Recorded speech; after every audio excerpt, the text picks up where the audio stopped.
Next on America's Day of the Races, 2-year-olds try to punch their ticket to the Breeders' Cup with 2 turf win and you're in events. Galabrand has been perfect so far in 2 starts, including a graded stakes win already against the boys.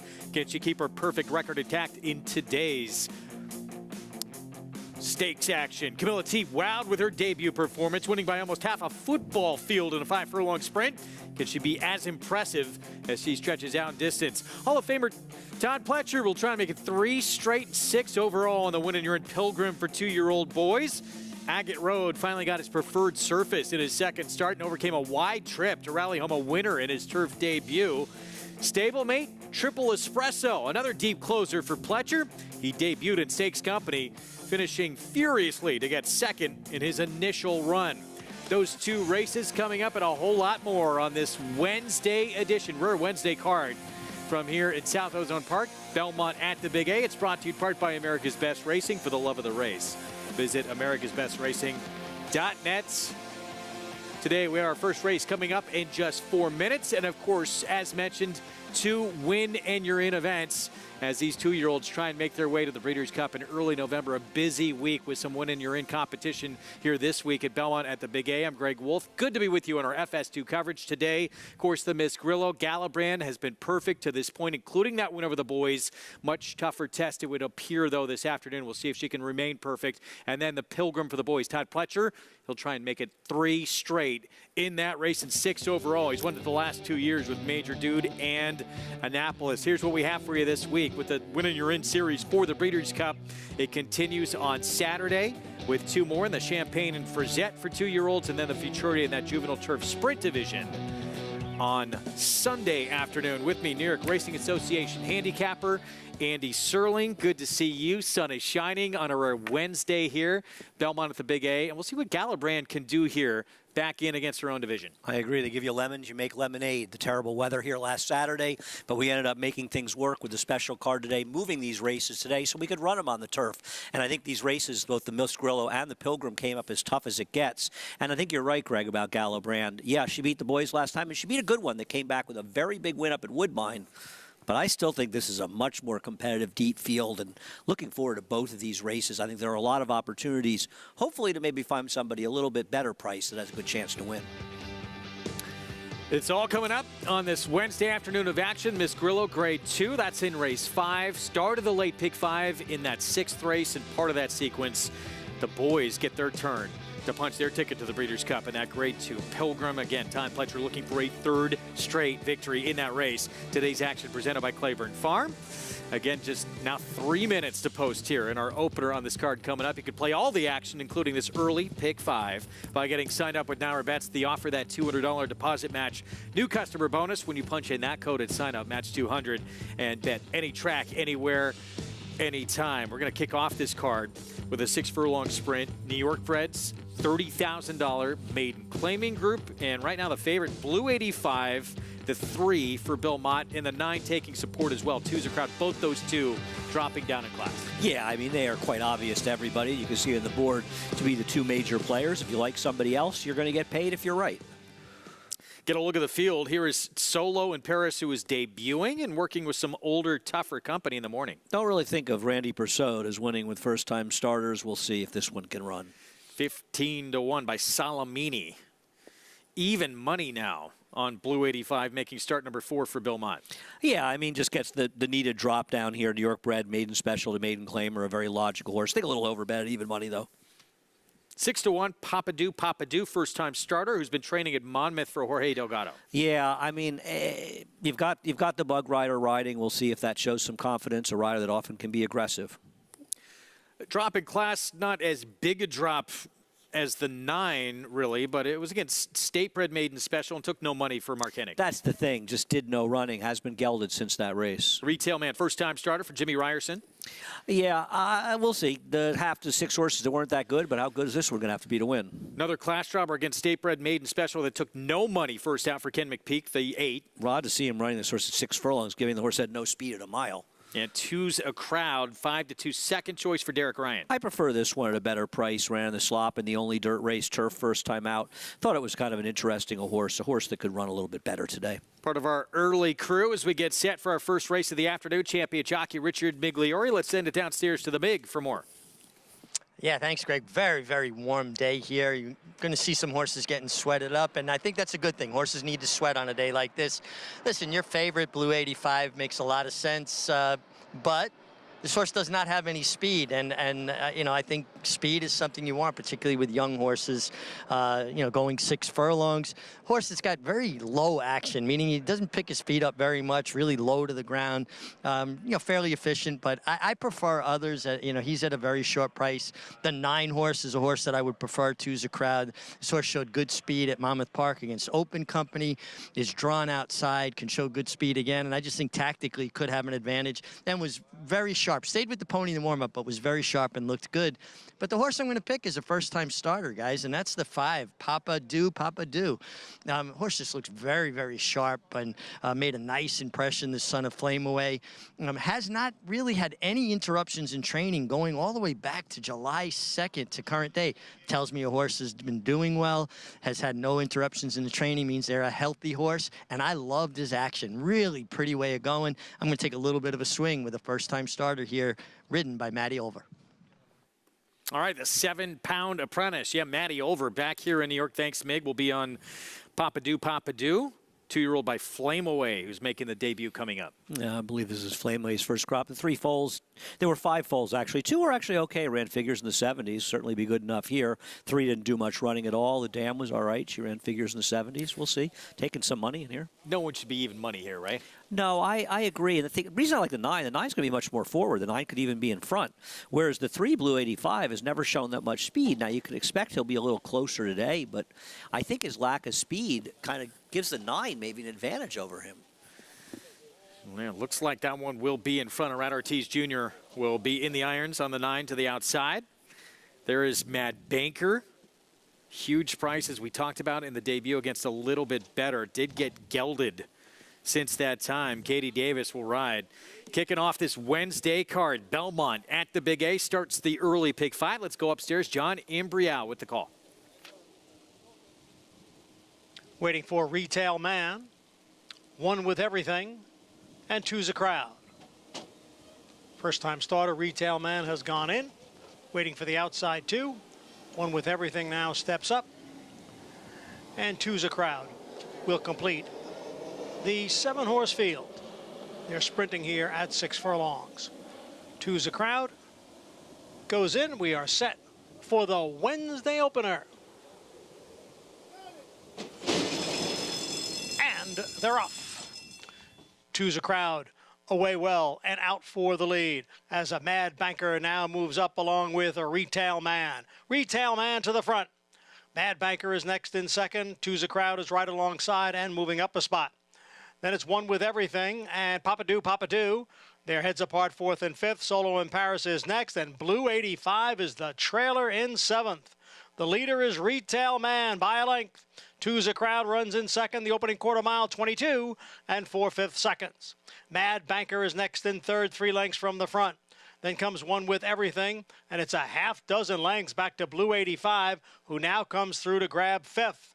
They're coming for the top of the stretch. Retail Man on the inside and Two's a Crowd on the outside. And the 2 of them head for home together. Retail Man has the lead. Two's a Crowd is all out. Two's a Crowd on the outside. Retail Man continues to battle on with 1/8 of a mile to the finish. It's Two's a Crowd and Retail Man with Mad Banker in third. Two's a Crowd now takes over. And it will be Two's a Crowd to break his maiden here. First time starter, Retail Man was second. Mad Banker finished third. Two's a Crowd. Rat Ortiz Jr. kicks off this Wednesday card. Belmont at the Big A with a win here at 3-1. Surprising 3-1 when the favorite was bet down to 3-5 in this race, which doesn't make a lot of sense. And we talked about as they were going to the gate.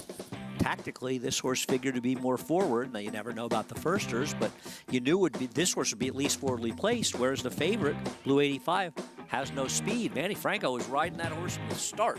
He couldn't get Blue 85 engaged. Over bet or not, he disappointed. But two's a crowd. Irad Ortiz, perfect stalking trip, got it done in a race where nobody really made up any ground. They basically ran around the track together. Son of Cloud Computing, former Preakness winner. Yeah, with the victory here, 3-1. That is amazing that Blue 85 went off that short a price in here, the 3-5. Didn't they feel closer to a coin flip than they did be? And it's interesting that in this case, it was the Irad Ortiz horse that was the overlay. Yeah, you don't see that really ever on this circuit. 9-7-6-8. Retail man Kendrick Carmouche jumped out to the early lead, and two's a crowd with Irad Ortiz Jr. able to run that one down, get the win here at 3-1. Slight upset, beating an odds-on favorite here in the opener on the card. We're going to take a timeout to win and you're in events for the Breeders' Cup. Still to come, Galabrand. She'll put her perfect record on the line, including that win against the boys at Saratoga for Hall of Famer Bill Mott. Jose Ortiz will ride in Agate Road. Big closer from off the pace, 1 of 2 for Pletcher, trying to win 3 programs straight.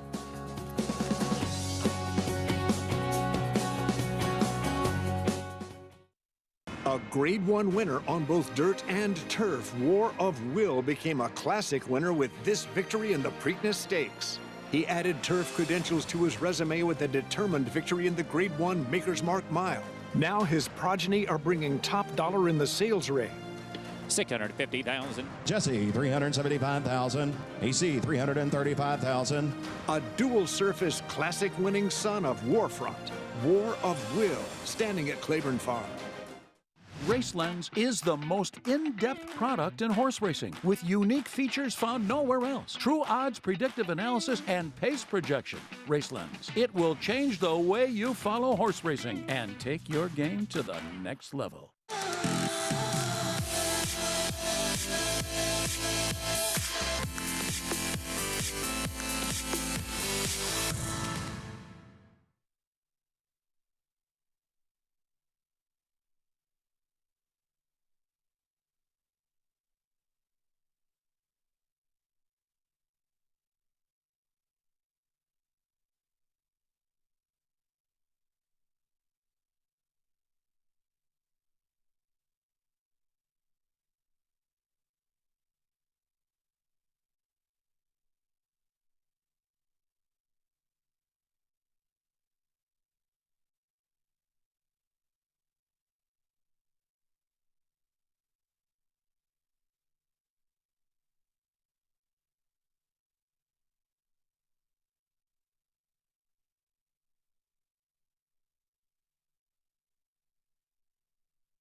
Back on America's Day of the Races on our FS2 coverage. Card underway with an odds-on favorite defeated to begin things. You can play all the action with Naira Bets. Go to NairaBets.com. Bet any track, anywhere, anytime. Irad Ortiz Jr. kicks off this card with a win. Two's a crowd for trainer Derek Ryan. Let's head downstairs to Ming. Yeah, thanks, Greg, and I'm here with Irad. And Irad, you had the outside post for the horse that showed good speed in open company in Monmouth Park. How much of an advantage is it to have that nice post where you can kind of watch things inside of you? It's nice when you have a good post like that, but your horse help you and break good. That's even better. When they broke good like he did, I can buy my time. I can see what's going on the race. And one horse go, I see second. The trainer give me a lot of confidence with the instructions. I just be patient, and when we turn for home, I let him do his thing. He got the job done. Yeah, he looked like he was traveling beautifully, but you got a first-time starter in front of you who showed such good speed. Any concern that you might not be able to reel him in, or you always were traveling well enough? I mean, I was traveling really comfortable going to a 3-8 pole. See Kendrick, he was like trying to pick it up by that point, and I was still cruising, so I never hesitate, just wait the time to go. Sorry about that. I got a bug flying on me. You ride Agate Road later on in the stake, horse that you broke his maiden last time with a big closing finish. Talk to me a little bit about that horse and kind of the ability he's shown you. I mean, he looked like he probably wants to go a little further than 5.5. Take a lot to start going. Finally, in the quarter pole, get through between some horses and hit the clear. When I asked him and hit a couple times, he responded really well. He was closing, so why not? I think he appreciates the distance. It's a beautiful day. Hopefully, the track is in great shape, and let's see what happens. Irad, you've ride so many high-profile horses. You're having another amazing year. How do you stay so motivated? You know, ride a maiden 30 as hard as you ride a Grade 1. I mean, it's when you love this. I think you want to win any race, and I mean, I'm pretty sure a lot of my friends in the jockeys, they are thinking the same way. But it's not easy. Thank God I have the great opportunities. And when you're winning, you just want to keep winning. You get hungry, and you never get tired trying to win. So it's something that we love. Well, we love watching your competitive spirit. And guys, I can vouch for him. He's a guy who just wants to win, and he gets it done time and time again. He really has that Mamba-like mentality. He wants to win. It seems like more than anybody out there. I mean, all these guys want to win, obviously, but he just has that desire so bad, and you see it each and every race. Everybody has good days and bad days. You know, days you come in and you're sort of excited, and days sometimes maybe some things going on in your life. It feels like every day Irad just has that incredible competitive spirit. And yeah, it's in his nature and it's in his competitiveness in his job, but it's not always so easy. And it just seems like there's no day where Irad is out there. And anybody that watches him that doesn't think that he wants to win every time he's riding, not paying attention. There's evidence of a maiden claiming race to start things off. Two big ones still to come on this card later today in the 2-year-old turf division. Miss Grillo for the ladies at 1 16th on the grass. And we talked about Galibrand at the top of the show. She comes in undefeated. It's been exciting the way she's done it as well.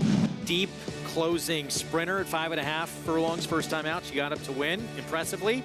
And then she beat the boys in the with anticipation with a similar style. And you'll see a horse like Life's an Audible try to do the same thing, go from that closing win at 5.5 furlongs to stretch out in their second start. Now, you'll see it more often the 2-year-olds because sometimes they'll just begin their careers that way. Those are the options. But for the most part, it's such a different animal that a lot of the horses that win closing sprinting, they don't have the same kick when they stretch out in distance. They're more horses more suited to shorter distances. Bill Mott was a genius in entering her in the with anticipation against the boys, because he entered her against the girls in the P.G. Johnson the day before, but that race got rained off. Well, there was rain predicted, and frankly, raining up in Saratoga every day, just like it rains here every Saturday. And he got the benefit of the P.G. Johnson coming off the turf, and he got to run.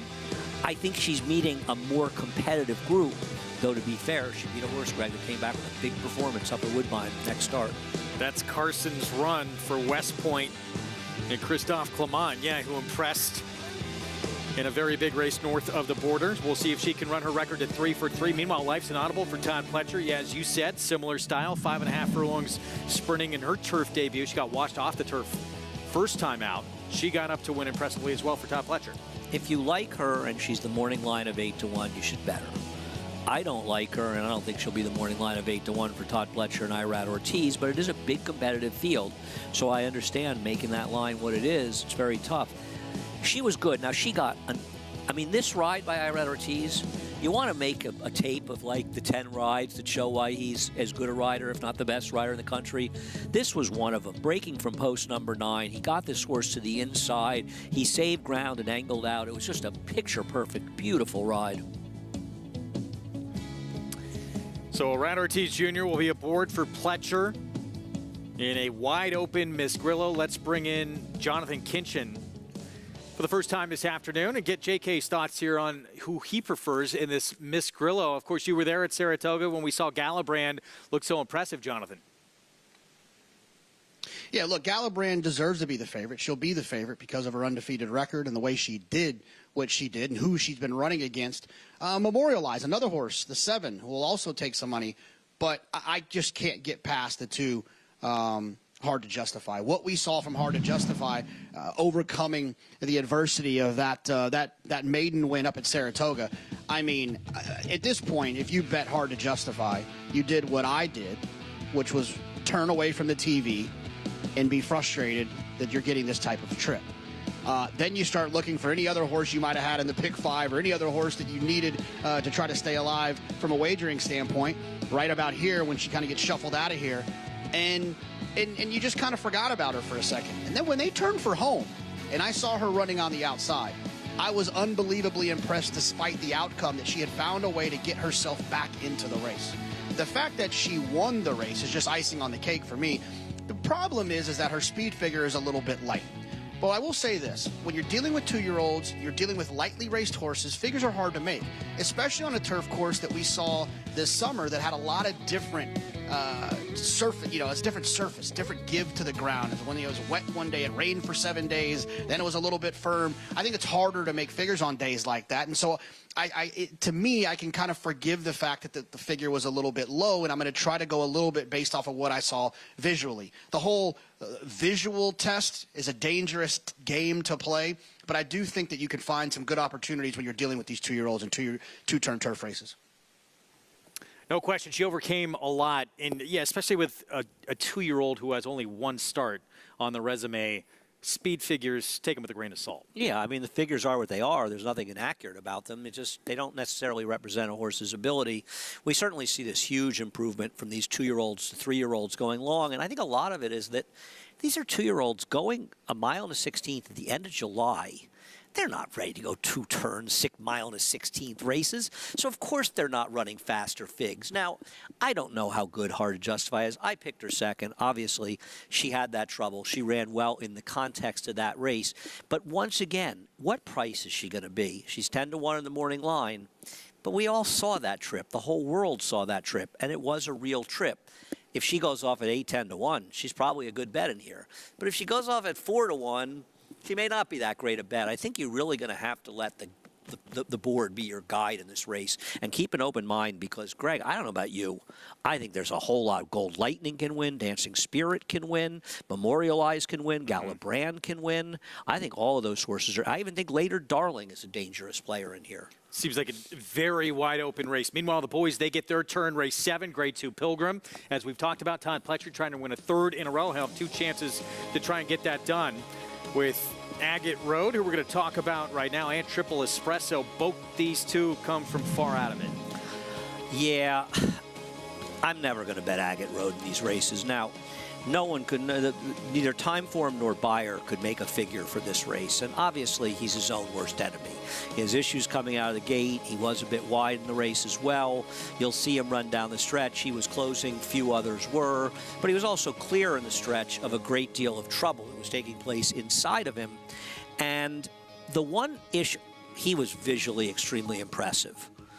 But I have a feeling this was a bad race. Now, you see him in about the 2 path there. He angles out wide. And just keep in mind, there's a lot of shenanigans going on inside of him here. And one of the horses involved in the shenanigans was the one that ran back. Well, Go ahead. He sort of gets stopped again where he has to re-rally outside of the 8. He obviously is better than the likely slow figure this race got. Yeah.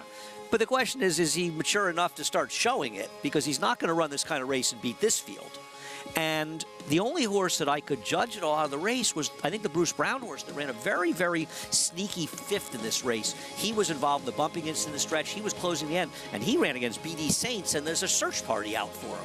So I'm a little skeptical about the overall quality of that field, and I don't know, Greg. Don't you feel like Irad, Pletcher, that trip, he's going to be about 8-5 in here? He's going to be a short price. It was a slow pace to a front that he was closing into. Yeah, no, he ran well with the. I don't know. I wish there was a figure. I wish there were a lot of things. I don't want him at a short price, but I picked him 3rd. He can obviously win. Triple Espresso for Pletcher.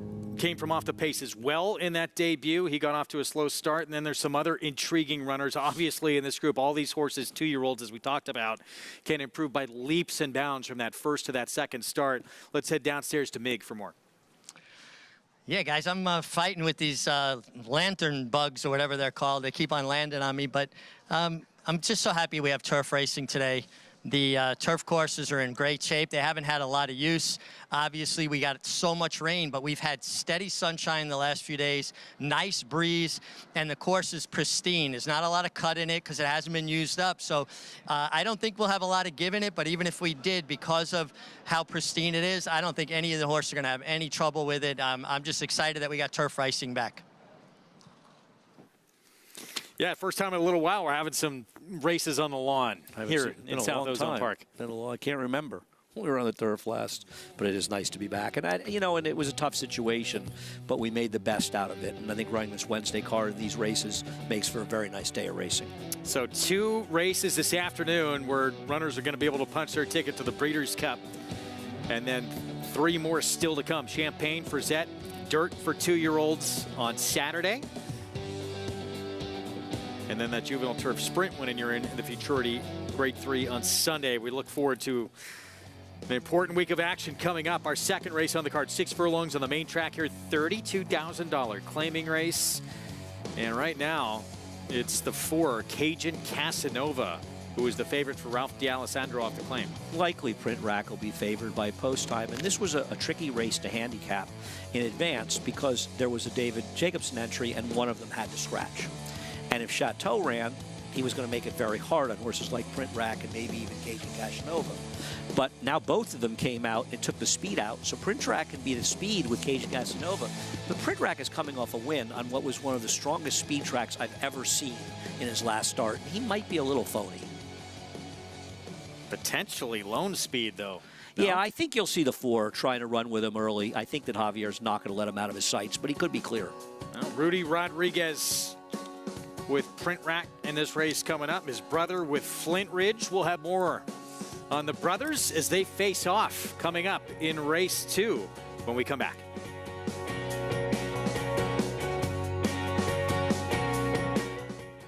Curlin was the leading sire of Grade 1 winners in 2021 with 5 and 2022 with 6. In 2023, Curlin is the leading sire of Grade 1 winners with 5. Big race. Nest Clariere is too far back. A 16th to run, and Idiomatic has a 2-length lead. Nest is fully extended. This is what winning looks like. A huge performance all the way. Curlin, the classic sire. Experience the adrenaline-pumping, suspense-filled action of the Sport of Kings right from your phone with Naira Bets. It's fast, easy, and secure.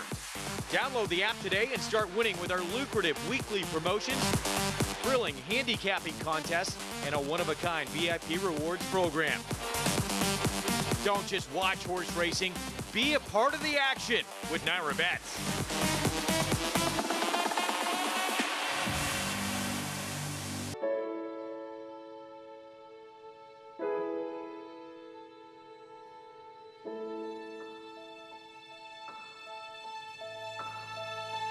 And Echo Zulu puts her away.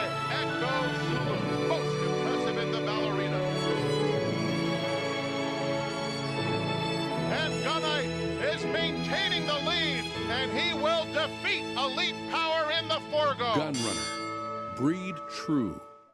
There's a big, bold, beautiful world waiting to be explored by you and your friends, of course. But not just any friends, the best of friends. The kind of friends who let you do you. Because in this world, it's positive vibes only. And when you get in the zone here, you stay a while. These aren't just good times, they're the best of times. And your time is now. So come explore. Resorts World.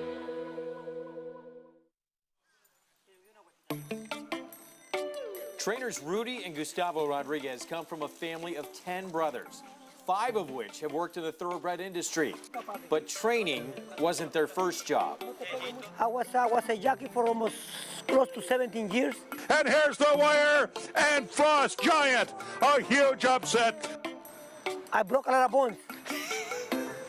So that was easy for me to change, I guess. You know, when you're riding big horses and falling down a lot and being in the hospital a lot, you know, it's tough. I had 2 jobs. I was working for Rick Dotro as an exercise rider, and I used to park cars. Yeah, for Naira. Over here in the back. He was in the preferred parking. Yeah, over here. I did it for like a few years, So maybe more than 10 this years. little spot is still, Yeah. still close. Yeah. Parking cars aside, the brothers decided to work together. Rudy would get his trainer's license, and Gustavo would come work for him. But that took some encouragement. He didn't really want to do it, but I kind of like was pushing him, you know, to do it because he knew a lot of owners, and I thought maybe through him we wanted like to do our own thing, but he didn't really want to do it. And I was. I want to keep pulling out on the horses still. I want to keep riding. And little by little, he made it. Vijak to win the Kelso Handicap. Dad's Caps has won the Carter. Condo Commando was splash-tastic. Everything seemed to be going well. Well, most of the time. Was okay. Couple of days, you know, like everything else, you know, Sunday's good, Sunday's bad, but no, for like we keep moving along. For like most of the time, good. You know, we used to argue and this and that. 2 minutes go by, we everything good. This continued until a partnership with Andrew Gurdon developed with Gustavo, and he decided to go out on his own. That would pit brother against brother on the track. My wife, she don't like it when when we run against him. She don't like it. No, because Rudy beat us a lot. Right now, if I need anything, I ask him, and he's there for us. And if he needs something, I'm there for him. We try to put it together, you know. Even we fight sometimes, but we right there. You gotta fight sometimes to make it work, no? Well, brothers will be brothers, but through it all, there is still a lot of respect between them. He's very unique, and it's tough to be like him. He's more laid back. Rudy's like I just go with the flow. He don't stop. He don't stop. Rudy, he just keep going. Yeah, I'm good. I gotta go take a shower and come back.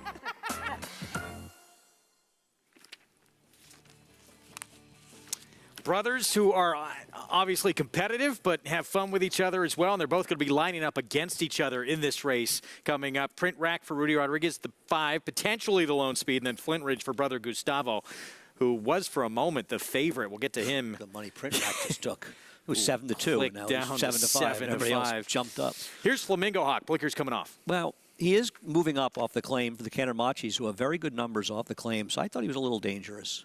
This one dangerous. Beach Walker, Randy Prasad. I picked him on top. Randy Prasad has excellent numbers, 6 for 24 with almost a $6 ROI off the claim in dirt sprints. Cajun Casanova, who had opened as the favorite. He's the one who can be the most forward along with Print Rack in here, and he's got some race that Finger Lakes are fast enough, but can he reproduce that form here?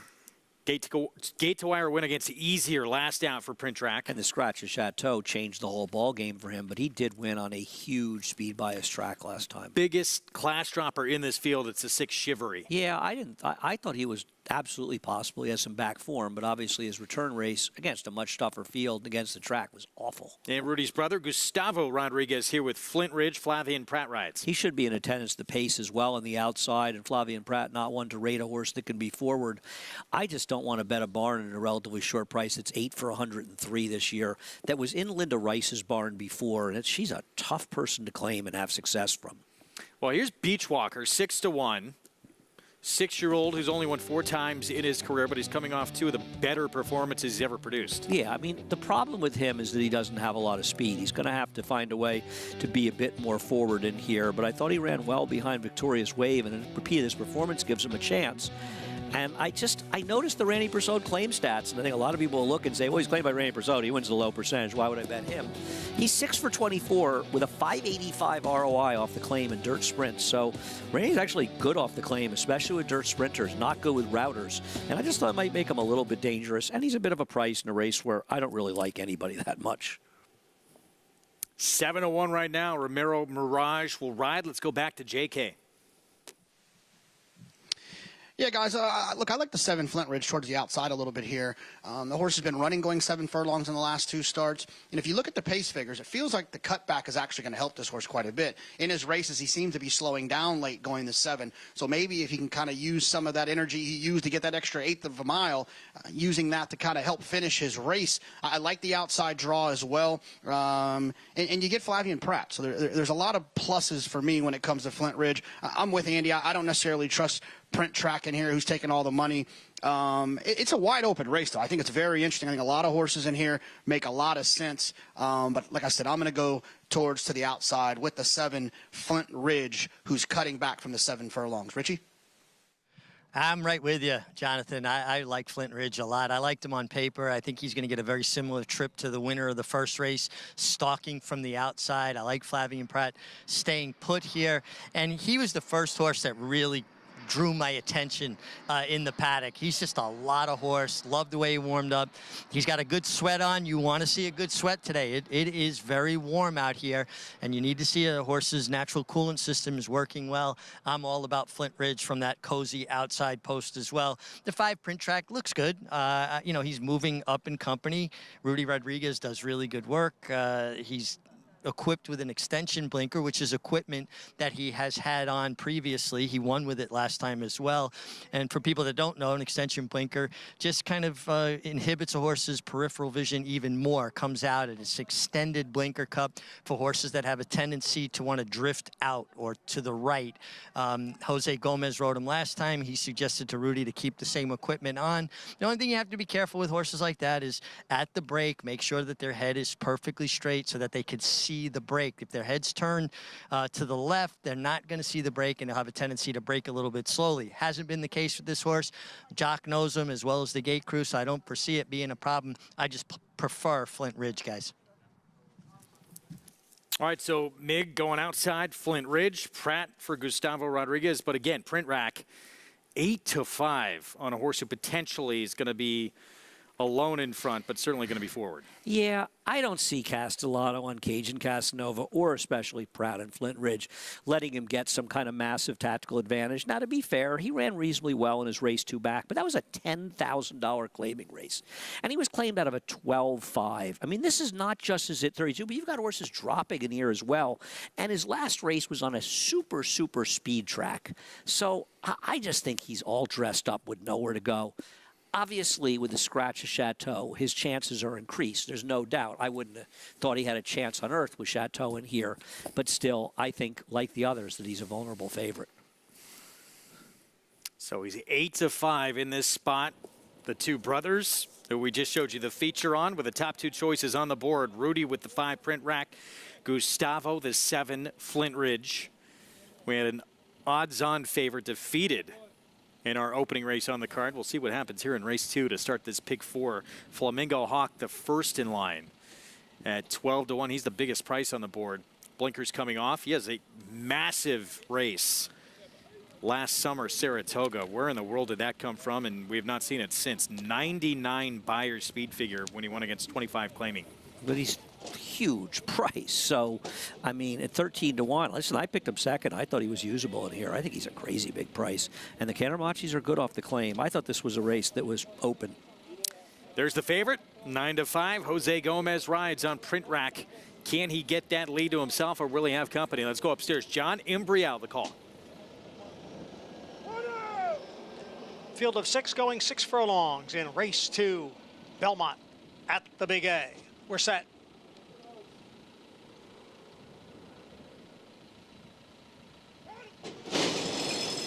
And they're off. Chivalry away well. Cajun Casanova now moves up, but there goes Print Track to take over. Print Track is the leader and gets away to lead by 2. Cajun Casanova moves off the inside, running in second. Chivalry to his outside. In third, then a length and a half back to Flamingo Hawk. Beachwalker is in between horses, and Flint Ridge is in 6th. Print Track leads here by 2 lengths through a quarter in 22 and 3/5 seconds. Cajun Casanova giving chase in second. Chivalry is in third. And now Flint Ridge makes a move on the outside. Flint Ridge is gaining ground. Flamingo Hawk is down at the rail. Beachwalker is at the back. Print Track is at the front. as they hit the head of the stretch. It is Print Track, the one to catch, in front here by 2.5 lengths, now by 3, ran the half in 46 seconds. Flint Ridge is moving into second. Then it is Cajun Casanova and Chivalry. Print Track trying to hold off Flint Ridge for the final 16th. It is Print Track who has the lead. Flint Ridge, one last try on the outside. Print Track is the winner. Flint Ridge was second, and Cajun Casanova checked in third. Rodriguez Brothers 1-2. It's the favorite Print Rack who did get the lead. Goes gate to wire for the win under Jose Gomez. He was able to get out there when the 7 didn't really break sharply and actually ended up last. Ran a good race to be second here, but Print Rack was able to get 2 straight in the class, move up, and I guess he's the one in form. And you do have to wonder a little after the first 2 races if being forward's an advantage, but you don't want to make too many early conclusions based on a couple of somewhat uncompetitive races. So back-to-back wins for Print Rack, and that's pretty big to go from 12-5 to win for 32. Yeah, I mean, yes, I agree. And it probably says a lot about the horses that he was running against. And he certainly moved forward for Rudy. I'm curious to see how the track plays going forward. He did set what appears to be a very soft pace. He went off the favorite over Rudy's horse, over Brother Gustavo, by less than $300 in the win pool, by the way. They both were at 9-5, but he was your slight 9-5 choice. Jose Gomez again on for Rudy. First off, claim victory. Find out if any of these got taken as well and claimed for that $32,000 claiming tag.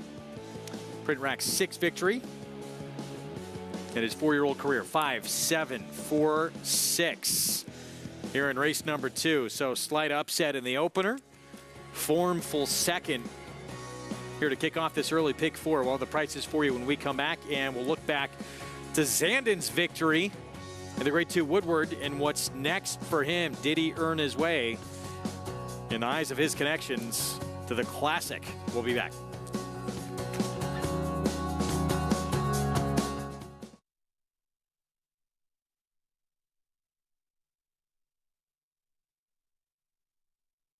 It's a domineering display by the ultra-talented McKenzie. McKenzie in a dominant performance.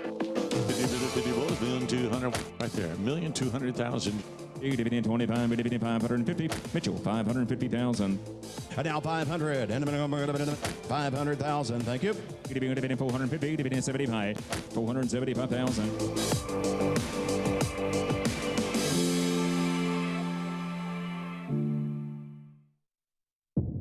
Reach for the unreachable. Race to new horizons.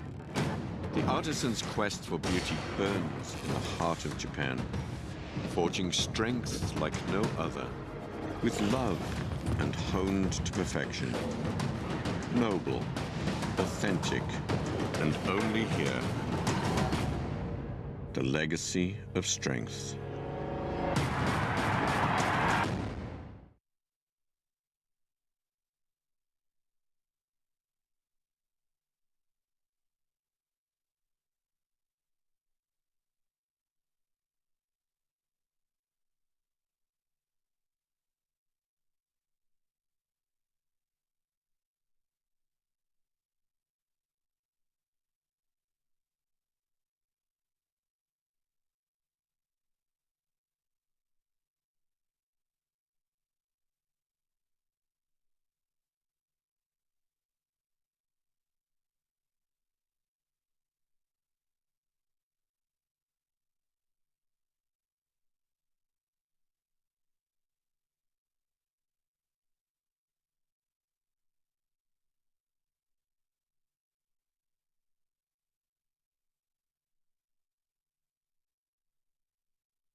Back with you on America's Day of the Races on our FS2 coverage. Wednesday action.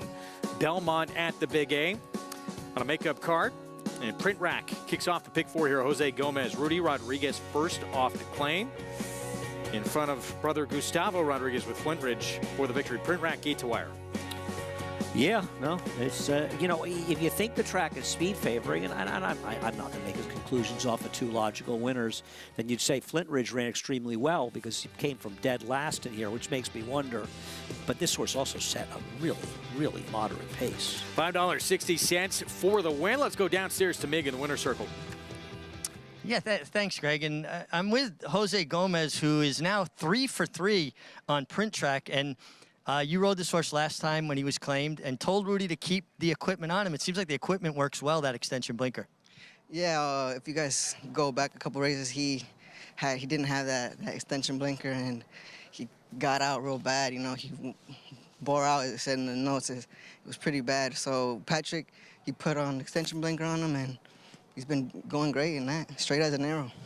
And he showed really good speed today. When he broke so well and you were able to make the lead, you looked very comfortable. Yeah, I know the cutback in distance, I knew it was only going to benefit us. And like you said, just come out of there. We came out of there running, and he felt like a winner every step of the way. Jose, you were last year's Eclipse Award winning apprentice, lost the bug early this year, but it feels like you've kind of gotten through that post-apprentice slump that almost all apprentices go through. You're starting to win with pretty much regularity right here in New York. Well, that's what we're here for, you know. We just try to do our best, and I try not to think about too much, like, you know, losing the weight and all that. Just, I love riding, and that's what I'm gonna keep doing.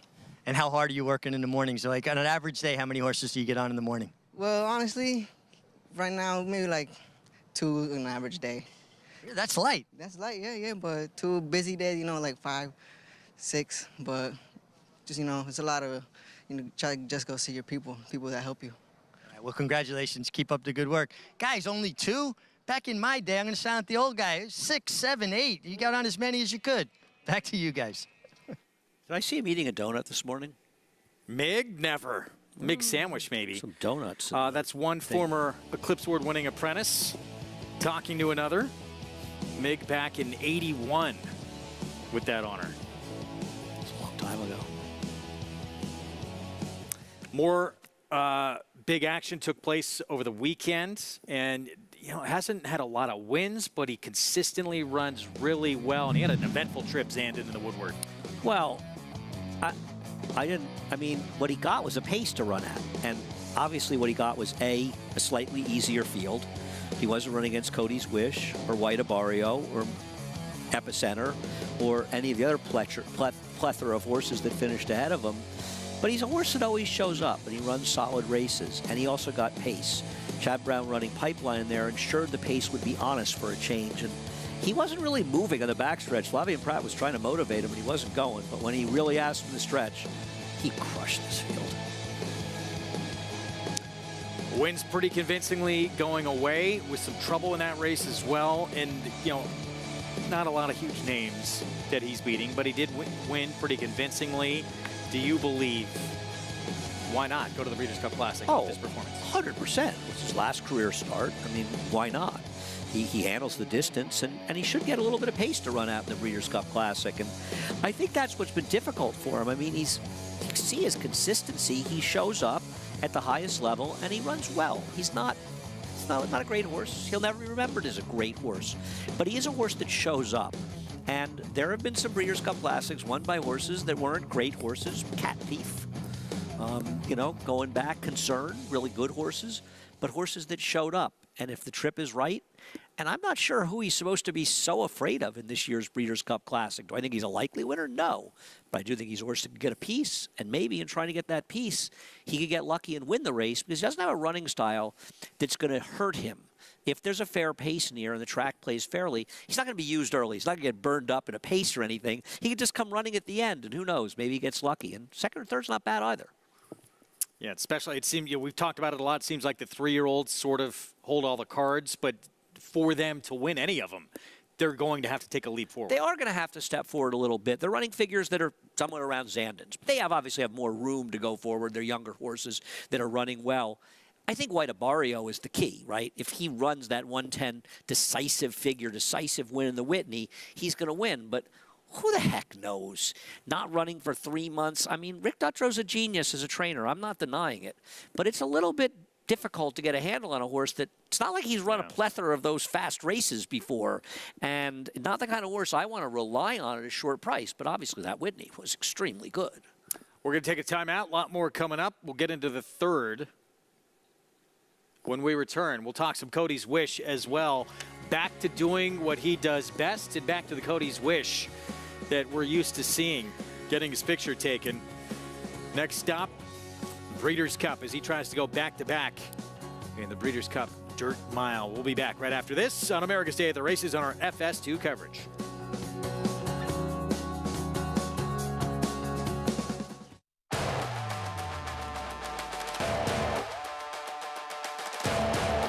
And the stage is set. The undefeated Brightwork weighs and means still a length back second. These two are dominating. Brightwork is a superstar. She is 4 for 4.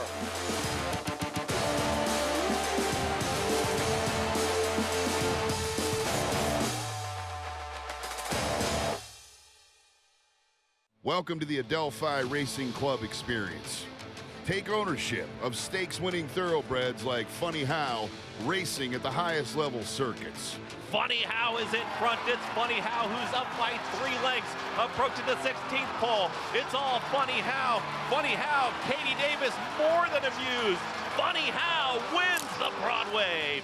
Contact us online to get a taste of the Adelphi difference, and let's win races together. It's 1,000 words fighting back, coming down to the finish. If a picture is worth 1,000 words, this is one stunning picture. 1,000 words just in front. 1,000 words wins the Robert B. Lewis. Honoree P is full out now, second on the outside. And they're coming down to the line, and 1,000 words has done it.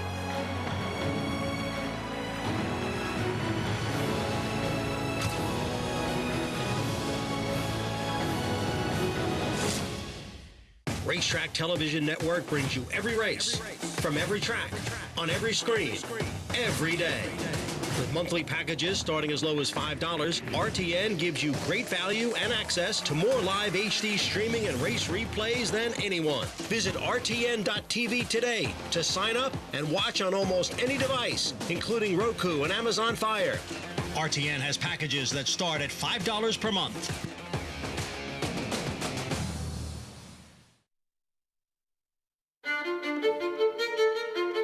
The morning of the 149th Kentucky Derby started out with great disappointment for Hillendale owner John Secura. The favorite is out. Announced this morning, Forte will not compete in the Kentucky Derby. Well, I was pouting when the Derby was run. I had a great box, and I was going to the races, and Forte was scratched, and my children were going, we're in the sort of throes of the breeding season. I said, I just watch it at home. They're in the gates. And not that I didn't think Mage had a chance to win. I thought he did. Entering the backstretch run, Mage's 15th. The drive to Churchill is an easy one when you win. It's a long one when you get beat. But there's one furlong to go. 2 Phil's fights on, but Mage has taken the lead. Was jumping up and down. Time is running out to catch Mage. There was nobody here to see my antics. Mage digs down deep, urged onto the wire to win the Derby. I just enjoyed and drank in the moment of that achievement, and then the next day we went to the barn and celebrated, and Barbara Banke came over and felt a deep personal and equine connection. She's been such a great partner. We've had great luck together, and we enjoyed the moment of seeing Good Magic bask in the glory of the afterglow winning the Derby, and Curlin was right next to him. It was almost like he looked over and said, "Good job, son, you've got a long way to go, but keep it going." Similarity I see when I see them next to each other is today's legacy and the future legacy. Curlin and Good Magic, arguably sport's most formidable father and son team. That's really a separating point on most sires.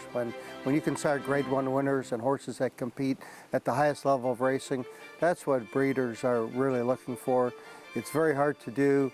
You know, that genetic switch is either on or off, and when it's on at the highest level, like Curlin and now Good Magic, it's really the epitome of what you could expect from a stallion. 2 stars on the track and at stud. Curlin and his son, Good Magic. Our program brought to you in part by Hillendale at Alapa. We're going to take a look back to the Vosburgh. Cody's Wish tried that path to the Breeders' Cup Classic in the Whitney, did not pan out, so back to where he's so formidable. Did not break all that well in the Vosburgh, didn't matter. If you take the race in isolation, you look and you say, well, he won. It's a heavy, heavy favorite, and he ran a 101 buyer.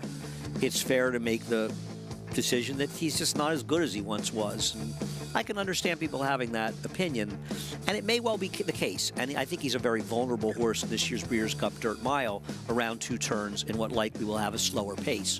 But I think in the context of this race, he actually ran extremely well. As you say, Greg, he didn't break. It was a paceless race, and not only a paceless race, a pace being set by his only major rival, there, finished second. And because of that, in the pace, Junior had to take a risk. He had to send him early to go after. And in doing so, he ran very much against the way he really wants to run.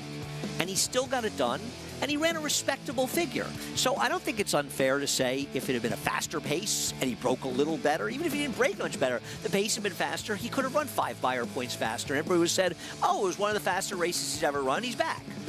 I don't like the fact that he keeps getting left more than anything else. Yeah. And I do think the reason he's more vulnerable in the 2-turn races, they usually have slower paces. Last year's Breeders' Cup Mile had a very fast pace. If he doesn't get a fast pace in this Breeders' Cup Mile, I think he'll be vulnerable. I think it's going to be the accepted wise guy opinion that he's a bet against in the Breeders' Cup, but he still may be a very short price, but none of that takes away from how good a career he's had. Been incredible, and for a time, most of this year, I mean, he was the best dirt horse on the planet. I agree. And what Bill Mott did was he took him out of his comfort zone in the biggest race of the year, the Whitney.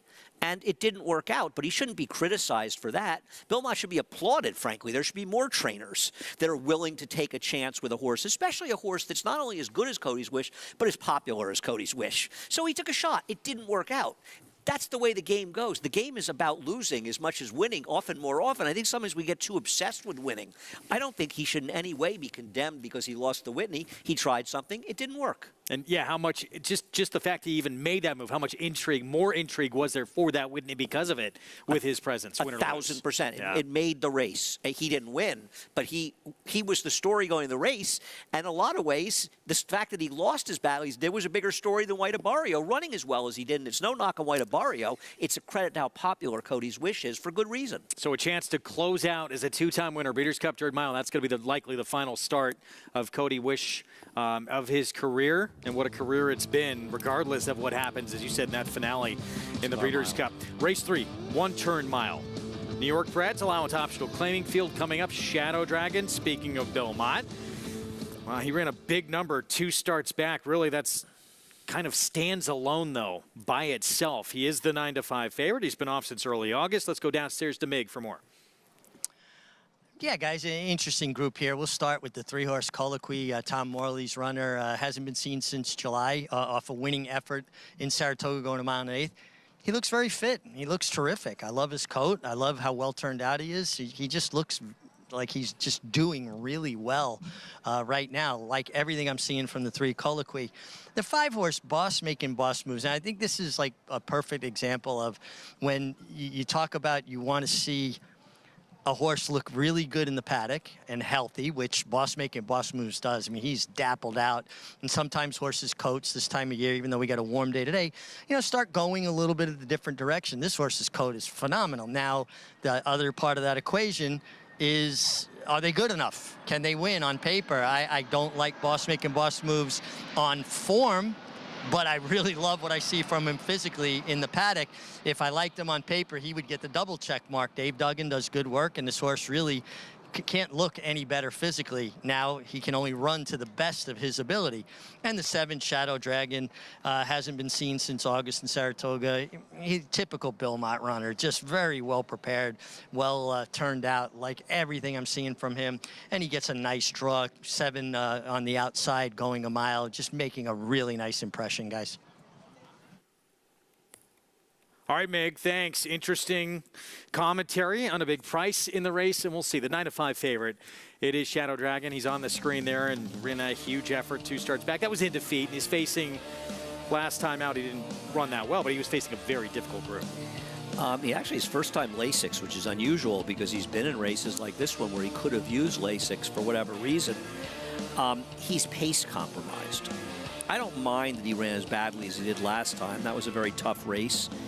I just worry about the lack of pace in this race, to be honest with you, and coupled with the non-effort last time in Saratoga.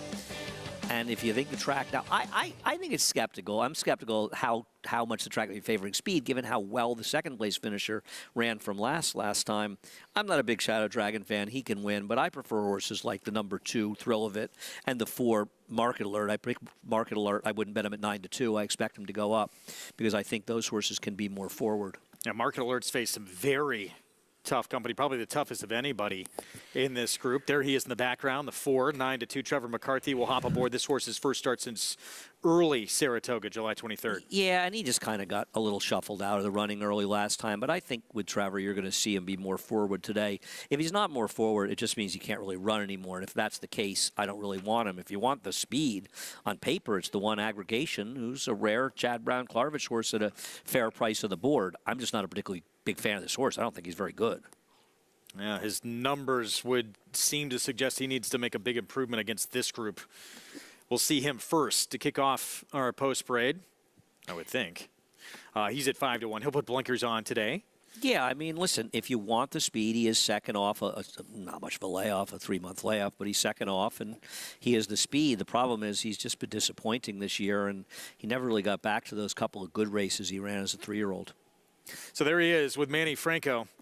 That equipment change, 5-1 on aggregation. Next door, Thrill of It. John Terranova with Irad Ortiz Jr. Yeah, it can't hurt to pick up Irad. I don't think that Jamie Torres really did anything wrong with him, but at times he's run fast enough. He has been a little disappointing lately.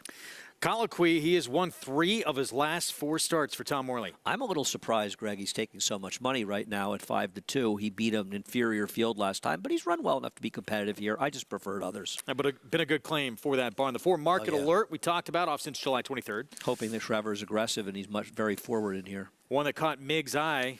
Is he good enough, though? That's the big question. He would seemingly need to improve quite a bit. And here's Big Bobby. Yeah, the Big Bobby is another one off the claim, lower percentage barn from Bill Mott, sort of an in and outer.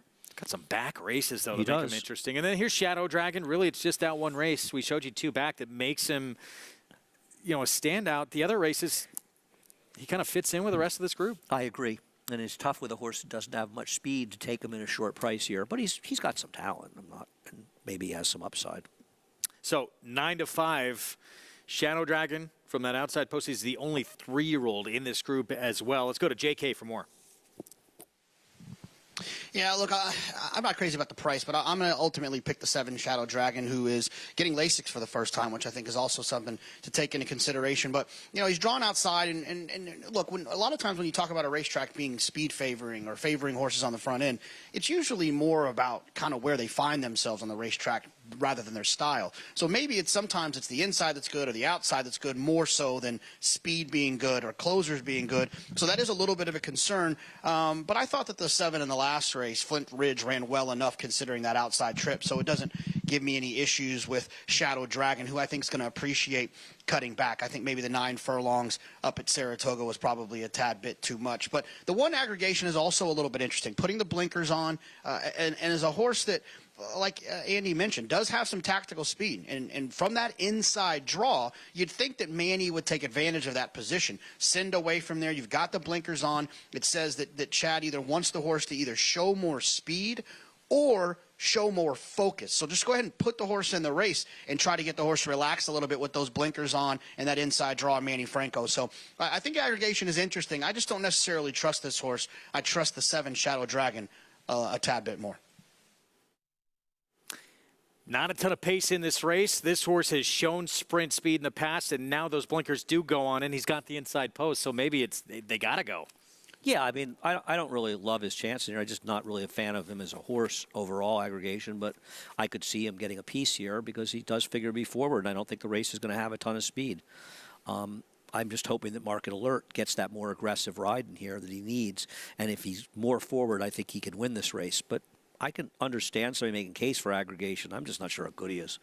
Meanwhile, this horse in those emerald green silks of Robert Murray, Michael Lydon, son of Flatter. It's been a very good claim for Tom Morley. Horse 1 was claimed, and then he's won 2 of 3 since that claim. Oh, a great claim. I mean, his last race, he made over $50,000. He's claimed for $25,000, and I don't know exactly what he's made, but I'm going to guess he's made about $80,000 in purses since being claimed. So they're way out with him, paying expenses, and they've got a horse who's competitive, and he's a nice horse to have, especially for the winter months around here. I have no argument with that. And his only defeat since that claim to a horse who may be an extremely talented 3-year-old who we're going to see Friday's card. Yeah, Drake's Passage for Christophe Clement. With more on Colloquy on your screen, let's go to Mig. I'm all about Colloquy here. I love what I'm seeing from him. I liked him in the paddock. I liked him more on the racetrack. He stayed with the pony till he got about 1/8 of a mile past the finish line, and then Javier Castellano left the pony, and he jumped in the bridle, framed up beautifully. I think he's going to be forward. I just, everything about his warm-up I really liked, and it just reinforced everything I saw in the paddock. So I'm going to pick the 3, Colloquy. The 6-horse, Big Bobby, a horse that really did not stand out to me at all in the paddock. Made a really nice impression on the racetrack. Loved his big warm-up. Got a little bit more size to him than Shanghai Bobby, his sire, but you could see the influence from Shanghai Bobby certainly with just the color and the confirmation of Big Bobby. And then the 7 Shadow Dragon, look, he makes a lot of sense. I just think you want to be forward today, and I don't think there's any hard and fast rules right now about how the racetrack's playing, but it feels to me like you do want to be forward, and I just don't know that it'll be as forward, so it could be at a little bit of a tactical disadvantage. And Andy, you know, aggregation, the horse on the rail, he was coming up the ramp, and he said, you know, I'm just not that big a fan of Andy Serling. Can't blame him at all. I didn't say he was stupid. I just said he was slow. That was from that comment? I don't know what to say. 6-1 aggregation. We'll see how aggressive Manny Franco decides to be on the 1 here for Chad Brown without equipment change. Blinkers on. Yeah, 3 made a nice appearance here. Colloquy, obviously, he's in very sharp form right now as well. And we'll see how forward Javier Castellano tries to be on a horse who's now 7-2. Yeah, listen, he is in good form. I'm not going to knock a horse in good form. I prefer other horses in here.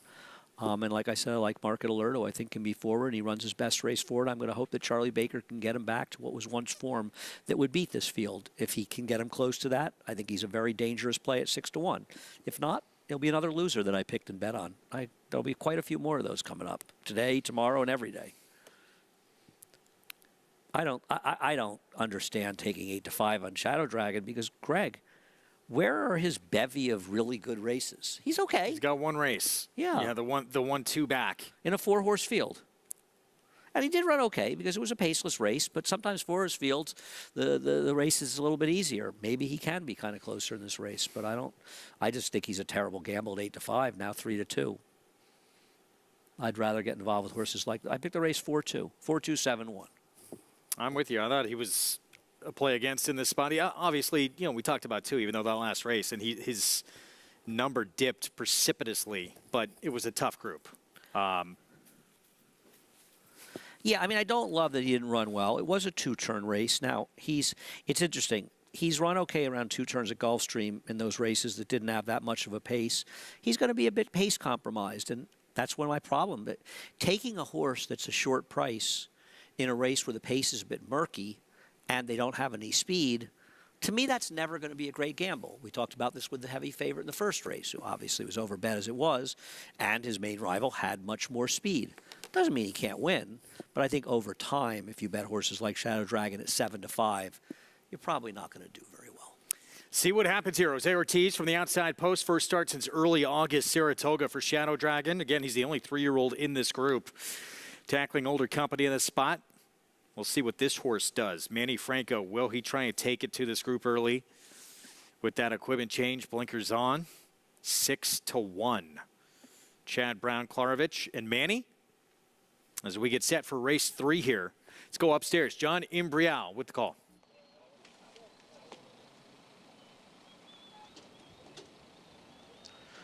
Field of 7 set to go 1 mile. In race 3, Belmont at the Big A. Market Alert will be the next to step into line.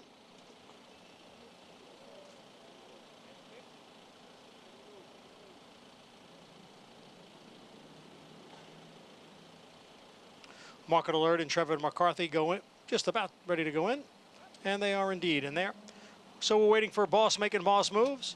Big Bobby, who is now being ridden by Isaac Castillo, and on the outside, number 7, Shadow Dragon, who is the current 7-5 favorite. Big Bobby is in. Shadow Dragon, number 7, completes the 7-horse field.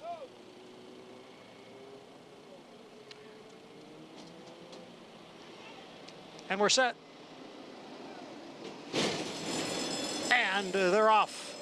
From the inside, Aggregation is away well. Shadow Dragon from the extreme outside. Now Thrill of It comes on through. Thrill of It is going on up, along with Colloquy, Aggregation, and Shadow Dragon on the outside. Those 4 right together in the early going, with Big Bobby racing in 5th. It's 3 lengths to Market Alert, and another half dozen lengths back to Boss, making boss moves. Up the backstretch, the quarter went in 23 seconds. Aggregation leads here by a half length. Thrill of It is next in second. Colloquy on the outside runs in third, followed by Shadow Dragon. The favorite is about 4 lengths off the lead. Market Alert is down at the rail. And then on the outside, it's Big Bobby, and farther back, Boss making boss moves. They continue along with Aggregation on top, ran the half in 46 seconds. Aggregation by a little more than a length. Colloquy ranges up on the outside into second. Thrill of It to his inside and in third. Shadow Dragon being pushed along. Then comes Big Bobby, farther back, Market Alert and Boss making boss moves. And they are all chasing Aggregation to the top of the stretch. 3/4 in 1:10-1. It's Aggregation by 2 lengths. Then Colloquy and Thrill of It right together, second and third. Shadow Dragon out in the middle of the track. Aggregation is the leader. The lead's a length and a half. Thrill of It on the outside, Shadow Dragon. Aggregation hanging in there, and it's going to be a front-running score. Aggregation and Manny Franco. Shadow Dragon did get up for second. Thrill of It was third. Aggregation, first victory for him since he put together back-to-back wins back in April and May of last year. And the equipment change, maybe waking him up a little bit.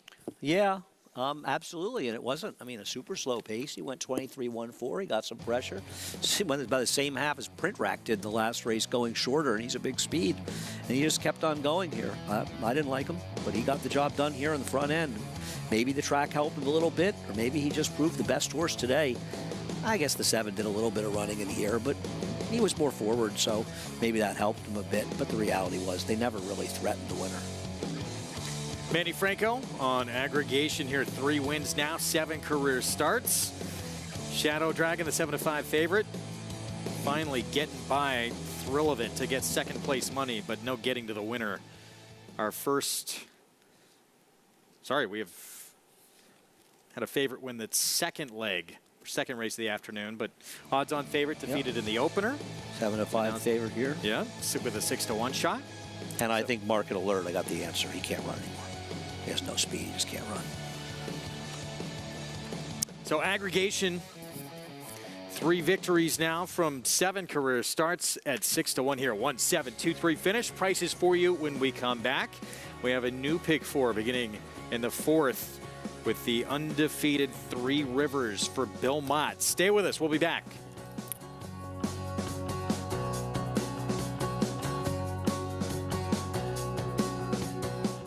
Game Winner first got started and ran a very, very impressive maiden race to Del Mar. Came back in the Del Mar Futurity and again won very impressively at 7 furlongs, and then just continued that unbelievable 2-year-old year. Went on to win the American Pharoah Stakes at Santa Anita and then the Breeders' Cup Juvenile, and then was obviously crowned 2-year-old champion. Got the precocity to do that, plus the stamina and everything that his whole family indicates. Experience the adrenaline-pumping, suspense-filled action of the Sport of Kings right from your phone with NyroBats. It's fast, easy, and secure. Download the app today and start winning with our lucrative weekly promotions, thrilling handicapping contests, and a one-of-a-kind VIP rewards program. Don't just watch horse racing, be a part of the action with NYRA Bets.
Welcome back to America's Day at the Races. I'm pleased to be joined by winning rider Manny Franco.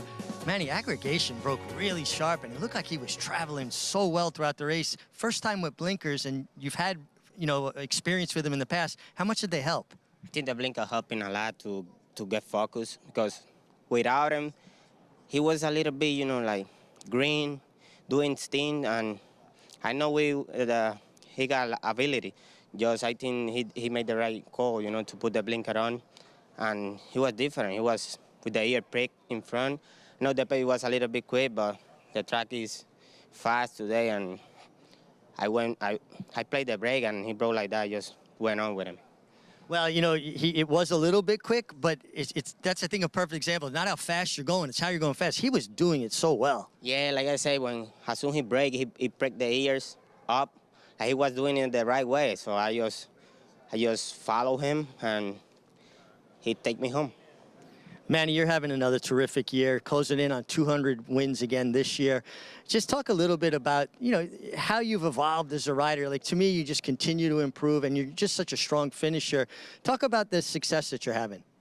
I mean, Rich, I just take take all the opportunity, I never take nothing for granted. I just try to do my best every time I get the chance.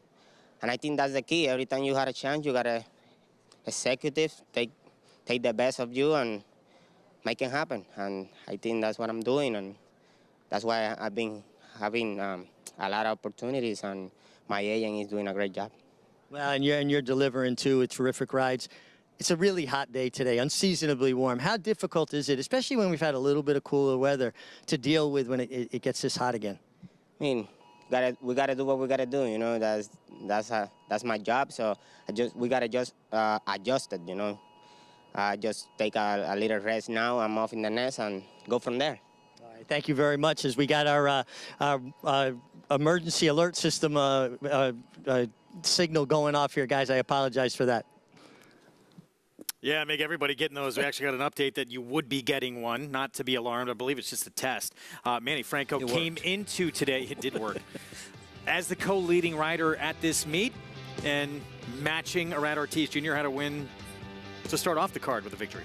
And he's showing consistently that, obviously he does well when a lot of the bigger name riders go down to Florida, but he's showing he can hold his own with them as well. He started off slowly at Saratoga, but his last 4 to 5 weeks, he rode as well as anybody. It's great to see him. A good guy and an excellent rider. $15.20, biggest price we've had through the first 3 races on this Wednesday card. We're going to take a time out. When we return, what a year it's been for Junior Alvarado. Mike Venezia, award winner, regular pilot of Cody's Wish. We'll have more on his story when we come back here on America's Day at the Races.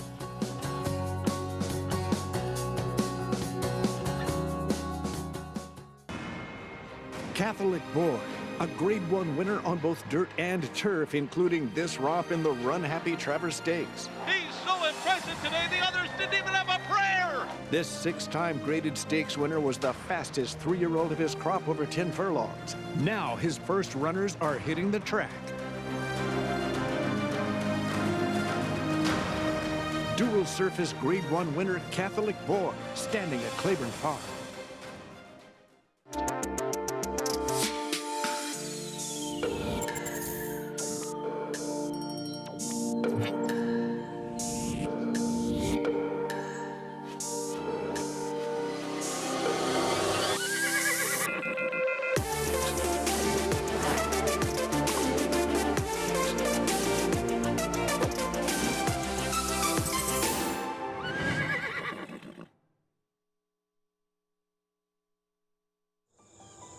Any success that we've enjoyed is directly attributable to the men and women who first bring horses to us to sell.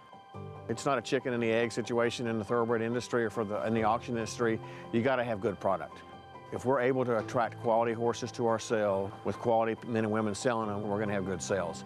We provide a platform for the auction of thoroughbred horses. Our mission is to do that with the highest level of integrity and service. We are the oldest thoroughbred auction company in North America. The stops at Fasig-Tipton are circled on a calendar and are not to be missed. The product that our customers are able to provide is sought after throughout the world. Well, I believe the future of Fasig-Tipton is extremely bright. Everything that we do is going to be to achieve success tomorrow by doing things right today. It's a commitment to get up and do the right thing every day in a consistent and a professional fashion, and that's a great recipe for success long term. Yeah, I'm from Venezuela, and since I was little, probably 4 or 5 year old, that's when I decided that I wanted to be a jockey. My dad was a jockey, and to me, he's my idol. I was kind of ready, 2012, to take my big step here to New York, and every time I was in a good momentum in my career, I hadn't spilled. I broke my collarbone 3 times. I have 6 surgeries in my shoulder. I broke my ankle in 3 different places. And when you come back, you kind of have to start from zero. Every win that I have with every horse, doesn't matter if it's a big race, small race, you have more appreciation for it. I've been riding for Bill probably for maybe 11 years. When I go out, he let me do what I feel is the best for the horses and for us to win. And when you get to understand the horse and he understands you, I don't think there's nothing like it. Cody's Wish, I've been with him since the beginnings. I won here in Saratoga, the 4-go. Cody Dorman, he wasn't able to come here, and he sent this note, and I remember they told Bill, you have to show the note to Cody's Wish before the race. We got to run against Jackie's Warrior. A win for us might be just finishing second. And then when we start picking it up in the turn, as a jockey, I got that feeling. Cody's Wish with the upset in the Fargo. Us, along with the rest of America, just love watching the whole story unfold. And having kids, it does give us a different perspective, and it's amazing to see the connection that Cody has with Cody's Wish. Actually, teaching my kids, we have to have more appreciation for what we have. We're just very lucky. I want this beautiful story to keep going. And Cody's Wish, is always gonna be forever in my heart. Really has been an incredible story, as we just showed you a segment ago, with getting back to doing what Cody's Wish does best, winning in that Vosburg, and now trying to end his career with this man as his regular pilot, trying to be a back-to-back winner of the Breeders' Cup Dirt Mile. Look at the career that he has put together, over 2,000 victories. Had a great summer as well at Saratoga.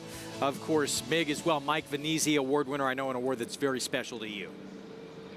Yeah, absolutely, Greg. Mike Venezia was a very special individual, rider that I looked up to. Obviously, terrific rider, but as a person and a great mentor. And for any rider to win the Mike Venezia Award like Junior did this year means so much, because we all know what Mike stood for, and to be placed in that category means so much. And it's been fun for me to watch Junior Alvarado's evolution as a rider, if you will, just continues to improve. And all riders need opportunity. And when you wind up with Bill Mott as one of your biggest, if not your biggest supporter, you're going to have a steady supply of really good horses to ride, but you only get those opportunities by riding them well and delivering, and Junior continues to do that on a daily basis. He does indeed, and we're going to see him coming up on a 3-year-old filly. This one here for Bill Mott, it looks like she could have a lot of talent. Lightly raced, this will be career start number 3 today. She's undefeated coming in. She was dominant last start. She was, and she's an enormous favorite in this race, and maybe some people, they see her forward, but she's not the speed with Lady Milagro in the race. She ran very well in her last start. I'm not going to knock her at all. I just prefer Good Sam, who I think is a better horse, but it's truly, it looks like it's at least between those two on paper. She was good, though. Very good last time. This was sprinting against 6 furlongs at Saratoga, start number 2. Wins by 5 lengths in her first try against winners. Never easy to, you win first time out and you show that talent. Waters get a lot deeper very quickly, but she more than lived up to the billing. And that's not a barn that has great numbers of horses coming off maiden wins, and she took a step forward. I agree. She's a talented one. These are horses, you wonder a little bit with both her and Good Sam, would they want to go 1 1/8 miles? Because the Mother Goose is just 3.5 weeks from now. Would they be considering trying that race if things go well here? Oh, meanwhile, Good Sam, the main competition you talked about for Chad Brown to the outside. She won the first 2 starts of her career. She looked so impressive, including a stakes win in the Tempted, even though it wasn't the quickest figure earned in that race, and then back-to-back runner-up finishes after she went to the bench. I thought Good Sam ran extremely well last time, and the horse that beat her, Sterling Silver, easily finished first in our Gallant Bloom last time against extremely good horses. Trouble for Others or not, she ran extremely well with a 98 Beyer in finishing first. And also that race kind of fell apart. I thought Good Sam ran well in here. She made a tough one in Midnight Silver, 2 back, who came back and ran 11 Beyer points better in her next start. I prefer Good Sam of these 2, but I think it's a real dogfight. I'm surprised to see this big a discrepancy in their odds, and I imagine by post they'll be much closer. It was Peter Brandt Silks, 2 wins, and then back-to-back seconds on the comeback trail here in her 3-year-old campaign. So there she is. She's 5-2. Around Ortiz Jr. will ride for Chad Brown. And joining us for the first time today on our Wednesday coverage, Maggie Wolfendale, as we head downstairs. Start with the second choice on the board, and that's number 7 in here, Good Sam. Now, she is one that she's a little bit difficult. I don't think you can ask her too much, especially with the crop. She'll get to swishing her tail a bit, and I thought it was interesting, too, that Gerardo Ortiz Jr. kept her well out into the middle of the racetrack last time, hinting at the fact that possibly, well, either he thought that was just the best part of the track for her to be on, which it was sealed that day, or he wanted to keep her away from other horses. And I think she's a little bit of a temperamental type where you got to play things her way, and sometimes that means it's a little difficult to ride, and you can get into a jackpot. She looks fine here, 3rd off of that extended layoff, very fit in here. Obviously, it's a very warm day, so you're going to see many horses getting a bit warm in the preliminaries, but no problems with her. I just prefer, as of now, like the public, number 2. She's more my type of filly. Has 3 Rivers. She's broad. She's really built downhill. Now, the biggest question mark with her, though, is the 7 furlongs. I'm not entirely sure that she's going to be one that thrives as you march her out to longer distances, because she is such that typical sprinter frame to her. But she's big, burly, everything I like in my fillies, and kind of just lumbers around this paddock like, yeah, let's go out there and get on a fight. So I do prefer the looks and appearances of 3 Rivers in the paddock so far, Greg. Well, public likes what they see as well, and they like what they've seen on paper from her 3-5 favorite, 3 Rivers, trying to remain perfect. As we take a look at Into Happiness, she was a fun story at Saratoga. She won 2 races at the meet. She's won 3 in a row overall, and she does it in almost desperation from the clouds just getting up to win. Yeah, her race 2 back was remarkable. I mean, that was opening day. She was absolutely last in there and way back in last and made a huge run to win. And then last time she just grounded out at the end. She's kind of a microcosm of the kind of meet that Mark Hennig had, right? I mean, he really had a tremendous run in Saratoga. It was a great claim by him, $40,000 in the last 2 starts, made well over that. And, listen, he's already out. We were talking about that a little bit in the last race colloquy, but the going is going to get a little tougher in a spot like this with both the 2 and 7. And maybe if you don't like one of them and you want to try to split them, she's the other horse. But it's going to be tough to beat both the 2 and 7 for anybody in here, I think. And the way the track's been playing to this point, too, does it seem difficult for her or no? Absolutely. I think it's more helpful to a horse like Lady Milagro, who you know is going to be the speed. Now, she's got to get 7 furlongs.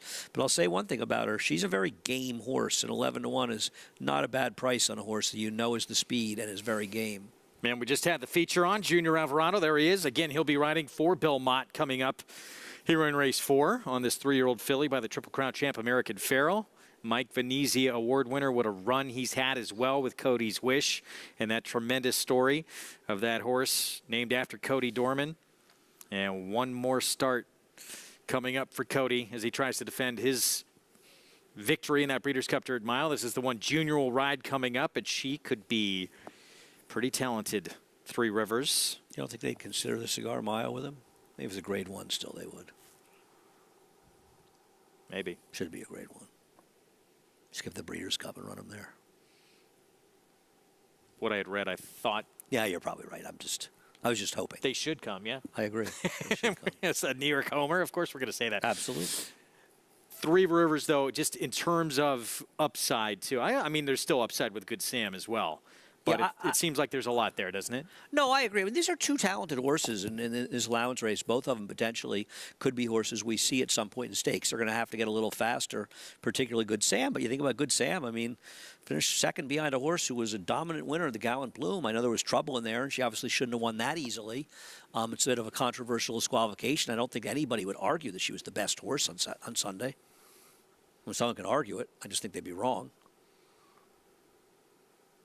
How forward does Good Sam want to be? She has the outside post, too, to her benefit, where she does not have to make that decision. No, but she doesn't have a lot of speed. But I have to think that Irad's going to look to at least be close enough. It depends how fast Lady Milagro goes on the inside. If she runs away from them, then she'll be farther back. But if she runs away from it, it might help her. Turf sprint speed. She's going to be the quick of the quick in this group. If she gets back to dirt here, she's 11-1. But she can handle all surfaces. She can handle the dirt. She can handle the turf. She's not impossible. I mean, if you want a long shot, she's going to be in front. Here is Bill Mott and Junior Alvarado with 3 Rivers. She's perfect so far. A fast race last time out, easily being Portage, who's running back later this week and probably looks like the horse to beat. Here's the very cool story of Into Happiness. She has won 3 in a row, and she does it from coming from way out of it. Yeah, the track may not help her, and the competition's gotten significantly sterner. Starship Defiant, David Jacobson comes off a win. Never know with David Jacobson, but this one would have to improve quickly. And Good Sam to the outside. Chad Brown, Peter Brandt, Silks, Sorat Ortiz Jr. looking for number 2 today. Price is mitigating a little bit, and Good Sam is looking to be the first winner in New York for Peter Brandt in quite a long time. He hasn't won a race since before Saratoga. He had a win at Parks yesterday, and I know he's been active over in Tattersall as well. But we'll see. I still don't think there's a curse on his horses. I think he's just had a little bad luck. In waves, doesn't it? In Italian's getting Joel Rosario back this weekend, as Irad will be here to ride Fierceness in the Champagne, and in Italia will be running in the the First Lady, Keeneland. Get signed up, started, play all the action here and everywhere else with NowRebets.com. Bet any track, anywhere, anytime. We got a pick 4 that begins here. Let's bring in JK. Your thoughts, Jonathan, on this undefeated 3-year-old filly for Bill Mott, 3 Rivers. Yeah, look, I mean, I think 3 to 5 is a little bit short. I do think she's the most likely winner. I think you want to keep an eye on those prices, though, because one of the biggest issues I see that happens a lot of times with horse players when it feels like it's a 2-horse race, often you feel that if you just take the horse that's the longer price, that you're somehow making the smart EV play. Right? People love to use the word smart EV. But for me, it's really, you have to match the horse's actual chance of winning with their odds and try to make sense of which horse you should play in that setting. At 3 to 5, I do believe with the 2, 3 Rivers, probably a little bit over bet. But I also think that a horse like the 7, Good Sam, I think they're going to come for Good Sam a little bit late, and I think the prices are going to end up a little bit closer. And if that's the case, I do think the 2, 3 Rivers is the play in here. I think 3 Rivers' last race was significantly more impressive than the races that Good Sam's won. Good Sam also comes in here off of back-to-back defeats at short prices. I don't necessarily trust. I'm going to stick with 3 Rivers, who I just think has a better shot of getting the job done here, especially based on the racetrack that we've been watching for the last 4 races. So, like I said, the price is what matters here. For some reason, Good Sam clicks up to 3 to 1, then I think Good Sam's the horse that you should be playing. And I think you have to try to differentiate between value and price. The higher the number is not value. A horse can be 1 to 5 and be value if the horse should be 1 to 9. I think it's a mistake a lot of people make. I'm going to go with the 2, 3 Rivers. There she is. Well, she just left our screen. Undefeated. The 2, Junior Alvarado, Bill Mott for Homebred. For Mike Rutherford, American Pharaoh out of a Giants Causeway mare, Flying Spur. And we'll see if she can take another move forward off that second start. Then you start to dream big. Well, I mean, I think, if you win a race like this, your options are limited unless you go to stakes. And the question is how far they think she wants to run. Is she ready to take on older horses in a race like the Go for Wand later in the year? Does he think about a race mile and 1/8 against 3-year-olds in the Mother Goose? Is it too close to here?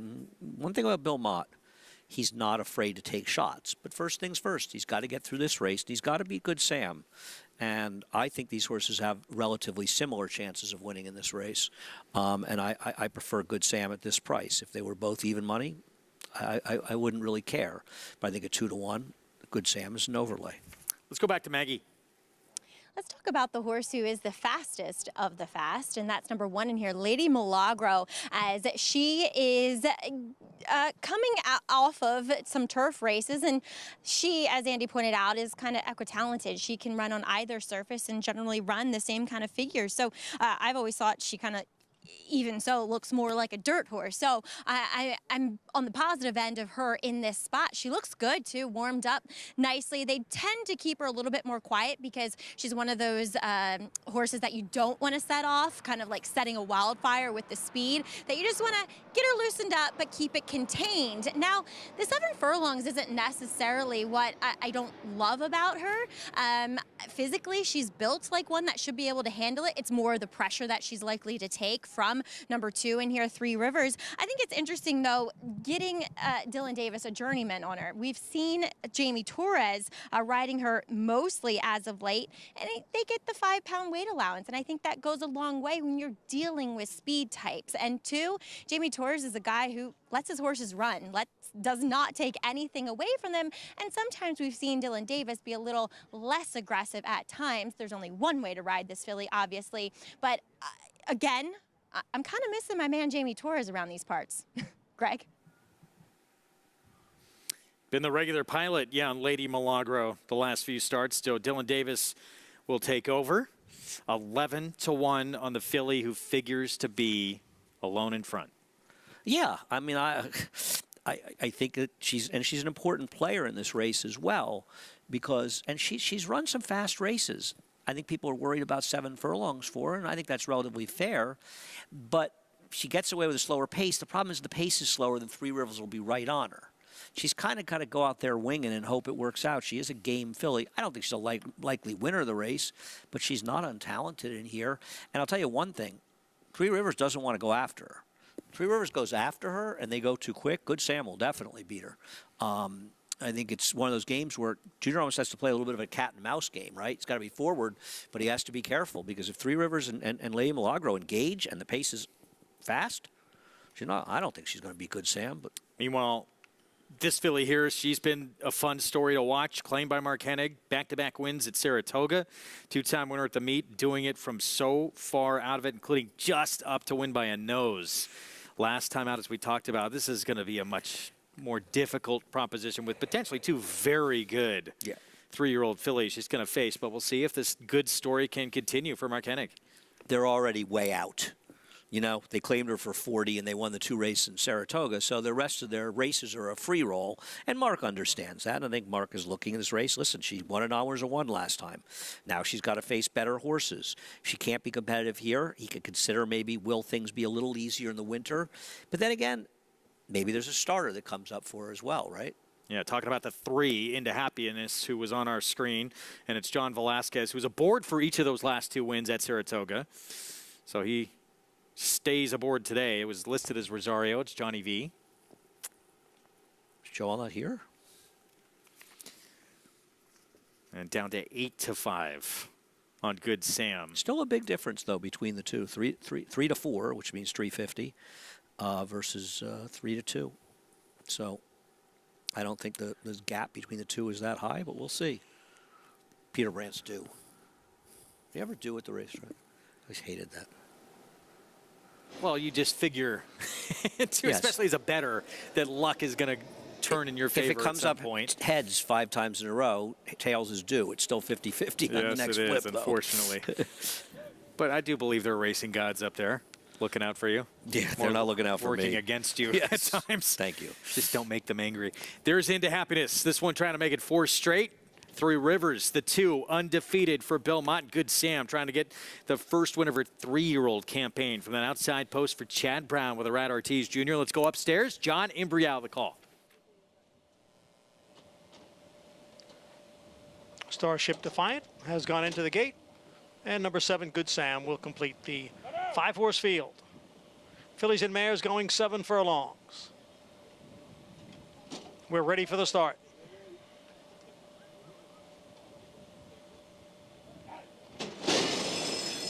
And they're off. Starship Defiant, Lady Milagro down at the rail. Good Sam is on the outside, and 3 Rivers is right there. Those 4 have opened up 7 lengths already on Into Happiness, who is the trailer. Lady Milagro leads here by a length. 3 Rivers, the favorite, is in second by a half length. Then comes Starship Defiant and Good Sam. They are right together, 3rd and 4th. And then that huge break back to Into Happiness. The quarter went in 22-1. Long shot, Lady Milagro in front by a length. 3 Rivers in pursuit in second. Good Sam now begins to pick it up on the outside. Good Sam is getting closer. Starship Defiant is in 4th. They race midway around the far turn. Lady Milagro now challenged by 3 Rivers. And the 2 of them are right together. The half was 44 3/5 seconds. And 3 Rivers has now taken over the lead. Good Sam up on the outside into second. Lady Milagro is now back in 3rd. Then Starship Defiant and Into Happiness. It is 3 Rivers. Good Sam on the outside. And Into Happiness putting in a belated run. Good Sam on the outside, 3 Rivers on the inside. The 2 of them will fight it out to the finish with Good Sam taking over in deep stretch. And Good Sam is drawing away.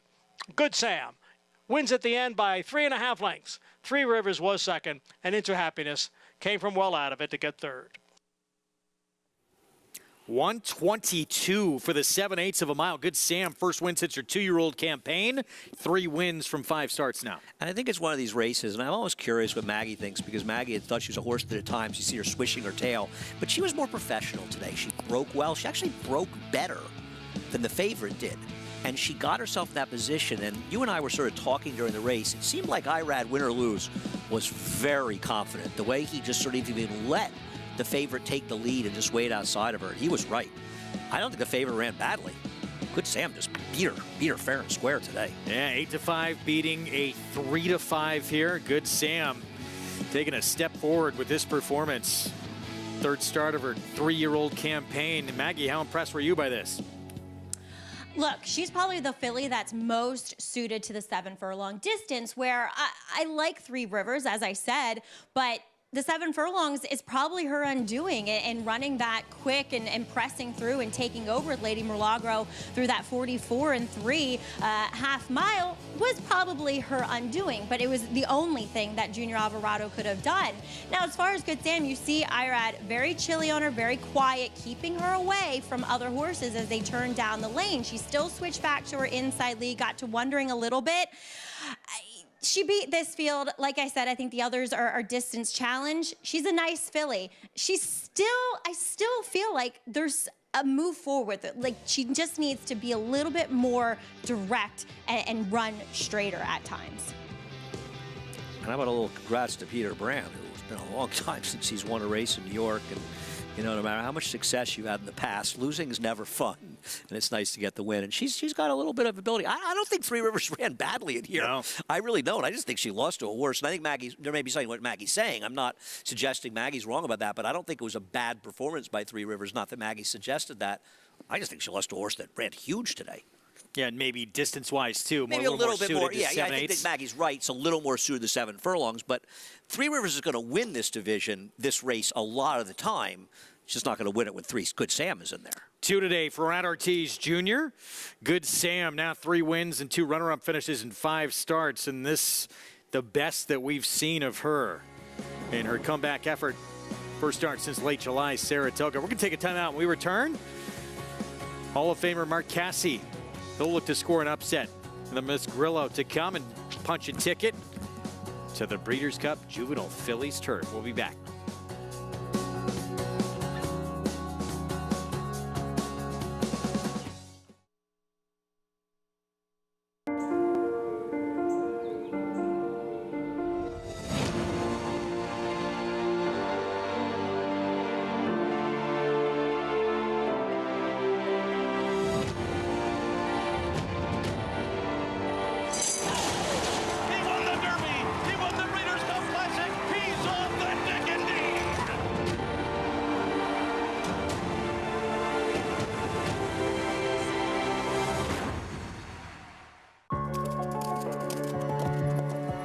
Keeneland, a horse will always be measured in hands. Hands that see, that sense, that speak. Hands that hold our sport to a higher standard, not for our sake, but for theirs, for the love of the horse, for generations to come.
Back with you on America's Day at the Races on our FS2 coverage. It's brought to you in part by legendary Claiborne Farm.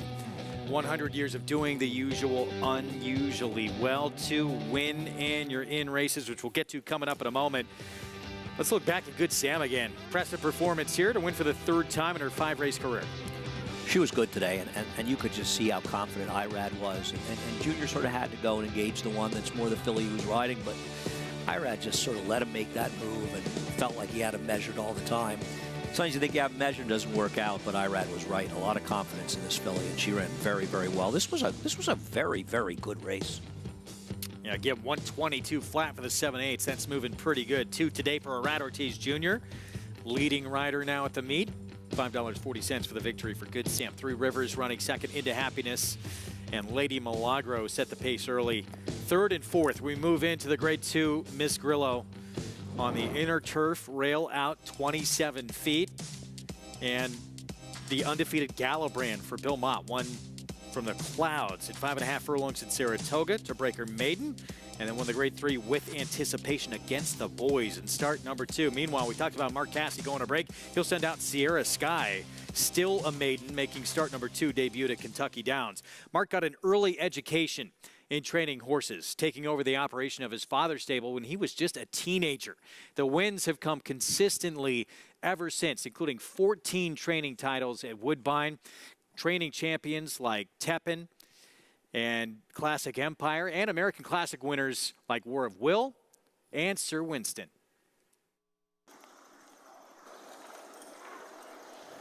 I don't train horses for a race.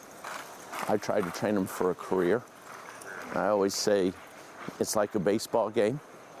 It's not how many runs you score in an inning, it's how many you score in the end. All right. You're just jogging her, right? All right. The first thing that starts very early in the morning, we go around and make sure everybody ate. And we jog all our horses before they go to the track. And we also check their legs to make sure that nothing's happened overnight. Everything I can do to, for safety and to prevent injury, I do it. Remember, they can't talk, so we have to do everything we can, to protect them. Yep. How was he? Good? Yeah. That's full screen. So we're going to half, guys. You're just company for her, okay? We'll back up to the 7/8. Okay, back up to the 7/8. All right, let's go. I had my first winner when I was 17, so I'm 62. So, I don't know. You figure out the numbers. We're getting our stairs in. I wrestled in high school. And we had to run these stairs. I'm telling you, I still hate it. You can tell them a little faster. Well, I mean, how can you not love it? You come out, I've been around horses. My dad would say, if it doesn't whinny, he knows nothing about it. And that's true. On weekends all over North America, we run usually between 15 and 30 horses. You're a good horse. I was inducted into the Hall of Fame in 2020, which was, to me, that's been the highlight of my training career. I told my dad when we went, I was 10 or 11, I said I was going to be in here someday. I like we get to do our trade outside, and there's always something to look forward to. It's a roller coaster. It's been extremely good to me.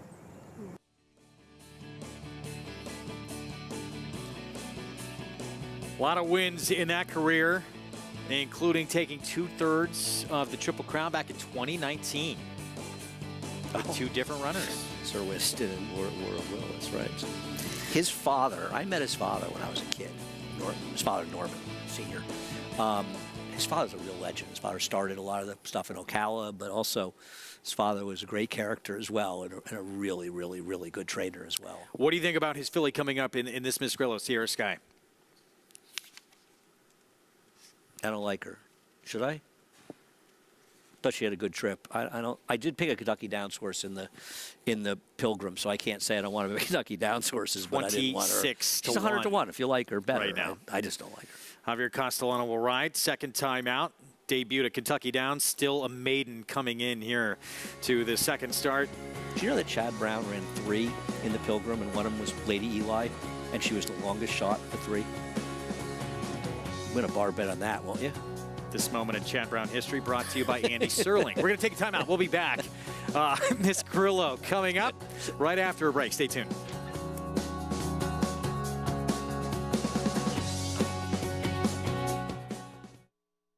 The sun shines bright on Caraconte. His first crops of racing age are showing brilliance on the racetrack with a high percentage of stakes winners. His versatility is evidenced by winners on all surfaces across the globe. Spandarella could not have been more impressive. The sun shines bright on this value sire. Fair down 25, fair down 25, fair down. Thank you. Right here, 525,000. Caraconte, standing at Gainesway. On a perfect day, there is no finer place in all of sports.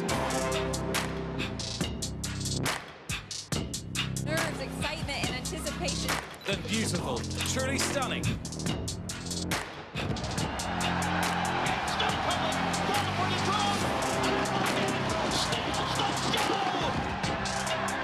the Breeders' Cup World Championships. Life is good. Really, really, really good. Life is good. Opens up here. He's a rocket ship. Life is good. Clears the field. Still in command. Galloping without any urgency. Back in the winner's circle. No challenge from anyone. They ran them off their feet. Life is good is looking good. And this colt is incredible. Racetrack Television Network brings you every race, from every track, on every screen, every day. With monthly packages starting as low as $5, RTN gives you great value and access to more live HD streaming and race replays than anyone. Visit RTN.tv today to sign up and watch on almost any device, including Roku and Amazon Fire. RTN has packages that start at $5 per month.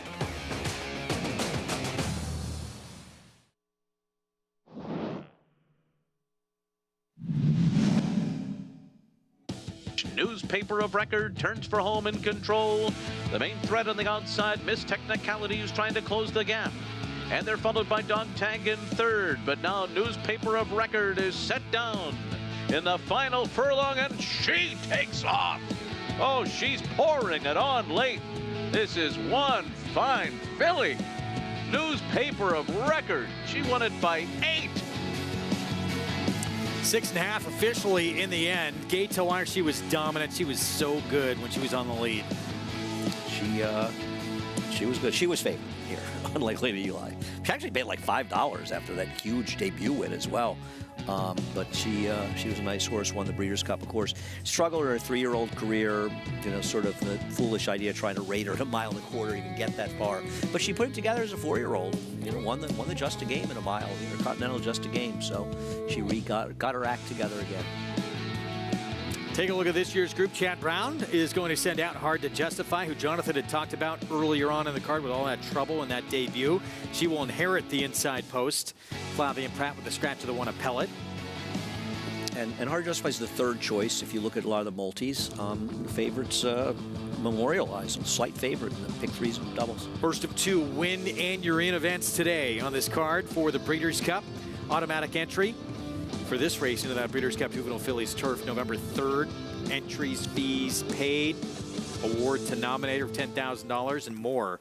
Here's Memorialize for Graham Motion. And Manny Franco will get the return call. She looked very good. Showed an explosive turn of foot in her stretch-out victory at Saratoga. She was good in her debut with a trouble trip, and I think a lot of us kind of outsmarted ourselves thinking she'd take too much money off that. Well, she didn't. She ended up 6-1, and she absolutely inhaled the field here. Very, very impressive. The going gets tougher, though. She's got to beat some good ones in here, but Memorialize looks like one that maybe she could be another potential Breeders' Cup Juvenile filly winner, much like, was it not Sharing was the older horse? Who was the, he had a 2-year-old filly for Eclipse that won. She ended up running second the Coronation Cup. Second Dam of Memorialize was a multiple Group 3 winner in France as well, so there's pedigree there to be very good. And right now she is, well, she had opened as favorite. She's co-favorite right now at 5-2 along with Galabrand. Let's head downstairs to Maggie.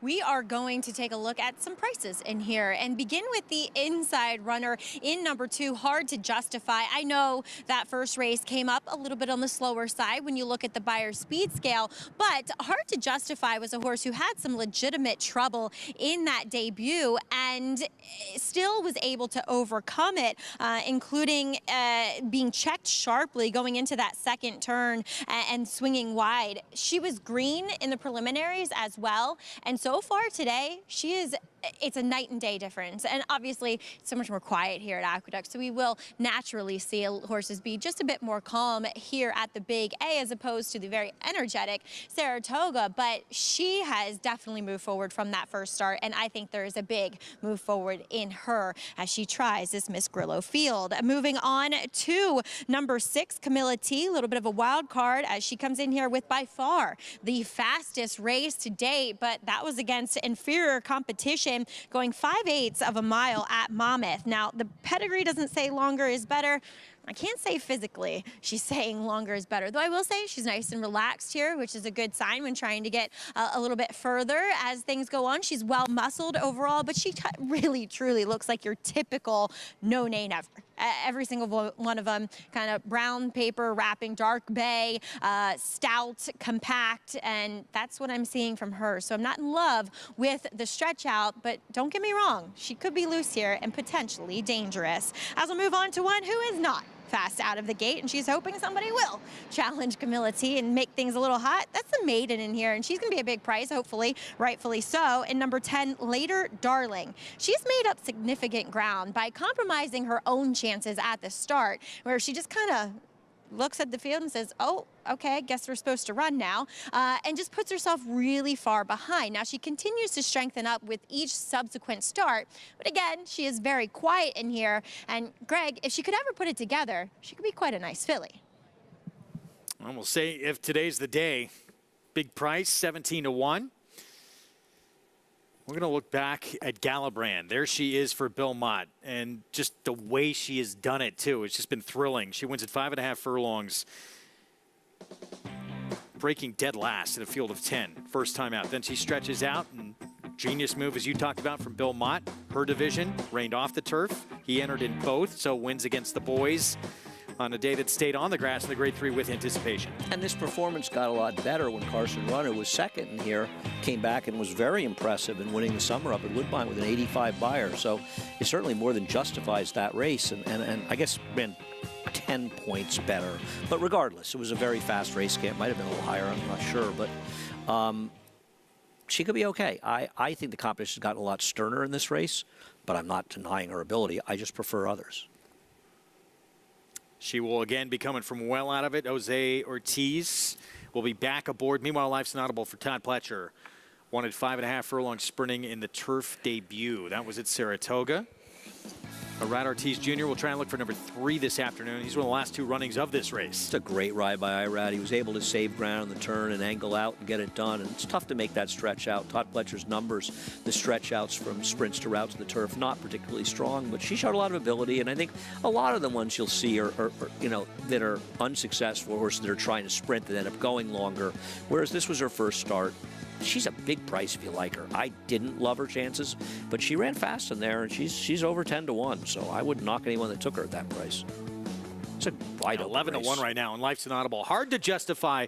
Here's the Chad Brown filly, Flavian Pratt from the rail. And she was in a slow race, but she had legit trouble in there, and is a dangerous player. One we were just talking about, Life's Inaudible for Todd Pletcher, so we'll stretch out on turf here for the first time. Got as good a fig, if not better, than anybody in this race, looking at Beyer figures and time from U.S. The question is, can she be effective stretching out? Joel Rosario on Gold Lightning for Brad Cox. I thought this horse was very impressive first time out, and is a major player here. Adam Rice with Dancing Spirit. He had a fantastic Saratoga from limited starters. Undefeated on the turf, ran very well that day, and should be forward. Huge effort from Camilla T, sprinting 5 furlongs, won by 13 lengths. They're taking a shot and seeing what she is. Maybe they'll run back in the Breeders' Cup Juvenile Turf Sprint, a race that should never be a Grade 1. Here is Memorialized Manny Franco Grand Motion. Yeah, I like this one. She was very impressive breaking her maiden last time, but obviously the going is tougher. The undefeated Galabrand for Bill Mott. Nothing not to like about her. She's run well in both of her races, short and long. Yeah, the feature on Mark Cassidy. He'll send out this maiden for start number 2, Sierra Sky. She made a rig run at Kentucky Downs. I prefer others. I didn't like the race she was in. Another Todd Pletcher filly, later Darling at 18-1. I think she's dangerous at a big price. Maggie touched on her. I mean, she was flying in the stretch. Just don't know how good that race was she comes out of. Cherie DeVoe has Junior Alvarado on Whimsically. Another one who would have to improve off her Colonial Downwind, but she's 40-1. And Steel Loot didn't break all, sort of stood still for a brief moment out of the gate in that Memorialized race, but Memorialized clearly had the better finish. I agree, but I thought she ran reasonably well. And once again, she's got a lousy post, but she's 20-1. So there's a lot of horses in here. I'm not going to knock, for taking bigger prices on somebody that looks a little bit slow. That's why they're a big price. First of 2 win and you're in races for the Breeders' Cup on this Wednesday card. It also starts the Pick 6. Let's head down to Maggie. Here with Megan Jones of Arnmoor Thoroughbreds with Gala Brand, and she's looking to remain undefeated. Megan, first, I know I've talked to you after her debut win and with the not the PG Johnson, with Anticipation, but did you know when you bought her, because you got her at a bargain basement price, she has a lovely pedigree, but were you expecting this type of campaign as a 2-year-old? I think you'd have to be kind of delusional too, and I also didn't think that she was, I think she's going to be a nice older filly, and of all my horses that I bought, she's not really the one that would be a 2-year-old, so I think Bill and I have tried to manage her carefully and just let her do what she wants to do, but she wants to do it, so we'll let her. I remember you said something really poignant last time before the With Anticipation, that she just kind of thrives on it. The more you throw at her, the more she responds in a positive way. I think so, and I wasn't in New York as much after her last race, but it seems like she kind of gets more confident and stronger from one race to the next, so this will be a good test, I feel like, against her division. Well, Megan, again, thank you for your time and best of luck with her. Thank you very much. All right, the Near Paint Gala Brand looking for her 3rd win in a row, Greg. All right, we'll see if she can get it done. She is the favorite. Thank you, Maggie, 5-2. And the way, again, she's been doing it, it's been pretty thrilling to watch. She's easy to see with those 4 white socks. Yeah, it's beautiful. Easy to pick her up. Listen, she's a big player in here. This is a super fun, competitive race. And, I mean, there's horses that have some talent that are big prices. So if you feel like they have a chance, and you're right, you can make some money in here. Earlier in the program, you may have seen, you may have not, but Hard to Justify, J.K. was singing her praises. Let's get back to him again. Yeah, look, the price, it's creeping into that area that Andy touched on at the top of the show, is that if she continues to go down at 4-1 or 5-1, I don't necessarily trust her based on the figure being slow, but at 8-1 or 10-1, I'm okay with this idea that the figure could possibly be a little bit light. She could improve. She could take another step forward. So she's on the border right now. I'm going to stick with her as my top pick, but I do want to warn, if she continues to come down in price, I'm not quite sure that she's the value that she was at a higher number. Look, she was impressive that day. She had trouble. I liked her that day, and I thought she was beat at most points of the race after checking around the half-mile pole, and then she came running, and she really did it pretty impressively. And look, she beat a horse that was entered in this race, a pellet by Todd Pletcher. Ended up scratching, but beat a horse that Todd felt like kind of fit in this race, at least when entries were made. The other horse I wanted to touch on quickly is a 7 Memorialized, who, if you watch that race back at Colonial Downs, the sprint, it was unbelievably impressive. This horse ran as well as Memorialized did, then came back at Saratoga and did it again impressively, opening up and winning by 3 lengths. You don't see that very often in turf races. A little bit shorter price, 3-1, but I still think probably some value there at 3-1. I think these 2 horses have shown a ton of talent. I'll stick with the 2, but I wanted to point out the 7. Meanwhile, there's a look at Camilla T. She won by almost half a football field, going 5 furlongs, which is not very far. First time out, that's hard to do. Yes, it is, and it probably says a lot about the horse she ran against, but her 90 Buyers says a lot about her as well. Now, obviously, you have to wonder if she stretches out. She obviously is supposed to make the lead in this race. If she's not in front, then something went wrong. Whether or not she can get long or not, we'll find out. And I guess what the option that the Connections have, even though she's a filly, is would they consider running her in the Breeders' Cup Juvenile Turf Sprint, a division that needed a Breeders' Cup race? Wouldn't you agree? Clamoring for that. Sounds like it's not your favorite. Shouldn't be a great one. We will see if she can handle going to a mile and 60. She's intriguing. She adds a lot of interest to this race here. Meanwhile, Dancing Spirit, Adam Rice, Kendrick Carmouche. Let's go back to Maggie. At a huge price, Dancing Spirit, as we'll continue to talk about some long shots and one horse that's a short price. But Dancing Spirit, she has one turf race out of her 3 starts so far, and it was by far her best, and it matches up favorably with your current favorite in Galabran. She too ran a 71 when winning that day, and she's all turf. They kept her kind of quiet in the paddock today, keeping her in the stall. She did get a little enthusiastic upon going to the track last time out at Saratoga for that off-the-turf PG Johnson, but I firmly believe she's back on her preferred surface today, looking a picture. I think she's intriguing at a huge price, and I'm actually going to go with her, as we'll also take a look at number 7, Memorialize, one of your short-priced horses. Grand Motion has great numbers with horses who broke their maiden in their last, going on to stakes, graded or not, with 2-year-olds on the turf, 6 for 19, and she's gotten stronger out of the race. I wasn't overly enthralled with her in appearances last time out when she broke her maiden quite impressively, but I also like the fact that she hit another gear once getting to the top. She actually kicked away from that field, and I think that's always a good sign. She did get a little bit warm, but as I said, a lot of them are getting warm today. As another horse that's a bit of a price is number 12, Steel Loot, a maiden for Chad Brown.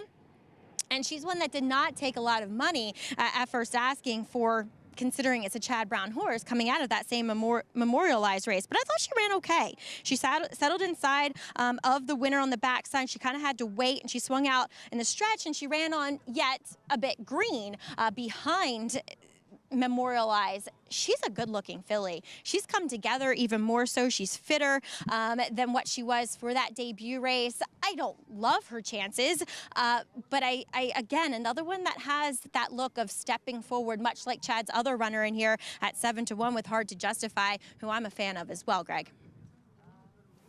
Yeah, I mean, you expect improvement from this barn. It's Chad Brown, and again, that break in that debut. She had the rail that day, and she just kind of stood still as the gates opened for a moment.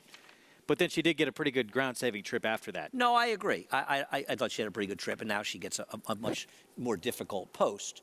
But she's a huge price, you know. I mean, price can overcome a lot. I don't like her, Steel Loot. I much prefer the horse that beat her in there, but she's a second-time star, could improve, and I don't... There's going to be some good horses that run 5th and 6th in this race. It's a very, very competitive running of this race, and a reasonably nice group of horses heading towards the Breeders' Cup. Yeah, winner will have the opportunity and earn their way into the Breeders' Cup Juvenile Fillies Turf Grade 2. Miss Grillo, first of 2 win and you're in races for the Breeders' Cup on this Wednesday card here. Belmont at the Big A, the favorite, the undefeated Galabrand for Hall of Famer Bill Mott. The way she has done it, each of those first 2 starts going 5.5 furlongs, coming from last to first, winning pretty easily, and then stretching out to a mile and a 16th. Same deal, last to first to win against the boys as well in a Grade 3. Can she keep it going? She is the 5-2 favorite with Jose Ortiz back aboard. Be interested to see if she ends up being the favorite, as both the 7 and 8 are favorite, and the 7 a slight favorite in multi-race bets, but she appears to be the favorite. I don't know what the discrepancy in money in the win pool is right now. I should actually look. I can do that, you know, on Naira Bets. Memorialized 5-2 as well, right next door for Grand Motion. She has 2,000, almost 40,000 versus 38,000, so she's likely to be the favorite. Life's an Audible, and those Micropoli Stable Silks stepping in with a Rat Ortiz Jr. Let's go upstairs. Win, and you're in for the Breeders' Cup at the Grade 2. Miss Grillo, John Imbrial, the call.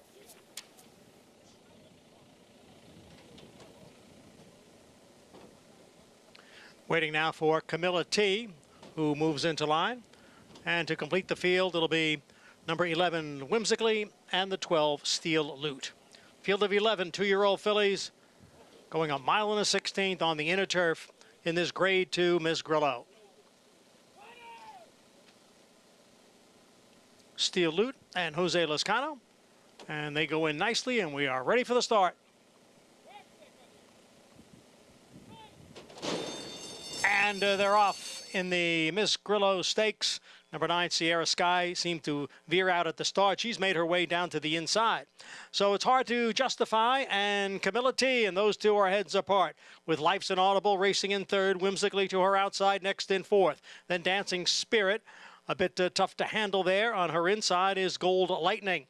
Then comes Memorialize, who's on the outside and racing in seventh. Galabrand is in between horses and in eighth. Sierra Sky down at the rail runs in ninth. And then it's Steel Loot in 10th. And Later Darling trails the field in 11th. The opening quarter over the firm turf, 23 and 4/5 seconds.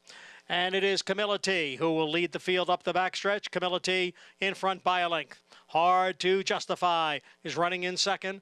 Life's Inaudible down towards the rail in third. And right alongside is the gray Whimsically in fourth. Then comes Gold Lightning in fifth, about 5.5, 6 lengths from the front. Dancing Spirit in between horses. Memorialize in the clear on the far outside.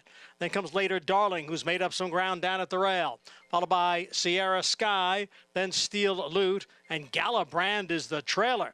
The half mile in 50 seconds. Camilla T by a neck. Hard to Justify on the outside in second. Whimsically is next in third. Gold Lightning down towards the rail is running in fourth. And then comes Life's Inaudible, who will swing to the outside for the stretch run. Here is Whimsically. Here is Hard to Justify. The two of them are right together. Life's Inaudible continues to gain on the outside. It is Hard to Justify who has the lead. Then Whimsically. Then Life's Inaudible. They come on for the finish. Hard to Justify has won it 3/4 of a length. Life's Inaudible finished second, and Whimsically was third. Hard to Justify, 7-1 for Chad Brown. She had that eventful trip in the debut, and despite that, did not take much money here. And this was a great ride by Flavien Prat. Obviously, it helps getting the rail. But once again, how often do you watch a race and say, boy, Flavien Prat got bad position there? It just seems like he always gets the position you want him to get. He's sitting behind a sprinter stretching out. The pace was fair, but it wasn't super fast. And she was just in a great spot. The number 11 ran very well Whimsically for Sherita Bow. Man, her horses are really running at a huge price. It's 59-1, longest shot on the board. Getting second for Cherie, but Hard to Justify was able to turn her back with a game performance. A nice performance by Life's Inaudible. A very bad performance, though. I think she finished fourth by Gallop. 3 got second, actually. I'm sorry, so 3 got second, excuse me. Galabrand made a run, I believe, to get fourth, and she was dead last. There is no way Memorialize was ever winning this race, and she was stuck 3 wide the whole way. She probably wasn't good enough, it turns out, anyway, but that's 3 wide with no cover is the worst kind of trip you can get. There was just no way Manny Franco could ever get her inside of horses, but good post position, good rider, good horse, gets it done, and a nice call by Jonathan as well at 7-1. Nice price on this horse. Same price as Camilla T? How is this horse the same price as Camilla T? Would appear, yeah, onto the Breeders' Cup with this performance. Hard to Justify. Wise Racing. Chad Brown trains. Flavien Prat aboard start number 2 and a grade 2 victory win, and you're in for the Breeders' Cup Juvenile Fillies Turf 143 and 4 final time prices when we come back. 2, 3, 11, 8 in the Miss Grillo. We'll be back right after this.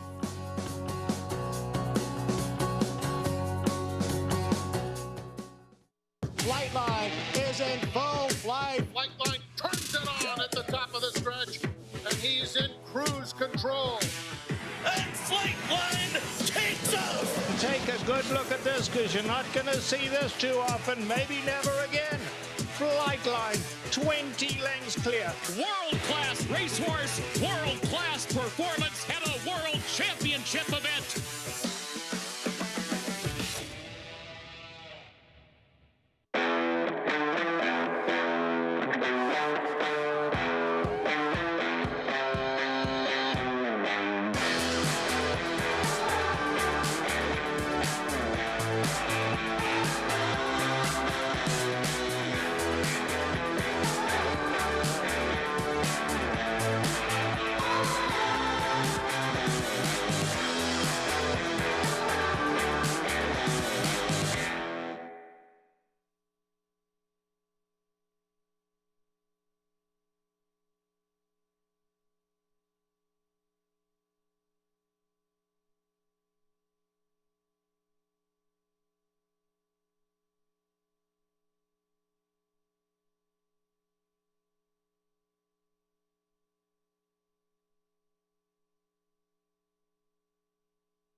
We're back on America's Day of the Races on our FS2 coverage. Grade 2, Miss Grillo. It's a Hard to Justify. Our program brought to you by Nyra Bets, where you can play all the action, and hopefully you got 7-1 on this filly. Second time out. Our Winner Circle lead-in brought to you by the Fasig-Tipton November Sale, the world's premier breeding stock event. Nominate now to the sale where stars are sold. Hard to Justify. Big step forward in start number 2. Flavien Prat aboard. Good position, getting it done. 3 straight wins for trainer Chad Brown in here in today's card, 3rd, 4th, and 5th. And just a nice job. And Flavien always getting that good position. Nice performances by the runners-up as well. Yeah. It all ran well. It'll be interesting to see these horses and watch again as they head towards the Breeders' Cup. And I feel like the Breeders' Cup juvenile races here, they're going to be pretty competitive. Let's go downstairs to Maggie. Here with winning rider Flavien Prat. In this Miss Grillo, Hard to Justify, she had a tough trip first time at Flavien, but today, how much more professional was she? Yeah, very professional today. She warmed up like she's been 1,000 times here. So I was very impressed with the warm-up and got me into the good position right out of the gate, and I was traveling well, and from there she did the job. Were you surprised at all at how quickly she broke today and flashed that early foot? A little bit, yeah. I mean, I was hoping for her to, break running, because from the inside I didn't want to be shuffled back. But yeah, I was a bit surprised how good she broke and how forwardly she got herself. But surprised in a good way. You'll be aboard one for Arnaud Delacour coming up in the Pilgrim Fulmineo. Oh my gosh. One that Arnaud said got nervous in the gate last time. How are you going to approach riding him for the first time? Yeah, I've seen that he broke a step slow last time. I mean, see how he fell in the gate, try to keep him relaxed, and we'll go from there. All right, wishing you the best of luck with him. Congrats here, though. Thank you very much. All right. Flavien Prat doing all the right things here with Hard to Justify, getting the win in this Miss Grillo, Greg. And on to the Breeders' Cup Juvenile Fillies Turf with that performance. So 2 for 2 to start her career. And we move on to race number 6. We still have the boys' turn. Winning, you're in the Grade 2 Pilgrim to come. Maggie was asking about Pratt's Mount Fulmineo. That'll be the 8 for Arnaud Delacour. This 6th race starts the late pick 5. 1 turn mile. Now winners at 2 lifetime, $16,000 claiming tag.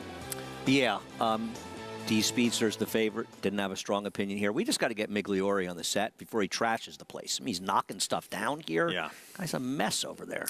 Vintage art collection to the side. Yeah, he's destroying old paintings of great horses. Or just replace it. He's coming on next. Along with Acacia Clement, they're going to take you the rest of the way. This late pick 5 to come, including that winning you're in for the Breeders' Cup Juvenile Turf. Grade 2 Pilgrim ahead. And Todd Pletcher, he's going to try and win it for a 3rd year in a row, his 6th overall as well. That's race 7 on the card when coverage continues right after a short timeout. That man right there, can he make it 3 straight? He'll send out 2 in the Pilgrim ahead.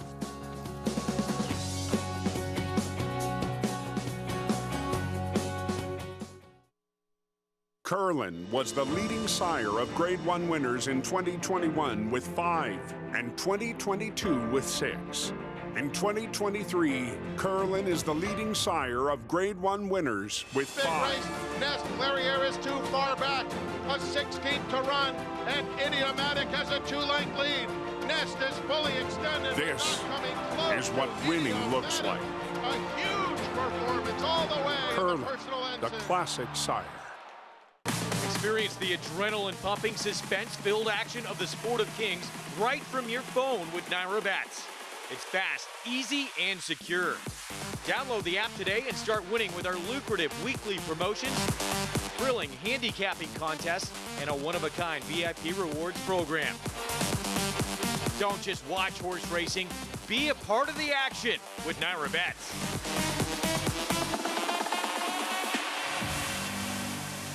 Introducing Venezuelan Hug, the tenacious, towering son of Constitution, now standing in New York. After breaking his maiden at Gulf Street, he dispatched Cityman and Allowance Company at Saratoga, going on to 6 wins in 10 starts, finishing with 3 straight stakes victories, including the Grade 3 Canadian Turf. Now a versatile sire, complementing any mare with size, looks, and athleticism that's been called the best-kept secret in New York. Venezuelan Hug, standing at Mill Creek Farm. Visit millcreeksaratoga.com to book your mare today.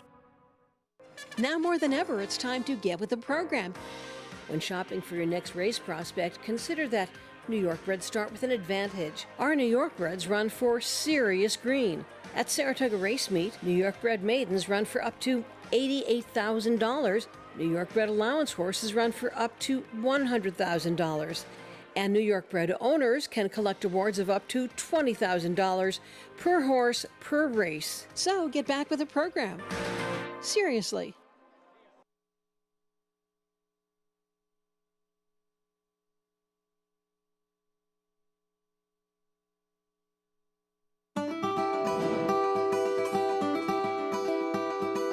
All right, everybody, welcome to Claiborne Farm.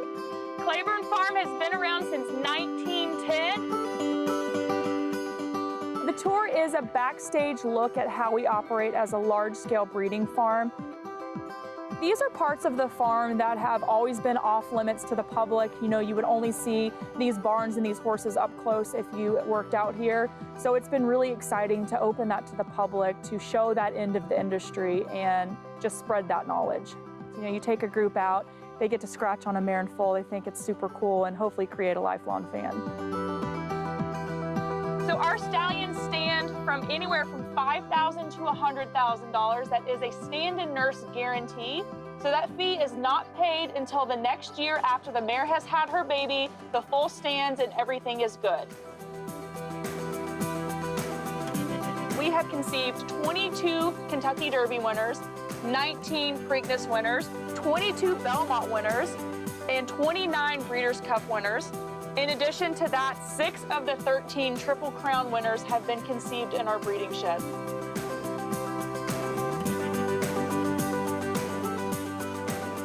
So I'm always excited to, you know, spread the knowledge that I've had, share this passion for the breeding industry that I've had basically my entire life, and just spread the wealth. Basically, all of our tours are sold out. That's just absolutely fantastic. Sometimes we'll try to sneak in 1 or 2 extra people onto the trolley. It's a yearling colt field. Actually, this field is home of 2013 Kentucky Derby winner Orb, as well as Breeders' Cup Classic winner Flame. The cemetery is extremely popular. It's on both types of tours that we offer, so the trolley tour and the walking tour. People travel from all over the world to see Secretariat's grave. So it's really exciting to see people's reaction to seeing that. Secretariat, the 1973 Triple Crown winner. I just want to thank everybody for coming on this tour. This is a tour that we've been really excited about. We're really excited to open up this side of the operation to the public. I think Claiborne is just absolutely iconic when it comes to horse racing. I don't think you can think of horse racing without thinking of Secretariat and Claiborne Farm.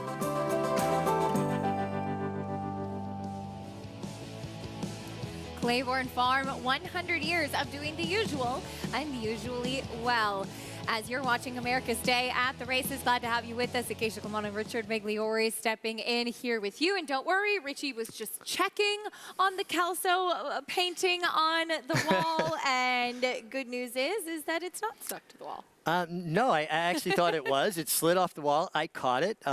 Listen, Kelso, one of my all-time favorites, with Eddie Arcaro aboard before Milo Valenzuela took over when Eddie Arcaro retired. And I just love that we have pictures and paintings of some of the great horses that have graced these beautiful racetracks. If you've never been to Aqueduct, there's actually a lot of cool stuff around here, and particularly downstairs, all of the murals that are around as well. There's some really interesting things to take a look at around this racetrack. I love the one on the second floor with my old boss, Steve DeMauro, with his 2 champions, Wajima and Dealey Precious, and it's a great peb of him holding both horses, and that was the year he won the Eclipse Award as well. Very, very cool stuff. Yeah. Looking back through history in the halls as we look ahead to the future today as well. Part of the Breeders' Cup Challenge Series, the Pilgrim, leading into the Breeders' Cup Juvenile Turf World Championship weekend. And we have just a couple of races until we get to this Grade 2 Pilgrim. And we'll take a look at Agate Road. Beautifully bred, high-quality road out of Grade 1 winner Yellow Agate. Did win on the turf last time out, Richie, though still very green. Yeah, he was green, and it makes you feel like he's still a work in progress. But for a horse to win as a work in progress speaks volumes to his ability. He closed off a very slow pace. and finished resolutely. And, you know, a horse that was a little bit difficult in the first turn. And I thought this was a really eye-catching kind of performance from him. I'm not seeing a tremendous amount of pace in this race as well, so he may have things to overcome. You saw there Irad Ortiz angling out to the middle of the track, a little bit late getting to his right lead. Took a step in as those horses kind of got forced out, but really drops his head and finishes here, Acacia. Yeah, one of the horses, the two Tropenhagen, who did look to be a horse that was forwardly placed, is out. Likely we'll see BD Saints on the front end yet again, but certainly full of a lot of horses that are more closing types. We'll see what kind of pace setup Agate Road does get. Was off slowly in that off-the-turf leaner in his third.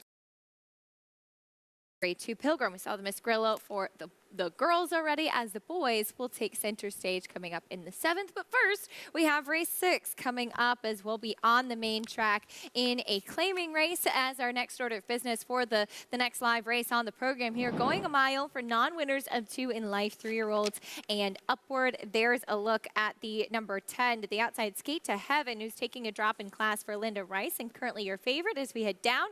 Get a paddock report from Maggie Wolfendale. Hey, Maggie. Hey, Geisha, and there's a lot of question marks here in this field as we're dealing with these 1 for many's, as we'll check in with one of those, and that's the 1 for 11, number 6 in here, D Speedster, and a likely, I don't want to say likely favorite because who knows, that they might bet down the outside horse, but D Speedster should take a considerable amount of money coming off 3 consecutive second place efforts, and very energetic here in the paddock. He's actually, I think, a little bit annoyed by some of the bugs in here, as once one lands on you, then you feel like 10 million have landed on you. But anyway, healthy, everything you want to see from a short-priced horse. And last time wired up at Finger Lakes, so certainly a logical player in here, giving all the right signs in the paddock. Number 8, El Dichimi, I think is quite interesting. Only the 2nd time at this condition, kind of relatively speaking, although I think even though it's for 12.5 at Monmouth, arguably a tough condition because it's for those also straight 3-year-olds who have won more than 2 races. So now he's dealing as a 3-year-old with horses who have only won that 1 race. And last time out, he was wired in a slow pace by the heavy favorite, who's a 4-time winner in Coco Shell. Pretty good looking horse. He's cut out to be a decent runner as you look through his 2-year-old form. And I think at this level, there is a argument to be made for El Dichimi.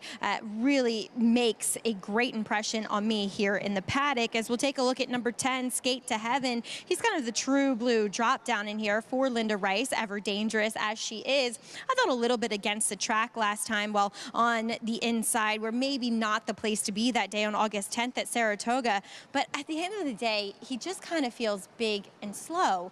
And on this racetrack, I think you want to have some form of at least tactical speed. And Acacia, I don't see that at all from Skate to Heaven. Yeah, fair enough, Maggie. Thank you. He's typically one that is pretty far off of it. And Maggie touched on the track, Richie. What are some of the things that you've noticed over the last couple of days as far as horses trying to close on the main track and how they may be handling it? Yeah, I mean, you've had horses come from just off the pace, but you're not really seeing deep closers have a lot of success. And a race like this, where there's not particular strong amount of speed, I got to think that the 6-horse D Speedster has an opportunity potentially to control things here. I couldn't really make anybody else out that I thought could be speed. As far as Dee's Speedster is concerned, tried running up at the Finger Lakes last time out. This is 2 starts back when finishing 2nd to Rock the Weekend, who was winning a couple of races in a row and coming into that effort. Just seems to be kind of going back to the level that he makes sense. And while he is more of a 2nd place finishing type, his tactical speed could be a big advantage.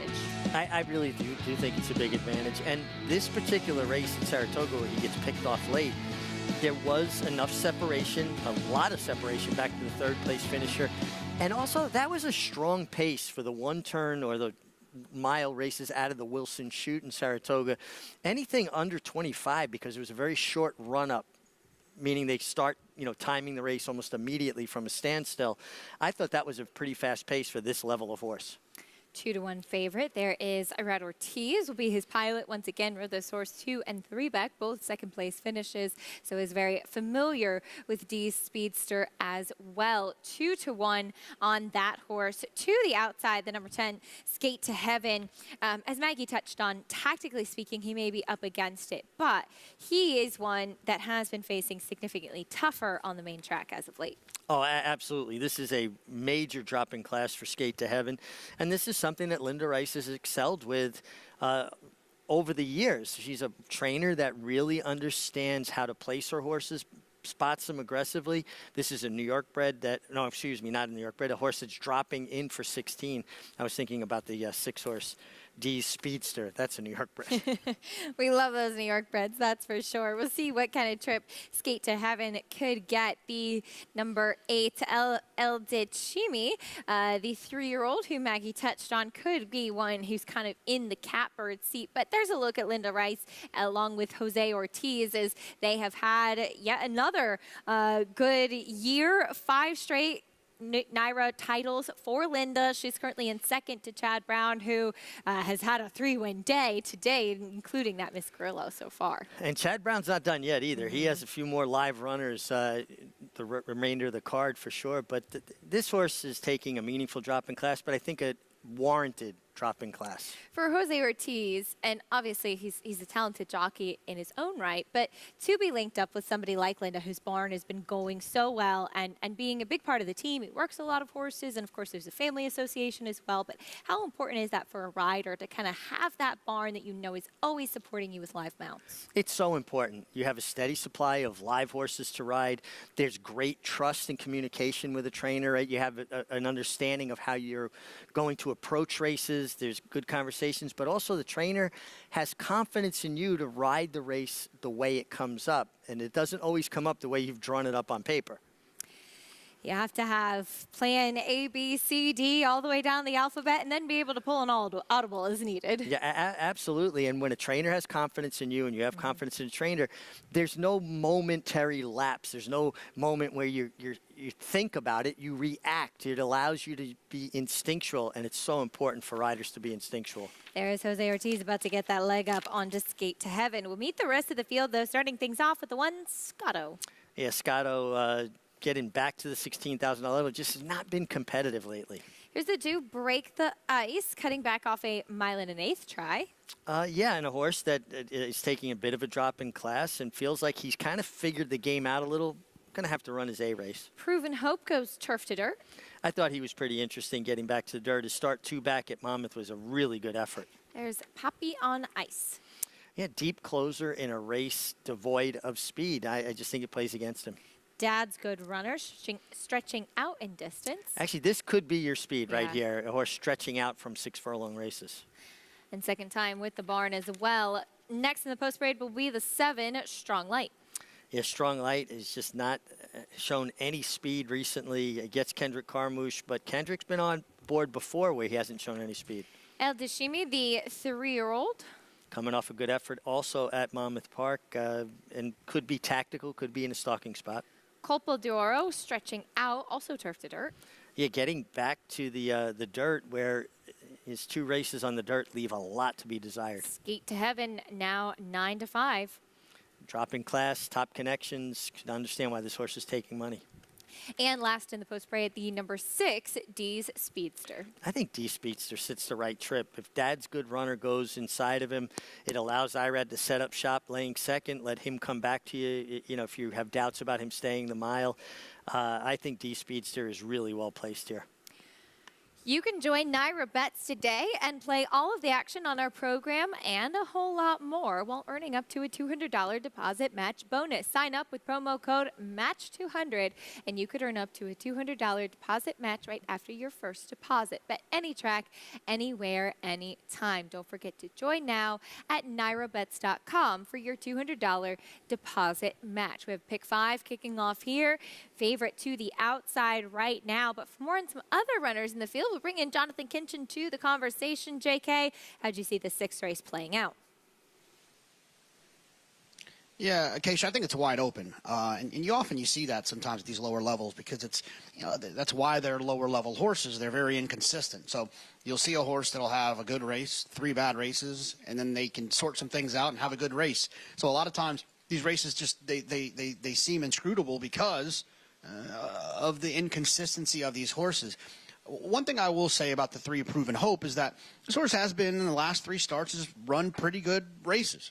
The problem is a couple of those races came on turf. At these lower levels, though, when I find a horse that can run kind of a nice race, I don't care really what surface it's on, if that number can kind of lay over this group. And I think the way that Proven Hope ran on the turf last time at Monmouth at this level is a race that's, not significantly, but at least a little bit better than what the rest of these horses have run. So while there's still some questions about whether or not this horse can repeat that dirt effort 2 back, I do think that we at least know the horse is in good form, having back-to-back good performances regardless of the surface. I'll take the 9-2 in a wide open race. I can't take the short price on the 10. Okay, I agree with you when it comes to number 3 in here, Proven Hope, albeit he is 1 for 16 with that lone win coming on the turf. But even when you go 2 back to his last dirt effort, he was one that he was a little slow away. He made this wide kind of rally. He did take a while to switch leads, but once he did, he kind of leveled off and made it close to Coco Shell, who is another horse I talked about with regards to the 8 horse in here. But what I liked is that they were 10.5 lengths clear of the 3rd place finisher. So kind of with a horse that's in good form, Proven Hope proved to be just second best that day and by far second best. My problem with him on this particular occasion, and while he looks fantastic, great coat, great flesh, warming up well, is he just doesn't have much early speed, especially going this 1-turn mile. So I feel like that might compromise his chances. But I do like that last dirt effort he comes in here off of. Well, the horse that will be forward in here is a stretch out number 5, Dad's Good Runner. Look, he's a gun runner, and most gun runners, they like that kind of middle distance, if you will. Particularly this 1-turn mile. He is out of a dam who's produced multiple graded stakes winning sprinters, but he's not totally against it physically as he stretches out for, albeit lower profile connections. But Acacia, he could be dangerous. He's incredibly fit heading in here too. He's a little more tucked up than what I've seen from him in the past. All right, Maggie, thank you. Excuse me, 11-1 on Dad's Good Runner. As she touched on, Richie, the stretch out in distance, well, of course it is a question, but tactically speaking, it could make him dangerous if he gets comfortable on the front end. And he really warmed up nicely. Like the way he framed up. Maggie was talking about it. I mean, the dams produced Grade 1 winners, Paula's Silver Lining, Dad's Caps. Even a horse, a real honest horse like the 9-time winner Vincento. Now, Dad's Good Runner hasn't kind of had all of that talent passed down to him, but he lands in a spot where he could get very, very comfortable on the lead, as you said. And lower level horses, sometimes it's all you need. They get brave, they get in a good solid rhythm, and they can continue to find. I do believe he'll be in front. He's shown sprint speed at times. And sometimes it's just as simple as finding your friends. And maybe that'll be the case with the 6D Speedster. Now, he's been at this level before. As mentioned, though, Rock the Weekend was kind of on a good run at that time when he was run down 2 starts back, and they were 7.5 lengths clear of the rest of the field, as we've discussed. Yeah, exactly. A lot of separation there. And again, I think it was a fast pace for the level of horses, especially out of that turn and a half Wilson Chute that I think has been a great addition to racing in Saratoga. I love the fact that they have that ability to run a mile. It's not either 7 furlongs or a 1 1/8.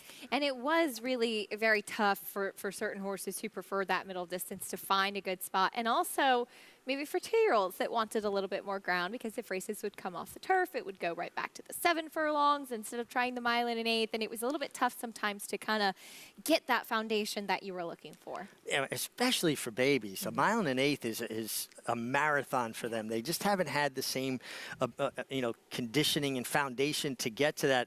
I mean, for years, the Remsen was such a barometer of who was going to go on to the classic distances the following year, because it was a mile and an eighth here at Aqueduct. Now the Breeders' Cup has kind of taken some of the glory away from that, but I still think the Remsen is still a great barometer for horses that really are going to point out they want distance. Some 2-year-olds in the spotlight today. We saw the Miss Grillo already. The Pilgrim coming up next. The Champagne this weekend. Looking forward to that for the 2-year-olds in the spotlight for Zet. And so a lot of exciting things coming up for the young horses. No, it really is. And in this game, we're always kind of looking to the future, right? We want to see the next star or who the horses are going to be. They're going to distinguish themselves when it comes to the 3-year-old classics. Keeping the dream alive as they load in for this 6th race. We'll see who gets the win and finds the right spot today. 9 to 5 to the outside on the drop-down runner. Skate to Heaven.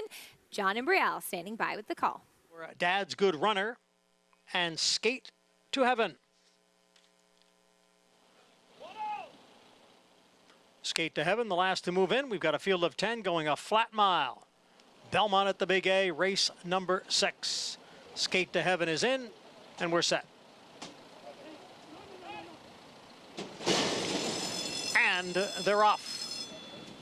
And it is El Decimi along with Skate to Heaven and Colpo Doro. Now moving up is Dee's Speedster, so 4 of them vying for the lead.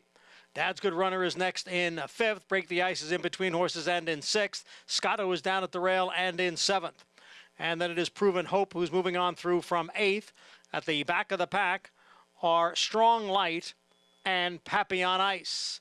They move up the backstretch, and the battle up front continues through a quarter in 23 and 3. So it's Colpo Doro, El Decimi, Dee's Speedster down at the rail. Far outside, it's Skate to Heaven. Then comes a Break the Ice, who's down at the rail. Proven Hope continues to race in between horses. And that's Dad's Good Runner, who's in 7th, but only 3.5 lengths from the lead. Strong Light moving up a bit on the outside. Scotto down at the rail. Pappy on Ice at the back. Half mile 46 and 3/5 seconds. Now Skate to Heaven is making a move on the outside of El Decimi and Dee's Speedster. Dee's Speedster at the rail. El Decimi in between. Skate to Heaven on the outside. Dad's Good Runner continues to advance. Will be forced 4 wide. Strong Light is widest of all as they head for home. 3/4 in 1:11. Skate to Heaven now ranges up on the outside to challenge for the lead. Dad's Good Runner continues to gain ground. Dee's Speedster is dropped back. And then El Decimi and Strong Light. It is Skate to Heaven who has opened up here in deep stretch. And it will be Skate to Heaven and Jose Ortiz. And it was a photo for second at the end between Dad's Good Runner and Strong Light. Sometimes the class just makes all the difference. Skate to Heaven on the drop-in class found the right spot to get the 2nd win of his career. Yeah, I think the drop-in class obviously made all the difference. And he was just kind of perched out there in the clear, wasn't far away from the pace. Showed good speed out of the chute, and then Jose backed off a little bit. And that's one of the luxuries that outside post position gives you. You can kind of assess after you've gone 1/8 of a mile what's happening inside of you. Do I want to be more involved? Do I want to be less involved? He backed off a bit, and this horse was just much the best. Dad's Good Runner. Nice run and ride from him. Romero Mirage picking up the mount here. This horse didn't break particularly sharp. I thought he might be part of the pace. Rated nicely, made a run, came up 2nd best, but one of the things you'll see consistently from Romero Mirage is that good, strong, hard ride for any placing. And if you're betting exactas, trifectas, superfectas, you want your riders to ride through the wire and finish strong, and you're going to get your money's worth with Romero. But that hot combination, Jose Ortiz and Linda Rice, find the winner's circle again. Jose, who just celebrated his 30th birthday the other day, getting a victory on the favorite 9 to 5 on Skate to Heaven, sitting just off of what actually turned out to be a bit of a pace duel between the 8 El Decimi and the 6 Dee's Speedster. Didn't matter that the 5 didn't break. Actually turned out to be a little bit better for him. Dad's Good Runner able to come from off of it and finish 2nd. Yeah, and this was a very strong pace for this level of horse. I mean, listen, the track is on the fast side, but I think you see this happen quite often, Acacia, where everybody's watching the races, you're paying attention. Wow, you know, horses being forward are getting the best of it, and riders come out more aggressively. They're trying to get position, and you'll see faster paces as the day progresses. 10, 5, 7, 8 big prices underneath, but no doubt about your winner. The favorite, much the best in race number 6, 9 to 5 on 10, Skate to Heaven, that ever-potent duo of Linda Rice and Jose Ortiz. We mentioned today is all about the 2-year-olds. When we come back, we will recap what happened in the Miss Grillo. Hard to justify a generous price for Chad Brown runner.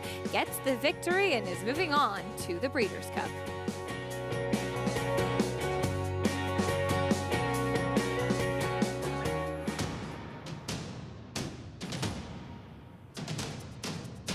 Drain the Clock will win and win by as much as he wants. He'll win by 6 in the end. It is Drain the Clock who will bound home the winner in the Bayshore. Drain the Clock, Jackie's Warrior, a terrific finish in the Woody Stevens that goes to Drain the Clock by a head.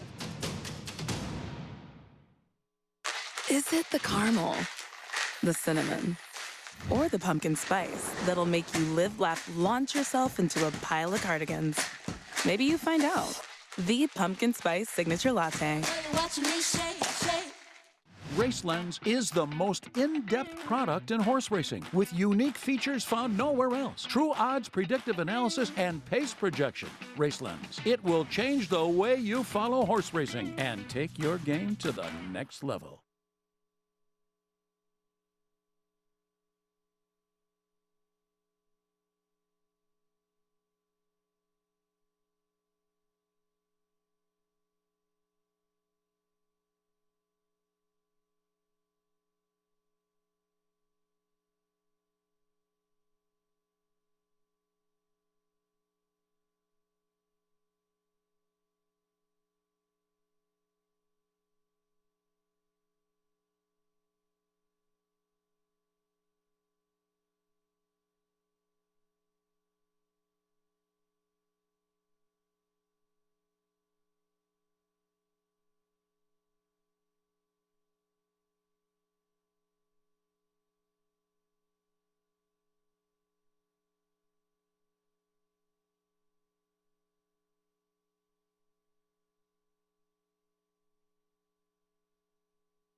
Welcome back to America's Day at the Races, brought to you by Naira Bets. You can bet any track, anywhere, anytime. Get started at nairabets.com or download the app today. Skate to Heaven, son of Lauban, gets the win, dropping in class for Linda Rice and Jose Ortiz in race 6. Well spotted, and when horses are in the right company, they will excel, and this horse certainly just came away as much the best, drew off at will through the stretch.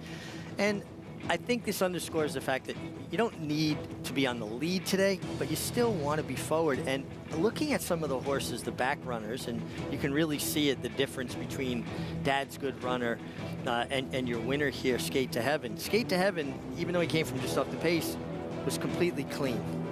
Dad's Good Runner was really covered in kickback, and I think maybe that's the reason why horses aren't running as well from off the pace today. The kickback is just really, really difficult, but Skate to Heaven has your favorite, 590. Dad's Good Runner, he'll get you a nice exacta, the old 10-5 or 5 and dime in a box, $27.75 for $1. Moving on to race 7, it's time for the Grade 2 Pilgrim. It is our 2-year-old race of the day, brought to you by Spendthrift Farm, home of North America's 4-time reigning champion General Sire Into Mischief. What a tremendous sire he is, and there are a couple other Spendthrift stallions represented in here, including Baldoro, Omaha Beach, really exciting stallions represented in this upcoming 7th race, the Pilgrim, as 5-2 favorite on Agate Road, who broke his maiden on the turf last time out. Yeah, came with a good late run after, he hasn't been very handy away from the gate. But, that always bodes well for a young horse because they're making mistakes and still winning. And if they continue to improve and make the right moves and get over those young green mistakes, they're going to be better horses. We'll see what the boys do. The girls were in the spotlight a little bit earlier on the card in race 5 in the Miss Grillo, and it was a generous price on your winner. And that was the number 2, Hard to Justify, who had trouble in her first start. She was a big price, 7-1 this day. And it was a smart ride by Flavien Prat, Richie, as he put her forward into the game. And she was the one that was really able to withstand any pace pressure that she took and hold off after dueling a little bit with a horse that was stretching out from sprint distances. Yeah, it looked like at the top of the stretch she might get swallowed up, but she just kept finding, and I love the way she drops her head. She has that nice long stride. You think about her sire and the efficiency Justify had with his stride. This was a really nice ride tactically from Flavien, putting her in position, and just a really nice effort from Hard to Justify. For Wise Racing, she was a $190,000 yearling purchase by Justify. Now 2 for 2, gets the win here in just her second start, winning the Miss Grillo.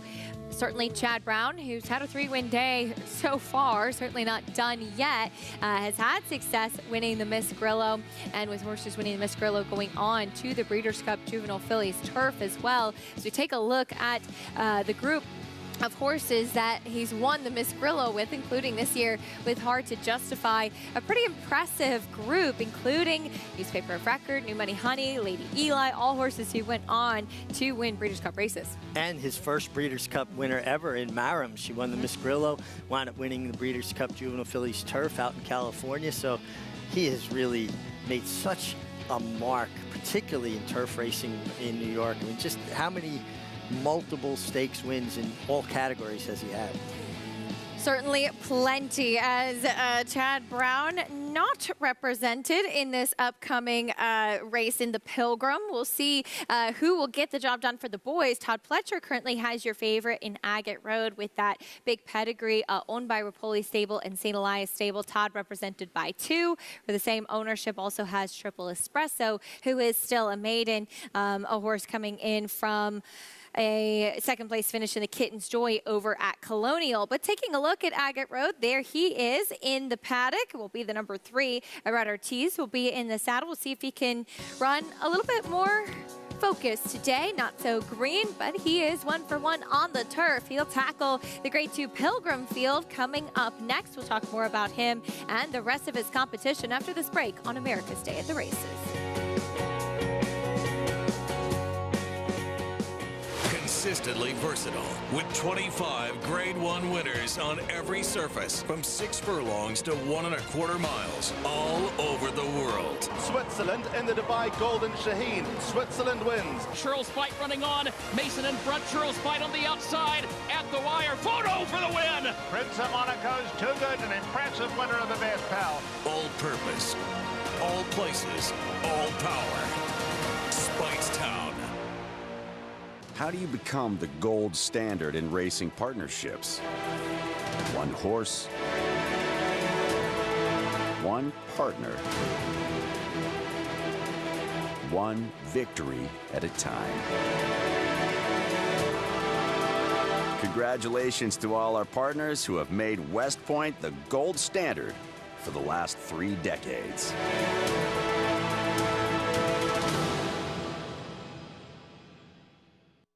Liam's Map, a 2-time Grade 1 winner with 6 consecutive triple-digit buyers, including a 114 to win the Breeders' Cup Dirt Mile. He's already taking the lead as a sire with Grade 1 winners Basin, Wicked Whisper, Colonel Liam, and Juju's Map, plus multiple six-figure yearling sales and 2-year-old sales up to $1.2 million.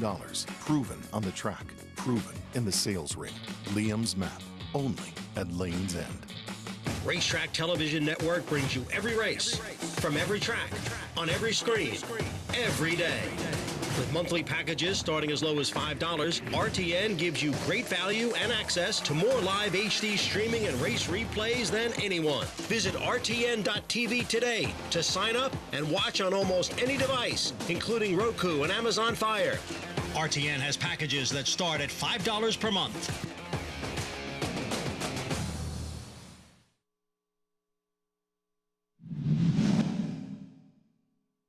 It's Portfolio Company on the inside and Annapolis on the outside. And the two of them are heads apart. 3/4 up in 1:12-1. Annapolis on the outside. Portfolio Company continues to battle on down at the rail with less than 1/8 of a mile to the finish. It is Annapolis and Portfolio Company, and they're putting on a terrific stretch duel here in the Pilgrim Stakes. They come on for the finish. Annapolis by a head.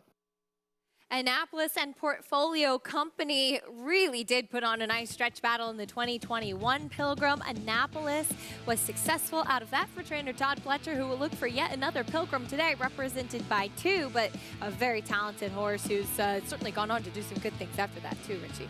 Yeah, absolutely. Annapolis, crackerjack miler on the turf. I love that he wears those silks that Avatar wore when he won the Belmont Stakes way back in 1975.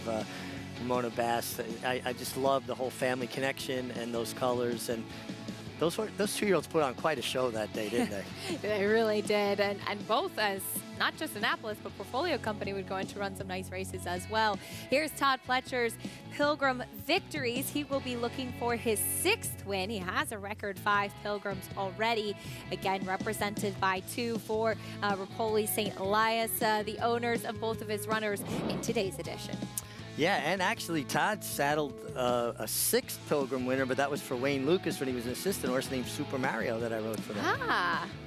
Yeah, I guess that wouldn't count the tally, but he was there. He saddled the horse. Yeah, he I and love Kieran those old McLaughlin were photos there. with a young Todd Pletcher in the winner's circle with a Wayne Lucas. Oh, it's just tremendous. And you think about all the talented trainers that came out of that camp. If you graduated the University of Wayne Lucas, you became a heck of a horse person. That coaching tree is pretty strong. Todd Pletcher represented by 2, though. Let's head down, get a paddock report from Maggie for this Pilgrim.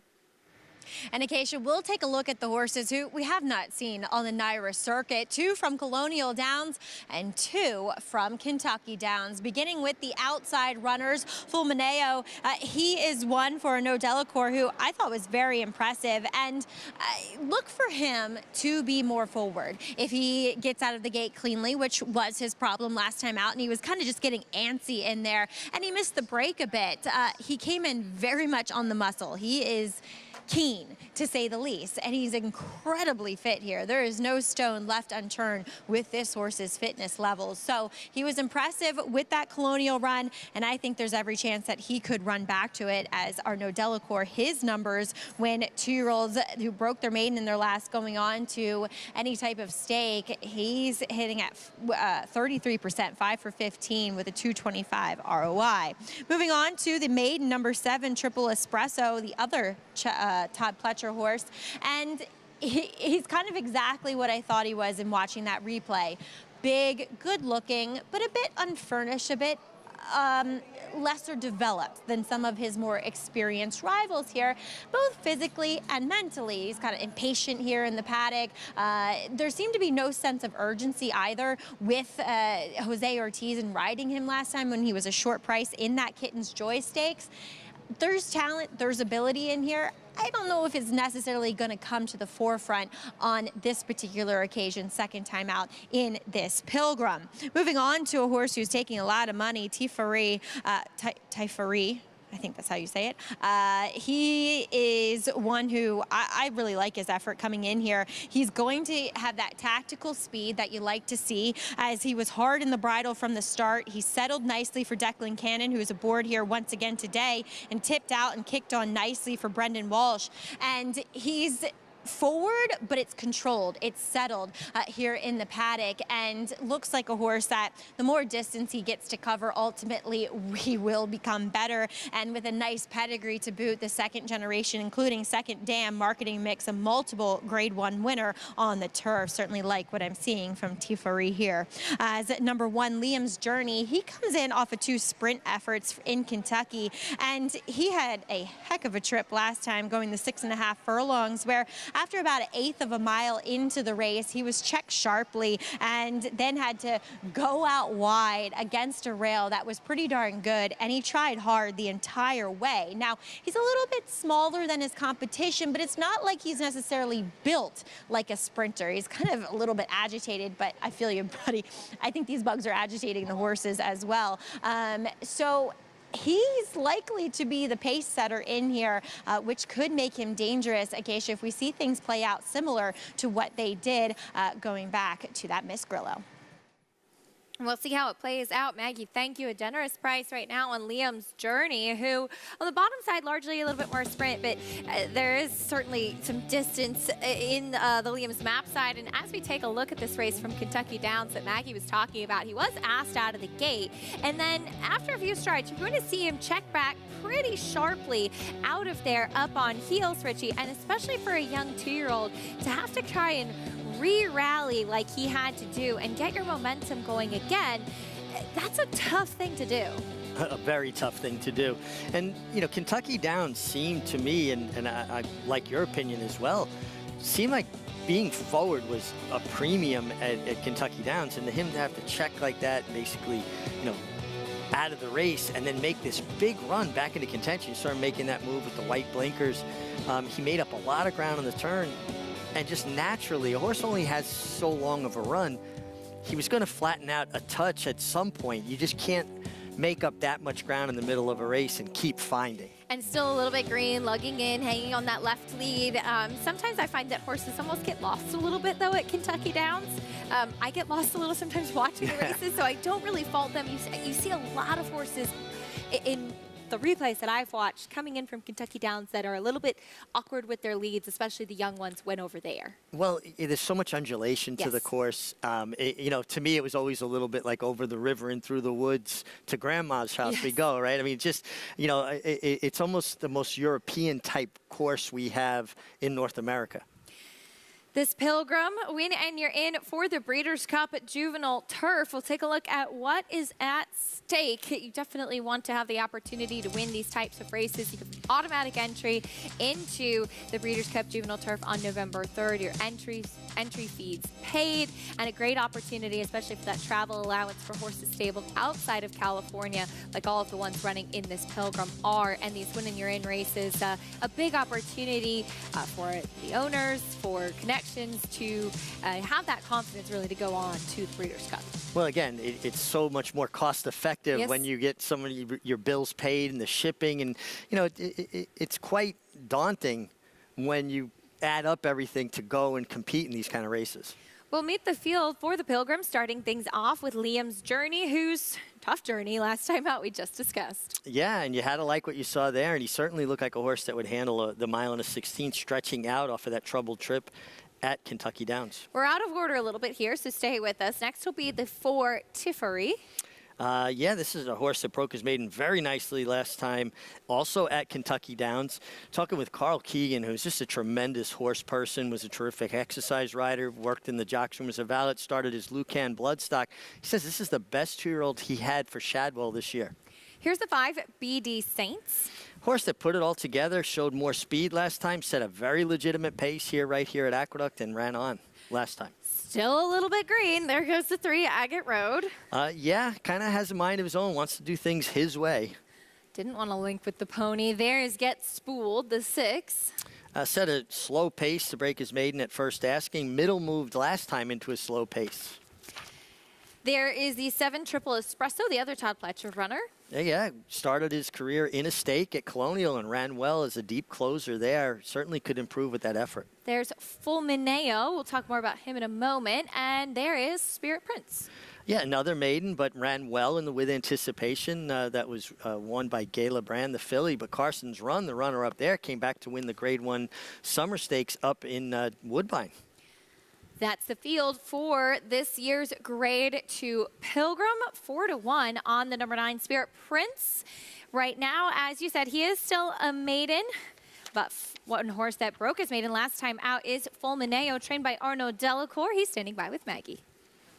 That's right, Acacia, and keeping a careful eye on your charge here, Fulmineo, Arnaud. I know a horse that you had mentioned got a little bit nervous, a little antsy in the gate. What do you do to try to prohibit a horse from doing such? Well, we did a lot of gate schooling, and hopefully getting as relaxed as we can. It's a bit different today. He's got D8, so he won't have hopefully to wait too long in the gate. And I hope that he can break a little bit better than last time.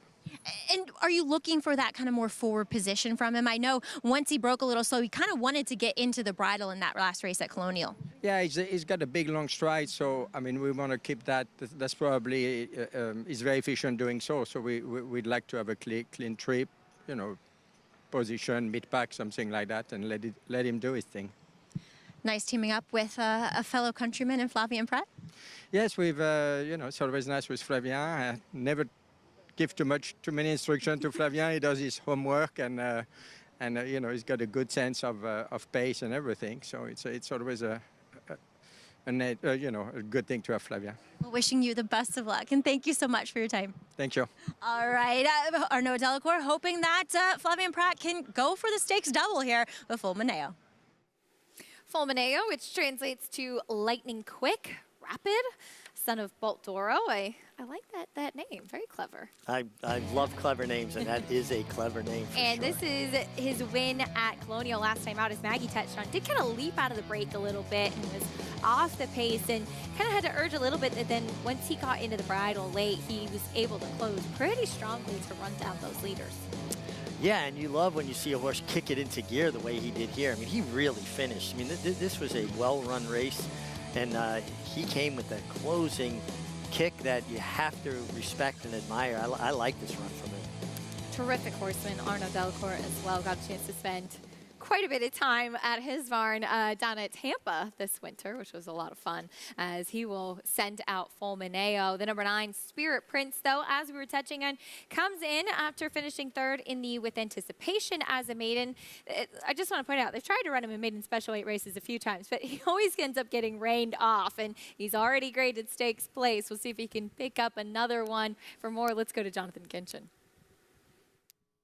I love the Pilgrim, right? It's the kind of the kicking off point for some 2-year-olds leading into the Breeders' Cup. And whoever wins this race likely going to be one of the contenders for the Breeders' Cup Juvenile Turf. For me, it's all about 2 horses towards the outside. I really like the 9 Spirit Prince. This is a horse who in his last 2 starts has been closing in to a slow pace. It's one of my favorite angles in turf racing when you can find these horses that it's kind of a hidden trip. They can only come home so fast. Speed figures can be a little bit light based on a final time, but if they go slow early and they're trying to kick home and catch horses on the front end that might have a little bit of energy left, I think sometimes those horses can look a little bit better in real life than they are on paper. Spirit Prince, I think, is one of those horses, and it helps, I think, quite a bit that in that last race at Saratoga, the second-place finisher, Carson's Run, came back and won a stake at Woodbine. But my top pick in here is going to be the 7 Triple Espresso. Triple Espresso had a horrible trip last time at Colonial.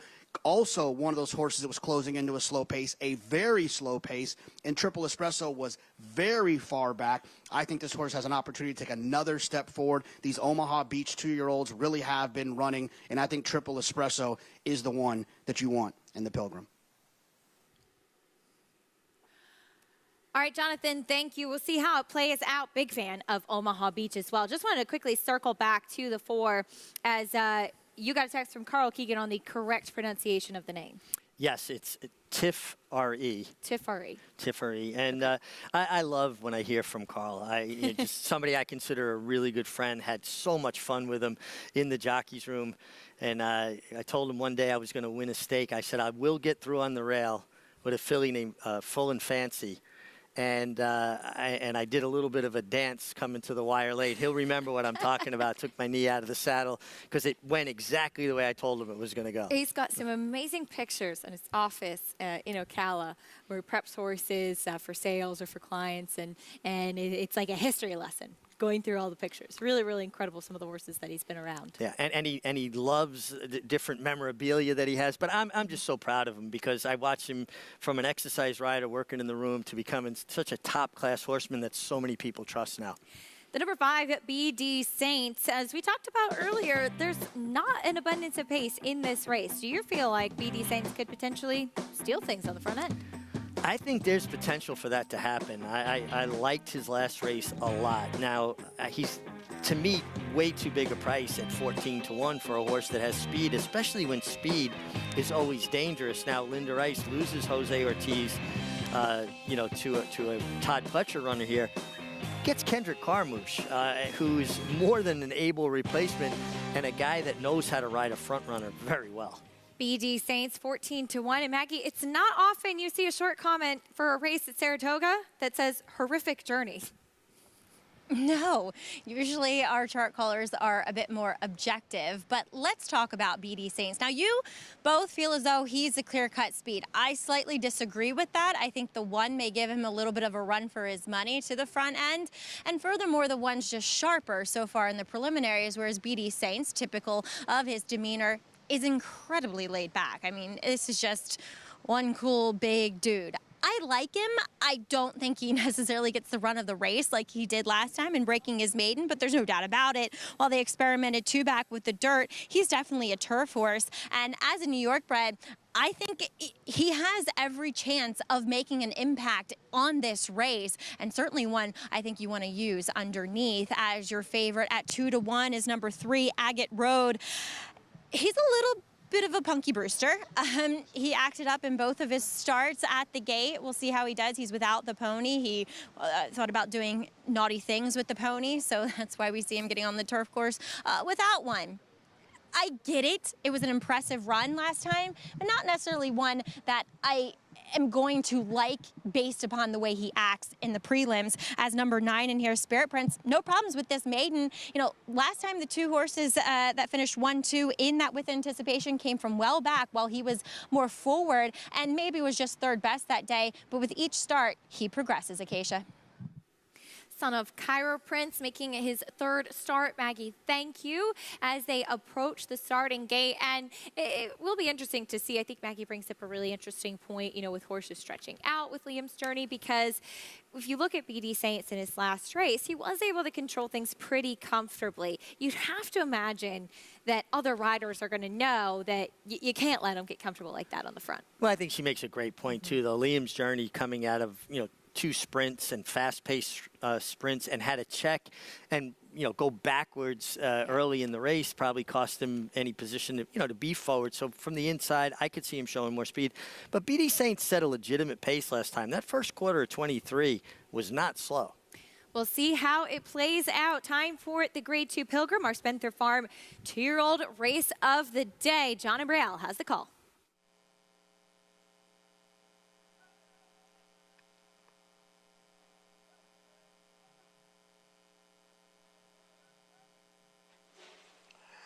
And they're off in the Pilgrim Stakes. And from the inside, it's Liam's Journey.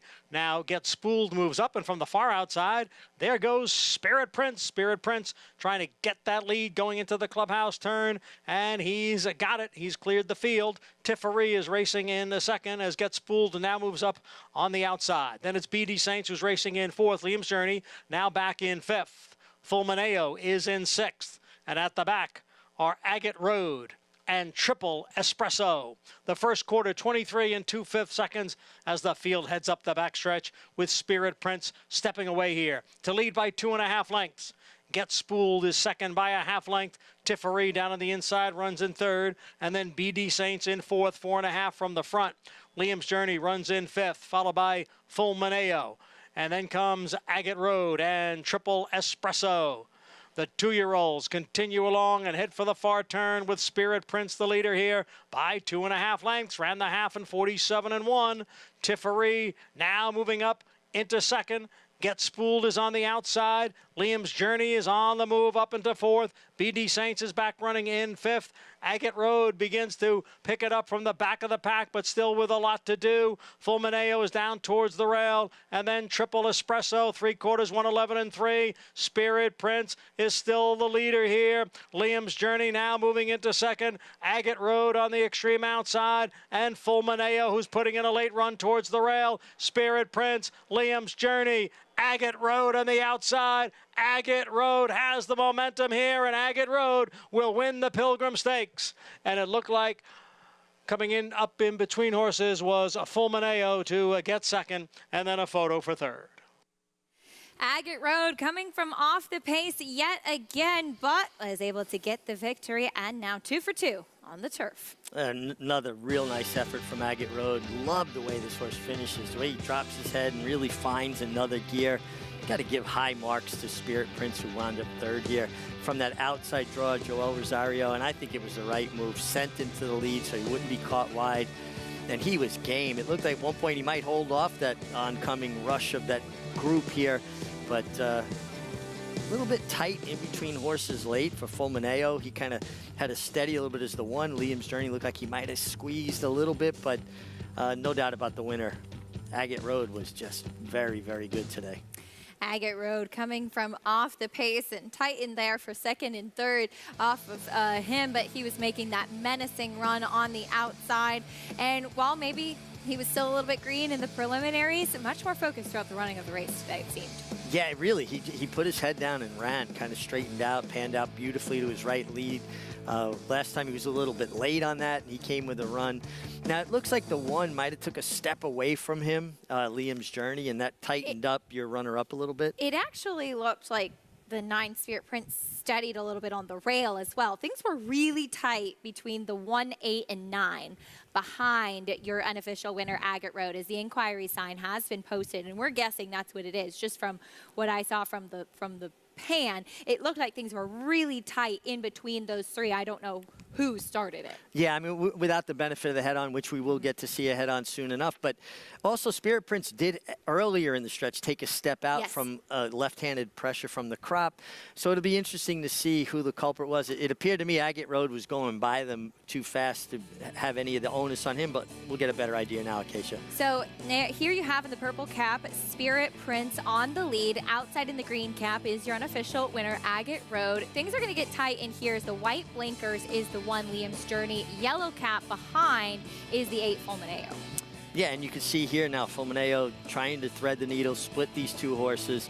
Agate Road, he took a little bit of a step in, but it was more the 1, Liam's Journey, taking a step out, and at the same time, Spirit Prince once again kind of yielding to that pressure from the left-handed crop, taking a step out into him. So I think it was a combination of the 1 and the 9 coming together on Fulmineo, who finished in front of them. So I don't think there'll be any sort of change in the finish. Agate Road was already kind of by them, and you could see the 1, to me, shied away from Agate Road a little bit. So the 1 in the white blinkers, Liam's Journey, closing at that point. The photo for place still has not been posted either, as there is an inquiry and objection, given the fact that we have not seen who unofficially finished behind Agate Road. I'm not sure exactly where the objection is taking place, but what I think is the big takeaway is that, unfortunately for Fulmineo, he's the one that really took the worst of it, being in tight there in the stretch. Well, he did. He wound up taking the spot that Liam's Journey vacated when he came out around Spirit Prince, and it got real tight right near. You see Manny Franco steady the stride to keep from going in and bothering Fulmineo completely, even though he did bother him a little bit. But Fulmineo, to me, finished in front of the 2 horses that potentially caused the problem. Yes, the winner, Agate Road, did take a step in, but I think he was running by them so quickly that he really, I don't think the onus is on him whatsoever. I think your 2-year-olds see a horse coming by him outside the blinker cup, the 1, Liam's Journey, is going to take a step away from him as he's already by him right in here. Yeah, he did take a step in, but you see Irad straightened up right away. And all the riders, I think, were fairly responsible. When it got real tight, they took care of each other. Yes, it probably stymied the 8 a touch. he wasn't going to beat the winner regardless. And now the 9 actually was 4th. I thought he came back to be 3rd, but it was very tight, and the Inquirer is focusing on the 3rd and 4th place finishers. So this is 3-8-1-9 unofficially. We're told that they are speaking to the jocks of the 3-8-1, but there's an inquiry and objection, and does not affect the winner, we are now being told. So Agate Road getting the victory in the Pilgrim. Inquiry and objection between 3rd and 4th in particular. We'll talk more about it, give you the update of what takes place with that inquiry after this on America's Day at the Races.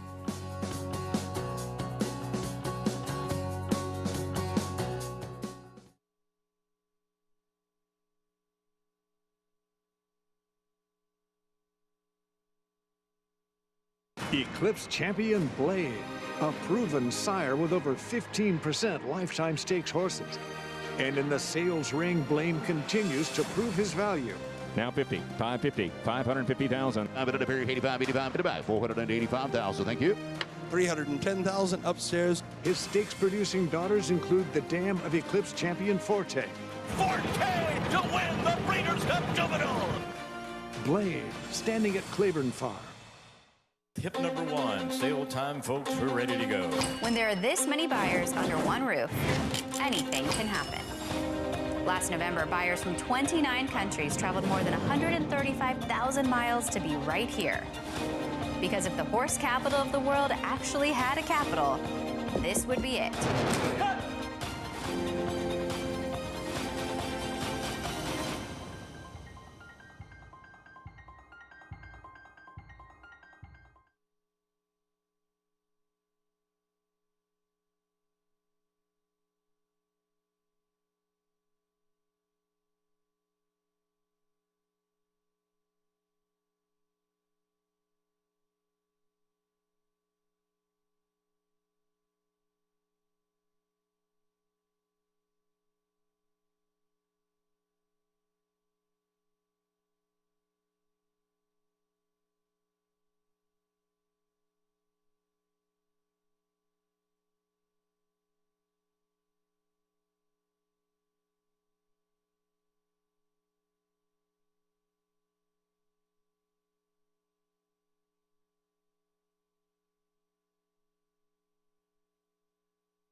Welcome back to America's Day at the Races, brought to you by NYRA-Bet. You can bet any track, anywhere, anytime. Get started at NYRABets.com or download the app today. In the Grade 2 Pilgrim, it was the number 3 Agate Road coming into the winner's circle here to get his picture taken. Now 2 for 2 on the grass, much more professional this day, and punches his ticket to the Breeders' Cup.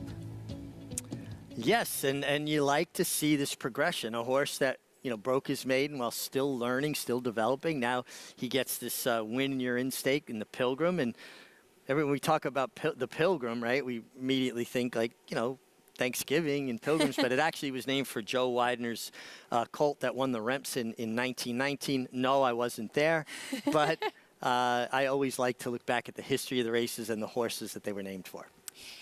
So beyond Agate Road, there was a little bumping and seems to be some confusion. Unofficial order of finish is 3-8-1-9.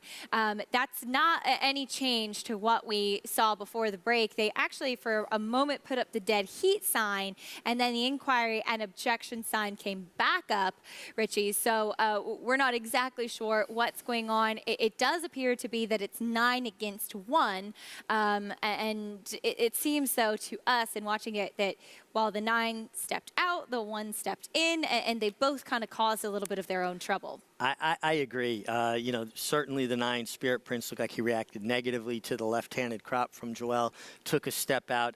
At the same time, the third place finisher, Liam's Journey, he appeared to me like he stepped away from Agate Road, who had taken a slight step in. Personally, I don't see there being any change here. I think that the horses that caused problems affected themselves. But, I mean, you have a coin on you? I do not at the moment.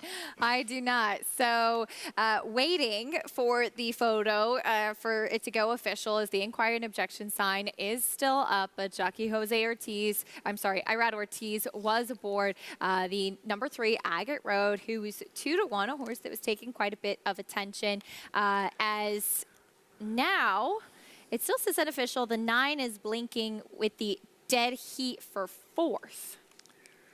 Who came on for 4th? I've got to watch this replay over. I'm a bit confused by all of this. And honestly, the horse, to me, that got the brunt of any of the effects of horses shifting ground was the 8 horse, Fulmineo, who finished in front of the horses that had shifted ground and buffeted him about a bit. So a little bit confused. I guess we'll watch a replay and try to decipher it a bit more. We'll give you some more information when we get it. For now, though, let's hear from the winning rider, Irad Ortiz, standing by with Maggie. Well, at least they stopped blinking. And what did Meg ask you earlier? Sorry, no. He doesn't want to say. Anyway, let's talk a little bit about Agate Road. Irad, so he's getting more and more professional, I feel like, with every start. Were you at all concerned with the fact that he does give himself a bit to do early on? Yeah, but today you see the replay, he broke much better. So after that, just take my time, because last time was way too far back. I used him early, going wild. I got to stop in the stretch. He still get there. So after he broke good, I can buy my time. I don't care if I'm going to be last, but I know at least he's in contact with the field early on without using. So I know he's going to have something left in the end. So I just ride it with confidence, follow. And 3-4, I hit the clear a little wide, but I feel I have the horse to go outside and go a little wild, even if I lose a couple lengths. So I go for it, and we got the job done. Always good to have that feeling underneath you, knowing that you're on the best and you can lose a little bit of a ground. Well, Irad, they just announced that, it is a dead heat for a 3rd here. You're safe. Congratulations here with this Pilgrim win. Thank you very much. Nice horse. Thanks, Todd, and the owners. And hopefully on to the Breeders' Cup, as he has been very impressive, Acacia, since switching to the turf. Now 2 for 2 on the grass. Maggie, thank you. And yeah, as Maggie touched on, a lot of confusion as to what was exactly going on with that inquiry and objection and who it was affecting. But Richie, it has now been made official. 3-8 and a dead heat for 3rd between the 1 and the 9. Yeah, and listen, it was a bit confusing. There were numbers blinking, inquiry, the dead heat. At the end of the day, the most important thing is that you get the decision right. And in this particular instance, the decision was correct. So dead heat for 3rd between 19-1 shot Liam's Journey and 9-2 shot Spirit Prince. No doubt about your winner, though, Agate Road in the Spencer Farm 2-year-old race of the day, the Grade 2 Pilgrim. We'll take a look at the Pick 5 follow-along. Still a couple of races to go. 3 legs, in fact, as Skate to Heaven was the favorite, Agate Road a favorite, but not necessarily overwhelming horses that you feel like you could have singled potentially in the sequence. No, I agree. I think these were kind of wide open races, very logical horses won, but I would have had it gone deep if I was playing that late Pick 5. And for people that don't know, Agate Road, owned by Rapoli Stable, Mike Rapoli, and St. Elias Stable, Vinny Viola also owner of the Florida Panthers, and we're just about on top of the start of regulation hockey season, so you know I'm excited. I need all the hockey updates from you. You're a resident hockey expert. Taking a look at the field for race 8, the mile and an eighth on the main track, fillies and mares, 3 rolls and upward tough street to the outside. No surprise, a heavy favorite, but she will have to try and navigate the mile and an eighth distance, which could be a bit of a question for her. Chad Brown's other horse in that field, Fireline, coming out of a try in the Grade 1 Alabama. We'll take a look at some of the other stakes coming up this week, though, and we'll take us over to Friday. Now, if you've been trying to bet the Ashley T. Cole, you've had to wait a few days to do so. Unfortunately, both of the days that we canceled were the days that that race was supposed to be run. We had the Joe Hirsch rescheduled from last week to this weekend as well, and the Noble Damsel to Sunday also rescheduled a couple of times. So jam-packed with stakes action coming up this weekend. A lot to look forward to. And on Friday, race 4 will be for the New York Breds. Ashley T. Cole, again, canceled last week, canceled this past weekend, and Friday we'll have a chance to run. We'll take a look at the top 3 finishers from the West Point. City Man, the winner of that group. Spirit of St. Louis, the one who actually went off the favorite, though. Yeah, listen, I think these horses are tremendous. They have so much ability. They're so honest. They show up every time. And City Man is a horse that I am just such a huge fan of. He shows up every time. I like my people the way I like my horses, honest and hardworking. And City Man shows up every single time. Even when he doesn't win, he gives you an effort. Trevor McCarthy picks up the mount here. He's the beneficiary of these cancellations and postponements. Rosario out of town. So he winds up picking up City Man, and he's had success with City Man in the past as well. So a nice ride for Trevor here. Actually rode him to victory in last year's Ashley T. Cole. And there is City Man, 6-year-old horse now, 11 for 30. 1.1 million in earnings. He's a very cool horse to be around. He loves his job. He loves to train. He's like a bear in the mornings as well. He's definitely just as spirited and energetic now as a 6-year-old as he was as a 2-year-old. You know, and for people that don't know or don't have the opportunity to go out and watch horses train like we do, they're a lot like people. Some people love their job, can't wait to get to work. I mean, I love my job, right? You love your job. City Man loves it, and he goes out there with enthusiasm. And you know, when you see a horse that likes what they're doing, it's a pleasure. It's fun to watch them enjoy themselves. He thrives off of racing, that's for sure, and will finally have a chance to defend his title in the Ashley T. Cole on Friday, twice rescheduled, but we look forward to getting a chance to celebrate those very cool and honest New York Breds. We'll take a quick time out. When we come back, we'll have plenty more to discuss, including what took place in the Graded Stakes this weekend. Zandon getting the 2nd Graded Stakes win of his career in the Woodward. We'll recap it after this on America's Day at the Races.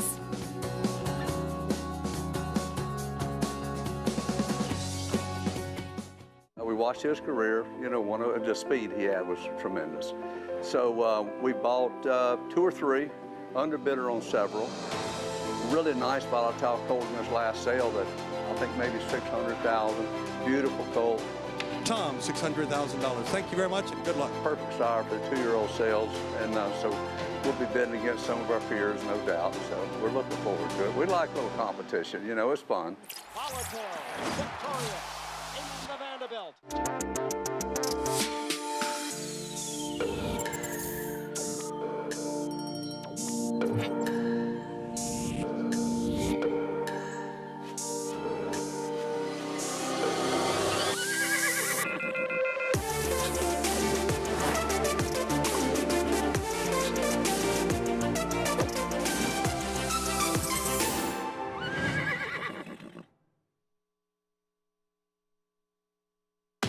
Speightstown.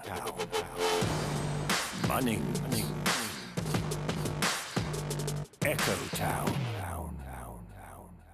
It's Echo Town for Joe Talamo, and Echo Town raced away. And Echo Town is drawing away in the stretch.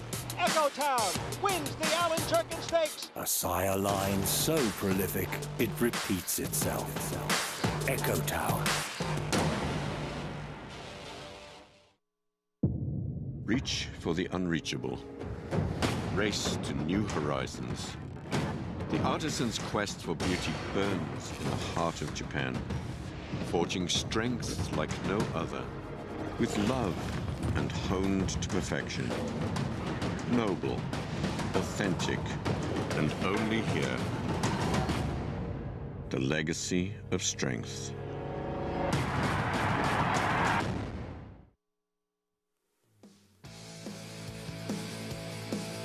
Welcome back to America's Day at the Races, brought to you by America's Best Racing. For the love of the race, visit americasbestracing.net today. On Sunday, we saw the Grade 2 Woodward, a mile and an eighth on the main track. And Zandon was the favorite going into that, Richie. He was a horse who had kept the best company in his division, just always seemed to be right there without getting the win.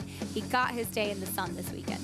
He did, and he got legitimate pace to set up his late run. I think sometimes he's had to be ridden to fit the pace dynamics of a race when he wants to settle and make a run. And it was interesting, watch him go into the far turn. It looked like Flavien Prat was already asking him, he was off the bridle, but look at how covered and kicked back he is.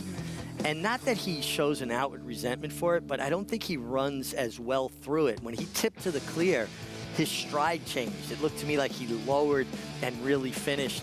This is just such an honest horse. And, you know, sometimes when horses compile all those seconds like he had, I'm a little bit tough on them. I wonder if they really want to be the herd leader. But with him, he was getting beat 4, 5, 6 lengths, 3 lengths. I think he was just running into horses that were better on the day with better setups for their style as opposed to his style. He's earned over $2 million now for a $170,000 yearling purchase. Just an honest horse. And Acacia, we all have an idea of what we think a horse should look like. He checks the boxes for me. I'm really enamored with Zandon as a physical specimen. Oh, he's absolutely gorgeous. Zandon is the son of Upstart. And, I mean, you talk about it. Yes, coming into that Woodward, he had 2 victories and 6 seconds. But he was running against White Abarrio, who ran one of the best races we've seen from an older horse so far this year. Then Cody Swish, we know what he's done. Repo Rocks was on a tear when he beat him at that point. Taba, Epicenter, you know, so I think that you really can't be that tough on him. Now, what will he do going into the Breeders' Cup Classic with maybe a wide open older horse division, but some very talented 3-year-olds waiting in the ranks? Well, I think the 3-year-olds are really interesting this year. This is a year with Arcangelo in particular, and obviously Arabian Night, that show they can stay the 1.25 miles of the Classic. Sometimes we have very talented 3-year-olds, but they're a little bit questioned as the distance stretched out. That's not the question with this these couple of 3-year-olds. And I love the way this horse trained up to the Travers. I've liked his development. He's got such an intelligent way about him. He's just really talented. Winner of the Belmont Stakes at 1.5 miles, winner of the Travers at 1.25 miles. So yeah, distance, no problem at all for Arcangelo, the son of the late great Arrogate. You would think he will just absolutely relish going into the Breeders' Cup Classic, and he will train up to the Breeders' Cup Classic out of the Travers, much like Jenna Antonucci made the decision to train him into the Travers out of the Belmont Stakes. And she's stuck to her guns so far, Richie, and she's made every right decision with this horse. And there's no reason she shouldn't continue to stick to her guns. She knows her horse. She has confidence that she can, you know, get him to the fitness level or maintain the fitness level he needs to excel. Her job into the Belmont and obviously into the Travers was flawless. It was really masterful handling of a young horse. And it'd be easy for somebody who hasn't been in this spotlight before to maybe bend to the pressure. And she has been unwavering in her approach and commitment to the way she's training Arcangelo. And Jenna has just been incredible as far as embracing that spotlight. The first female trainer to win a Triple Crown race with the Belmont Stakes victory, and then going on to take the Travers as well. Her true joy, her emotion, not to mention the story and the barriers that she's broken, is really just admirable. And she's made it so fun, Richie, and bringing everybody along with her. Absolutely. And she's embraced the role that's been cast upon her. I'm sure she wasn't looking for the spotlight, the notoriety, but she has certainly been an inspiring story and somebody that I love some of the things she said and the way she's approached it. You know, if you don't have a seat at the table, bring a chair with you. Make the spot for you.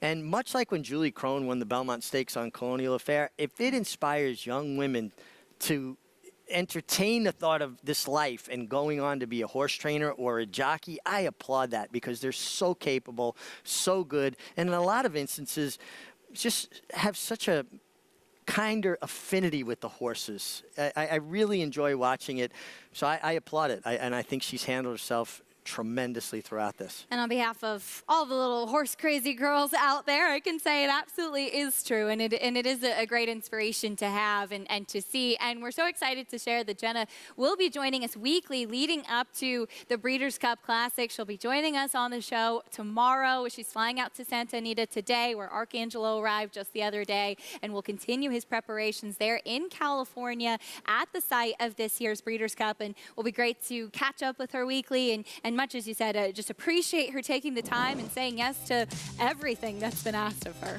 Yeah, and listen, you're got other horses to train as well. You've got a lot on your plate. You're dealing with employees and owners and horses, and she has not balked one time at an interview. She came on set with us on Belmont Day.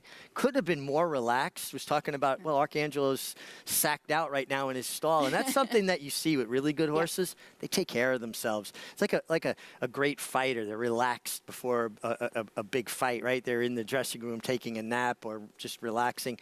And Arcangelo is talented. He stays. And it's just been a terrific story for our game. He's the son of Arrogate. There's a daughter of Arrogate, the number 2 Fireline, who is 5-2 right now heading into this 8th race. Again, we're going a mile and an eighth on the main track for fillies and mares. Your favorite is the other Chad Brown horse to the outside, though, Tough Street. Let's head down and get a paddock report from Maggie. That's right, Acacia. Well, Tough Street, she feels like the ultimate overachiever. I do question her affinity for the 9 furlongs that she encounters here today, and I just feel like her uncoupled stablemate is more well-suited to it in number 2, Fireline, who got off to a rough start last time out in the Grade 1 Alabama, in which that race, wired by her stablemate, randomized on a track that was playing kind to Inside Speed, so completely up against it from the word go. I feel like there's ability with this filly. Now, whether she actually puts it on the table or not is yet to be seen.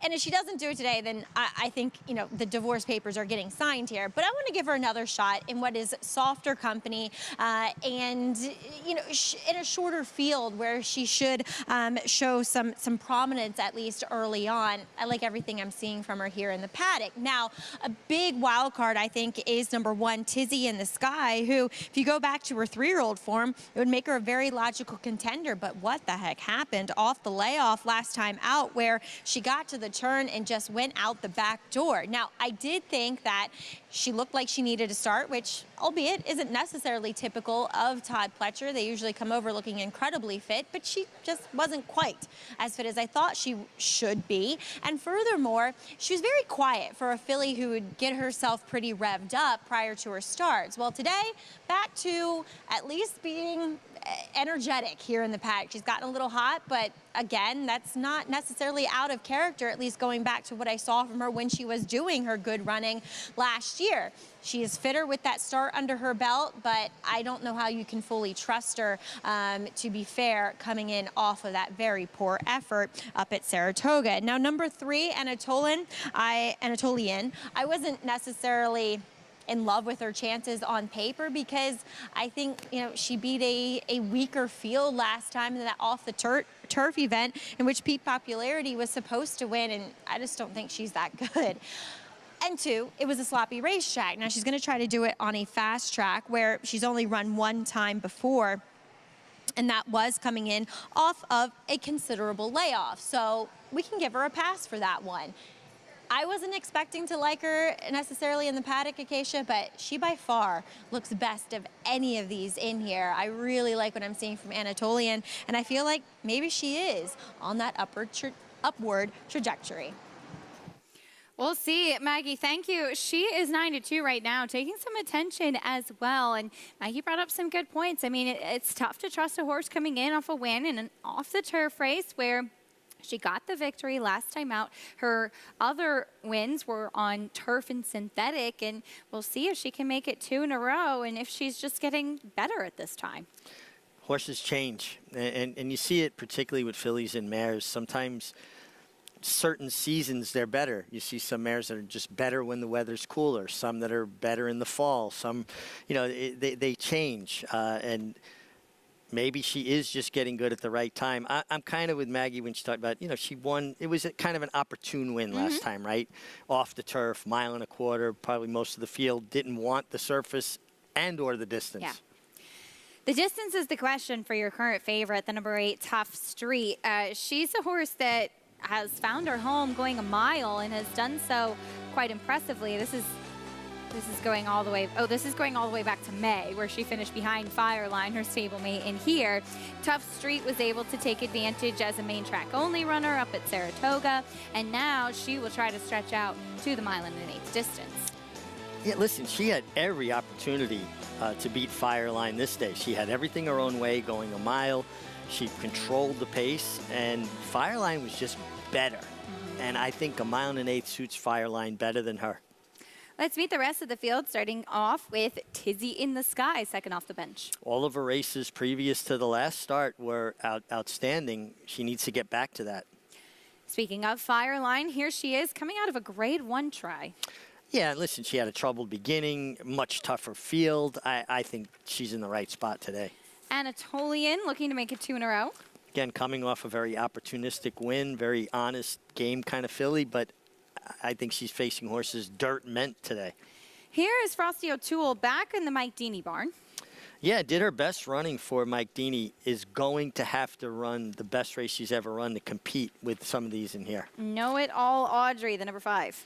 Scratched out of a race at Finger Lakes, won by Venti Valentine yesterday, I believe. Yep. Know It All Audrey, hard knocking, consistent type. The 6 is out. There's the 7, Miranda's Rocky. Coming out of some very sharp-paced races at Monmouth last time, beaten in the stake at Parks, would surprise me here. And your favorite 9 to 5 on Tough Street. I just think the 1 1/8 is going to stretch her to her outer limits. Fireline beat her going a mile when she had everything her own way. I'm just curious how she's going to turn that around as your favorite today. You can earn a 10% bonus, trifecta bonus today just by playing with Naira Bets. Play the races at Belmont at the Big A and earn a 10% bonus on your trifecta winnings. Just opt in at NairaBets.com. So something you're probably playing anyway. Get that good bonus. Always all kinds of good stuff going on over at Naira Bets. There's a look at the number 1, Tizzy in the Sky, with Irad Ortiz, who has 14 wins, 2 ahead of Manny Franco, who's had a tremendous meet so far as well. Irad Ortiz, of course, just winning the Pilgrim. Yeah, and listen, I admire his ability to ride with the intensity he rides in, whether it's a 10 claimer or a grade 1, you are going to get an effort from him. And I like the way he's been riding lately. He's really, I think, doing his horses justice. It's fun to watch. Now, it's going to be interesting when, Keeneland starts, how many guys are going to be shipping around. And the guys that stay put are going to have an advantage as far as standings go here, because you've got to follow your good horses and the big purses. The number 8, Tough Street, Dylan Davis rode this one in Saratoga, and he'll stay aboard here as she's been in great form recently. I think all of us questioning, though, if the 1 1/8 is really what she wants to do. But she does have some natural early speed. She's been coming from off of it lately, but she is versatile. So you do have to give her that if they decide to try and be aggressive with her. Well, yeah, I think you want to avoid in this situation getting caught in that outside chase mode, being 2, 3, 4 wide, chasing the pace. If a horse is already a question at a distance, they're not going to stay that distance in that position. It's different if you get to control things, slow the pace down, and then use your speed judiciously, the way you want to in increments. She may have trouble. Know It All Audrey is certainly quick, and she could be part of the pace.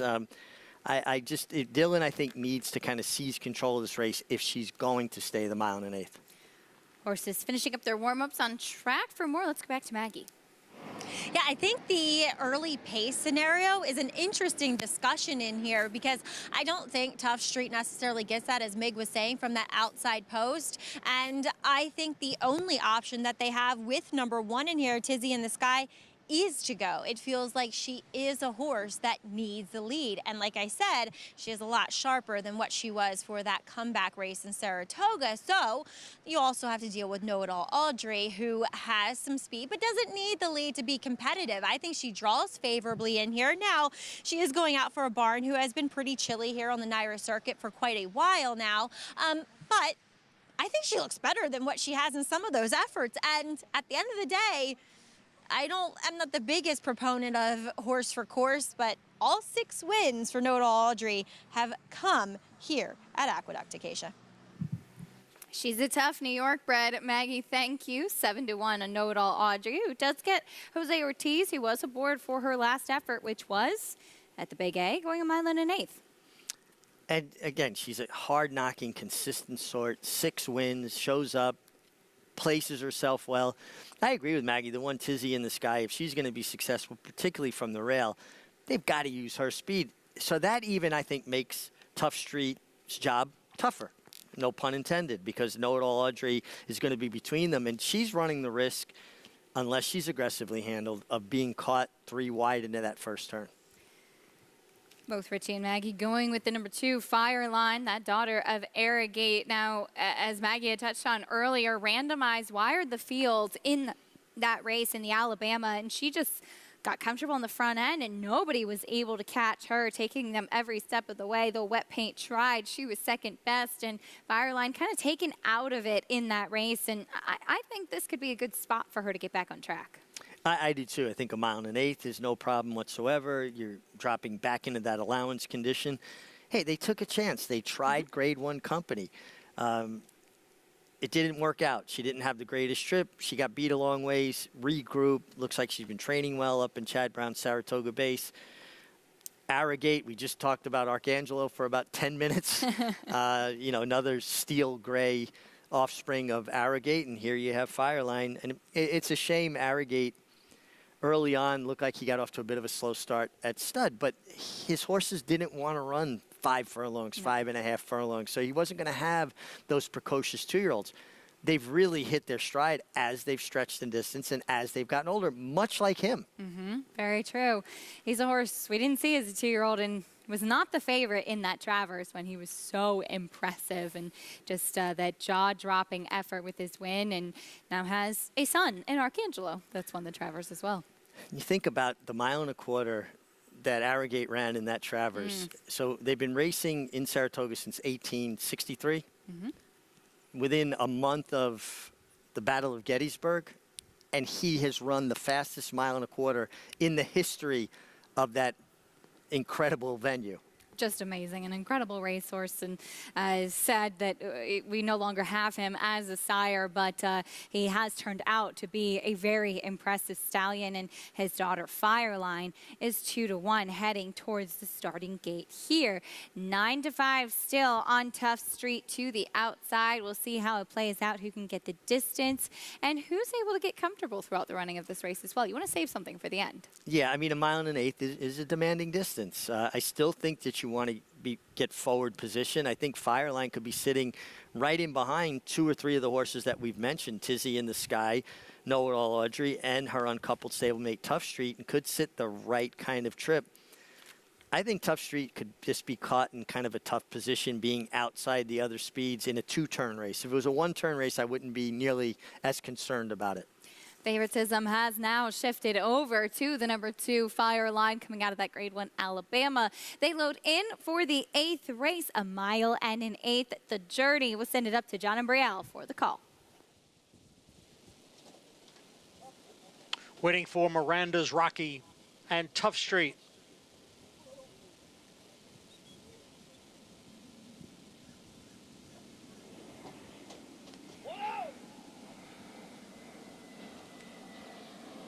They're in the gate.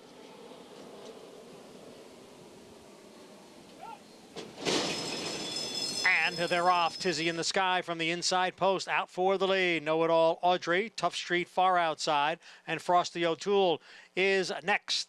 Fireline, the gray, is down at the rail, and she's followed by Anatolian, and Miranda's Rocky is the trailer in 7th as they go around the clubhouse turn and head for the backstretch.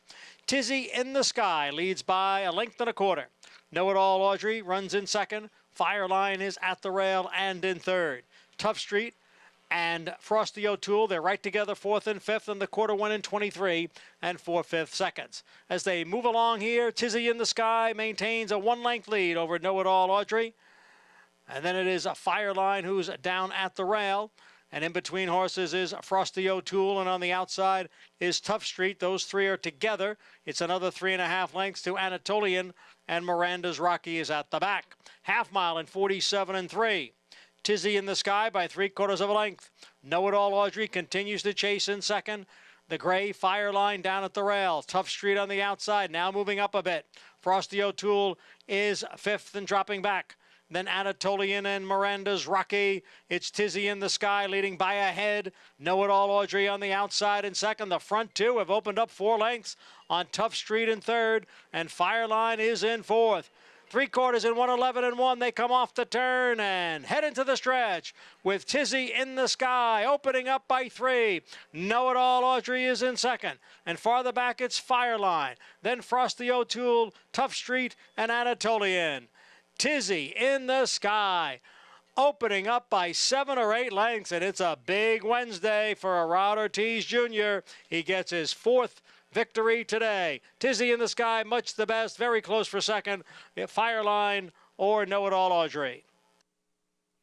You heard Johnny I. 4th win today for Rod Ortiz is Tizzy in the Sky. Maggie said she needed that last race, and she was able to control on the front end today. Very sharp 1 1/8 for this filly, Daughter of Sky Kingdom. 148 and essentially 2/5, 38 100ths. This was a powerful performance. Looked like Fireline was toiling in place around the far turn. When she got out of the kickback, she finally dropped her head and ran on. Might have gotten up for 2nd over a very game Know-it-all Audrey, but man, Tizzy in the Sky, extremely impressive.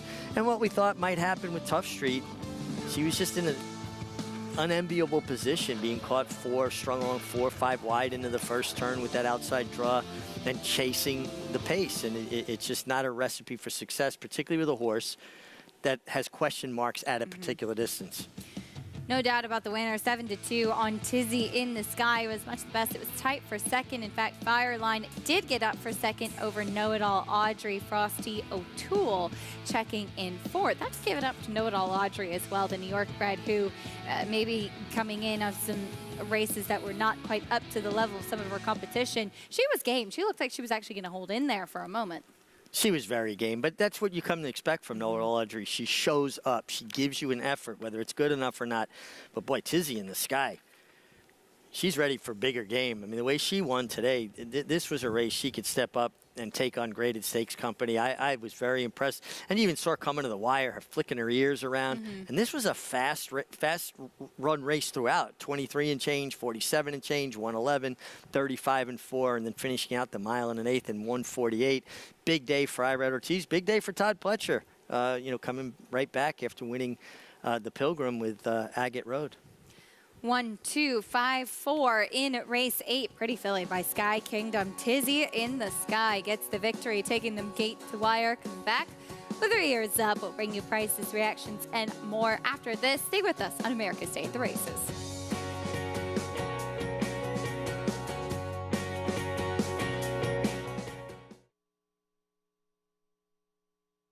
Curlin was the leading sire of Grade 1 winners in 2021 with 5 and 2022 with 6.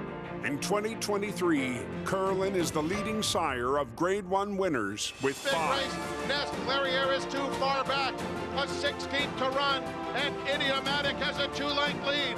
Nest is fully extended. This is what winning looks like. A huge performance all the way. Curlin, the classic sire.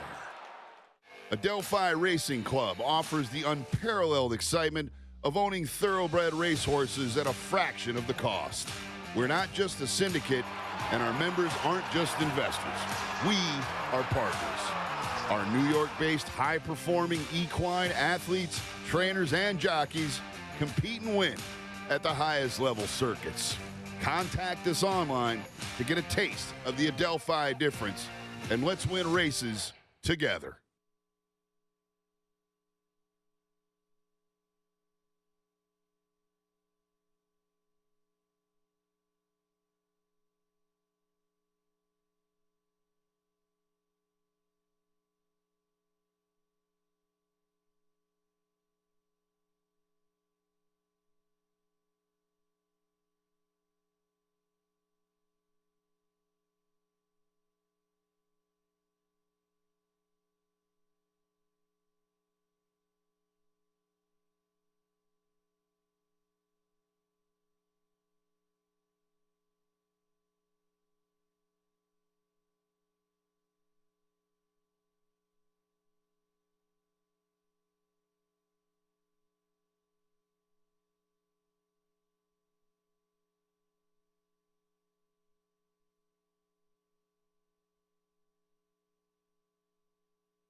America's Day at the Races, Tizzy in the Sky, getting her picture taken in the winner's circle after a tour de force effort here, going 1 1/8 at Belmont at the Big A.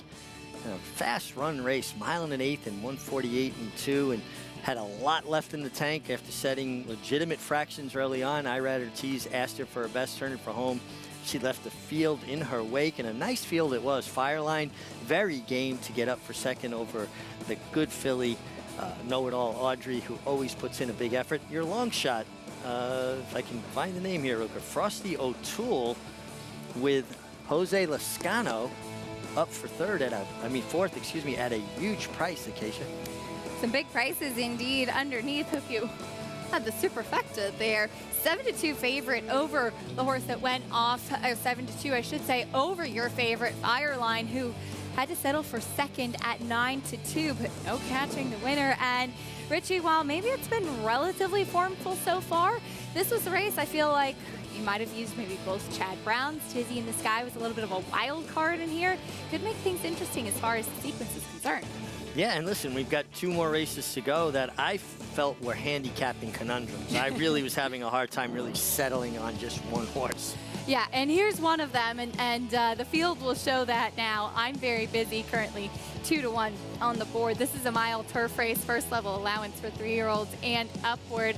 I'm very busy. The 6 for Chad Brown, who was third last time out when adding the blinkers, will take the blinkers off today and try to make amends. It's an interesting one and a tricky one on the turf coming up next. But first, we'll take a look when we come back at Friday's Gioponte Stakes. Northern Invader is very impressive on the turf for trainer Cherie DeVoe. See if he can get back to the winner's circle on Friday.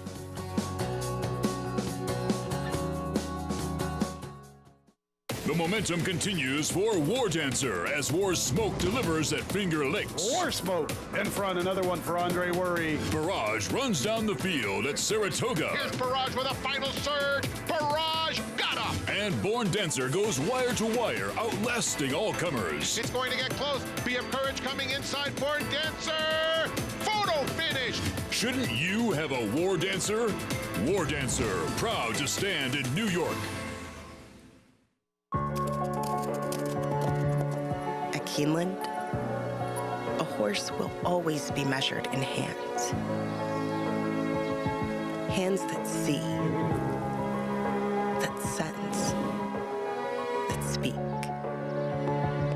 Hands that hold our sport to a higher standard, not for our sake, for theirs, for the love of the horse, for generations to come.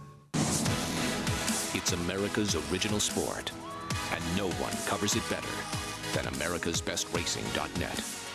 From the sport to the lifestyle, the best races, horses, and destination venues, cocktails, gambling, fashion, and more.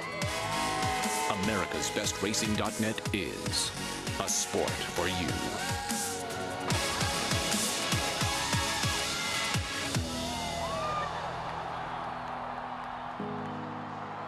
Racetrack Television Network brings you every race, from every track, on every screen, every day.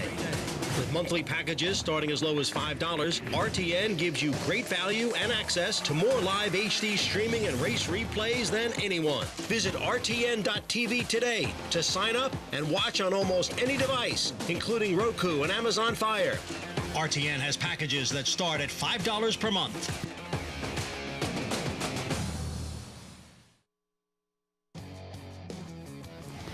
You're watching America's Day at the Races, brought to you by Hillendale at Alapa, where the obscure becomes obvious. Well, as mentioned, coming up on Friday, we'll see the Gio Ponte. It will be early in the card, race 2 on Friday afternoon, a mile on the inner turf. One main track only. Here's a look at the field. Hopefully we'll skirt any rain that could potentially be in the forecast for this weekend. And Northern Invader for Cherie DeVoe, Richie, had a dazzling maiden special weight score over at Belmont. Went on to try the Secretariat at Colonial after that, finishing 5th. Yeah, had some trouble that day and obviously facing better. But his maiden breaking effort here was nothing short of sensational. For him to put this kind of separation, he got to the 3/16 pole with a 2-length lead, and he turned it into a 8-length lead. And on the turf, that's unusual. To be able to put that kind of separation on a field. He finished up the mile in 1:33 and 3. Really nice effort. And this is a good race to Gio Ponte, but if he runs that race back, they're all running for second. Yeah, that was very impressive. We'll see if he can repeat that effort. And coming out of, as you said, not the smoothest trip in the Secretariat. It started his career on the main track, only to find he had a real home on the turf. That's coming up on Friday, the Gio Ponte, again, along with that rescheduled Ashley T. Cole. When we come back, a sire on fire. Not only was he a good racehorse, but War Dancer has turned out to be a very productive New York sire. We'll learn a little bit more about him after this.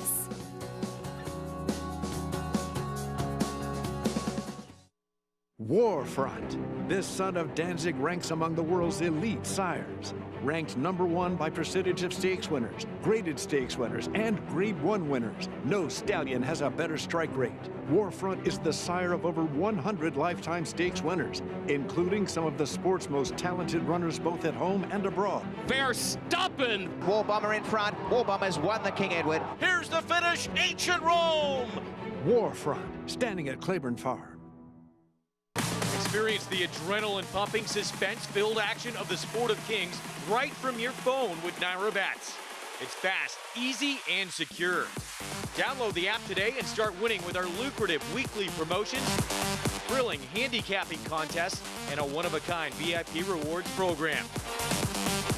Don't just watch horse racing, be a part of the action with Naira Bets.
So War Dancer is a yearling that we bought at the Fasig-Tipton sale in 2011. And then he took us on a journey beyond our wildest imagination. He was just always an honest horse and a smart horse. There was an allowance race in Keeneland where he got held up at the gate. And they're off, an awkward beginning for War Dancer, who broke in the air and is absolutely last. And then it's, oh, bad start for War Dancer. War Dancer's in the back by 12 lengths. And then all of a sudden, boom, he comes flying and he wins the race. War Dancer, Bold Challenger positively. War Dancer, Bold Challenger. War Dancer, unbelievable. Then when he retired, I said, oh, why don't we stand him stud? It'd be easy. He's by Warfront. He's made over $1 million. He's a graded stakes winner. And then we started down the journey of making him a stallion in New York, which possibly the hardest thing I've ever done in my whole life. I'm originally from New York. My husband's originally from New York, so it was pretty much New York or nothing. In order to survive, I realized we needed a package that was unique.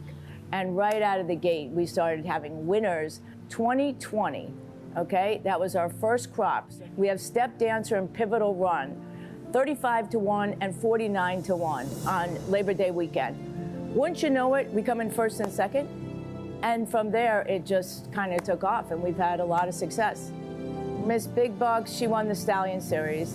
And then 26 Black came in second by like a quarter of a nose in his Stallion Series. And I think we have a lot of up-and-comers. And they're off. A couple things I've noticed. They all bust out of the gate. You see War Dancers almost get the first call. The second thing is they're level-headed, they're smart. You'll talk to most trainers, they say, I love the War Dancers. So he's proven himself as a sire, and quite frankly, in New York, it's all about the racetrack. It's been very, very exciting, and I want to thank everybody who supported us because it was an uphill battle for years until you finally have runners that make it a little bit easier. There's a look at the number 11 Ruse, sired by War Dancer, and Robin and Tony Malatino have put so much into their stallion. He's been a tremendous success here in the state of New York, Richie, particularly with his turf runners. Absolutely, and he's such an outstanding physical individual. I mean, beautiful horse, had a turn of foot that is the benchmark of good turf horses, and he's passed that on to his offspring, and he stands within a stone's throw practically of Saratoga Racecourse. Right outside downtown. And there is his son, Ruse, as we also take a look at the number 4, Captured the Flag. First time on the turf, finally. For more, let's head down to Maggie Wolfendale. Yeah, as that pedigree would suggest, Acacia, he should like this switch of surfaces as he is out of the Graded Stakes winning Dam. A War Flag in here, and I was talking about this earlier with Andy Serling. I literally remember her running. Like, I can go back to being on the track of when she won that Flower Bowl, and it's hard to believe she has 2 foals now on the racetrack. But he is also half to Personal Best, who is a Graded Stakes winner on the turf too. And I mean, first time he ran, I wrote down, looks like he went long on turf, and I was flabbergasted that he wasn't going 5.5 on the dirt. So a subsequent long layoff, just got away sloppily last time and kind of rushed up into contention and really just had nothing left by the time he hit the turn in what was a fairly good allowance race on the dirt. So he's more together now, and he just physically fits these conditions so well. He looks so much like his Dam, to be fair, and he comes in here 2 back with a work of 59-1 from the gate. So I would think that we'll see him forward here yet again. Moving on to number 7, that's Yakolev for Jack Sisterson. Tried Carl Spackler in the Saranac last time and did not get an ideal trip, nor an ideal kind of preliminary heading into it, where he was acting up in the paddock, on the racetrack. Tough for Joel Rosario to handle. He was really headstrong going into the first turn, and then he rushed up on the inside down the back side, and then he had to steady again. It was just, nothing went right for him. Now, I still wish he looked a little bit more tucked up here in the paddock, but Acacia, so far, he's a lot more relaxed and a lot more focused heading into this mile effort, a distance which I think suits him well. That's good news, Maggie. Thank you. Yakovlev, who tried a mile in the 16th off a bit of a layoff last time out. There is the 6th, I'm Very Busy, who they tried blinkers on him last time out after finishing 4th 2 starts back, that first race when coming back as a 3-year-old. And he just, I thought last time out, he just really seemed very agitated in the preliminaries prior to his race. Maybe those blinkers actually made him a little too sharp. Yeah, and listen, it was an experiment. They tried it, but immediately they come back off, and maybe you see a more settled individual today. Fredo has the speed. More on him in a moment. There's the number 2, Heathcard.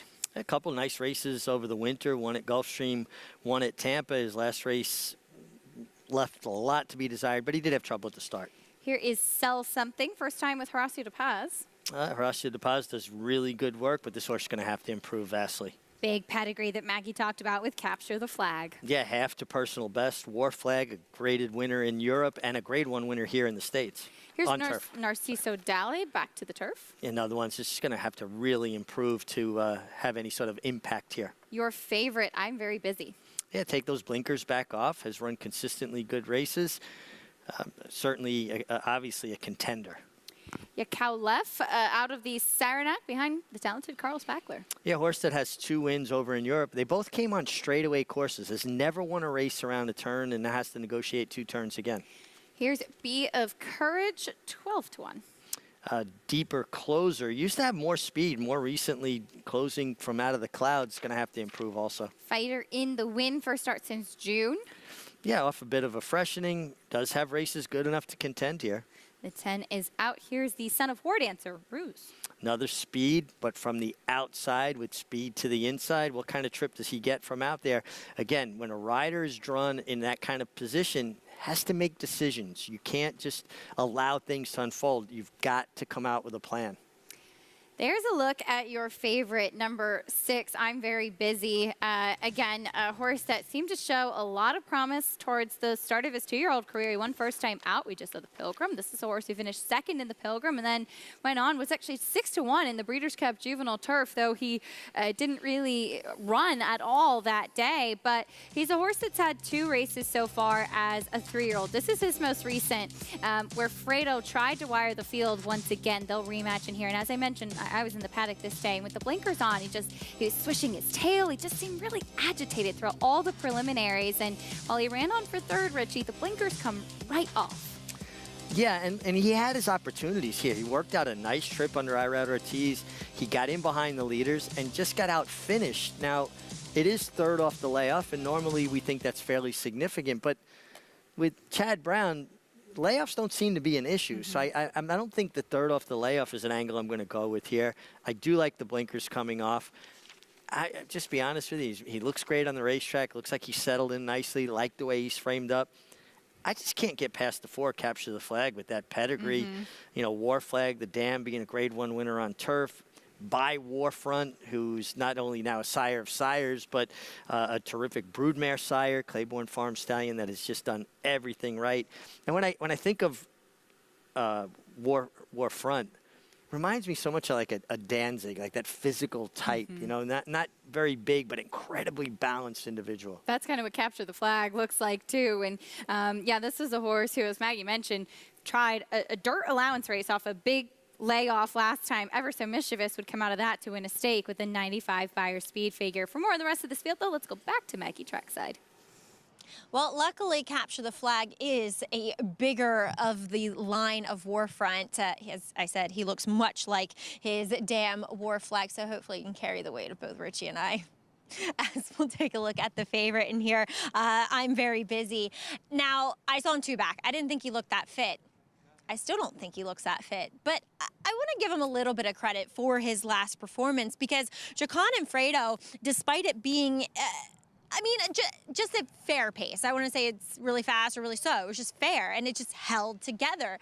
And I'm Very Busy was the only one to make up any sort of significant ground. So I don't think that last effort was as bad as it may have seemed, given he was the beaten favorite. Now, he is nicely settled, not irritated today by any means. So we'll see what he does. Nice, bright, happy demeanor to him. And, you know, we've seen 2 turf races, because we haven't seen many turf races as of late, and it could be an irrelevant point, but the one on the inner turf was forwardly dominated, and the one on the outer turf, I think, just a little bit more of a fairer race. So we'll see. There's a lot of pace in here possibly. We'll see if it holds together today, as we'll also take a look at number 9, who's hoping that pace comes apart. That's Fighter in the Win.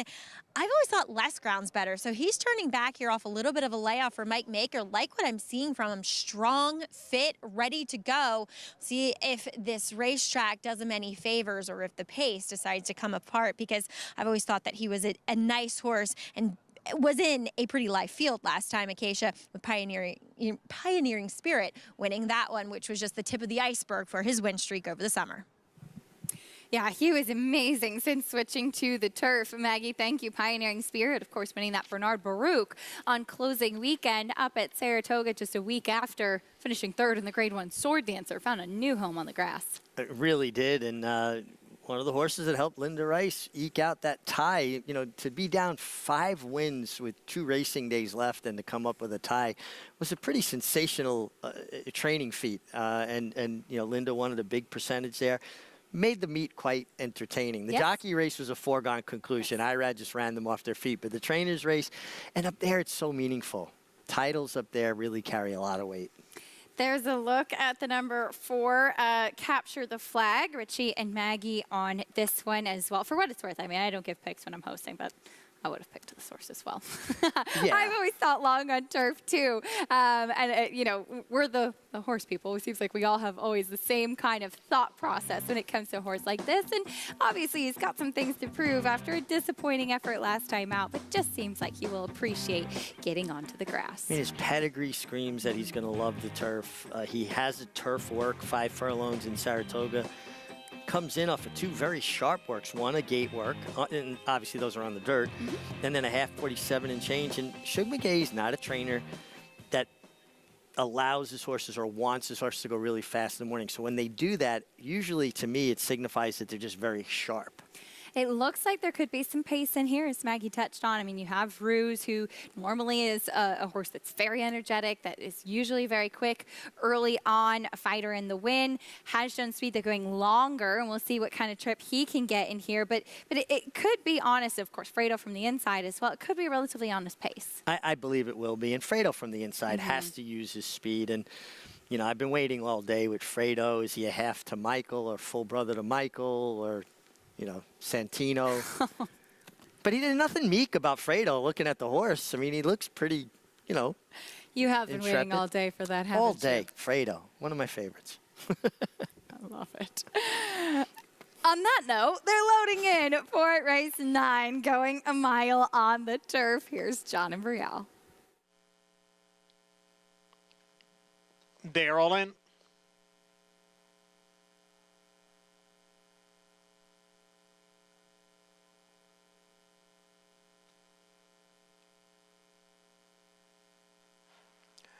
And they're off.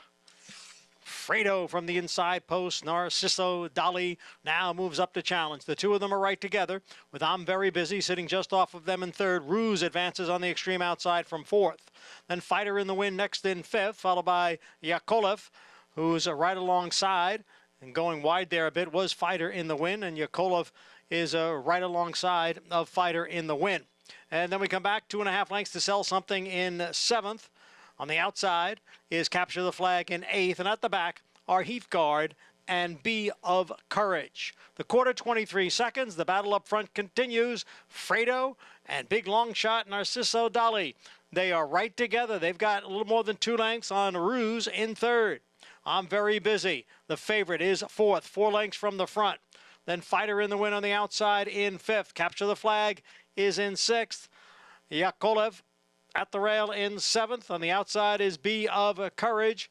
And then at the back are Sell Something and Heathguard. Half mile, 46 and 3. And here comes Ruse on the outside, going up to challenge for the lead. Ruse on the outside. Fredo is down at the rail. Narciso Dali has a drop back to 4th now. as I'm Very Busy gains ground in between horses. Here comes I'm Very Busy with a quick spurt now to take over the lead. Fredo is in second. Ruse is drifting out. Then it's Capture the Flag and Be of Courage.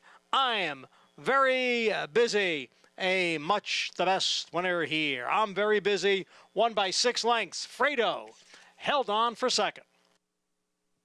I'm Very Busy. Got busy today on the track. The blinkers coming off, and he definitely ran his best race, third off the layoff. Yeah, he looked very settled, worked out a beautiful trip with Flavien Prat, and was able to come out and make his run when he wanted to, and eye-catching acceleration of turn. But when you've got, a pace duel going on in front of him, horse, starting to, drift, he makes a little bit of room there for himself.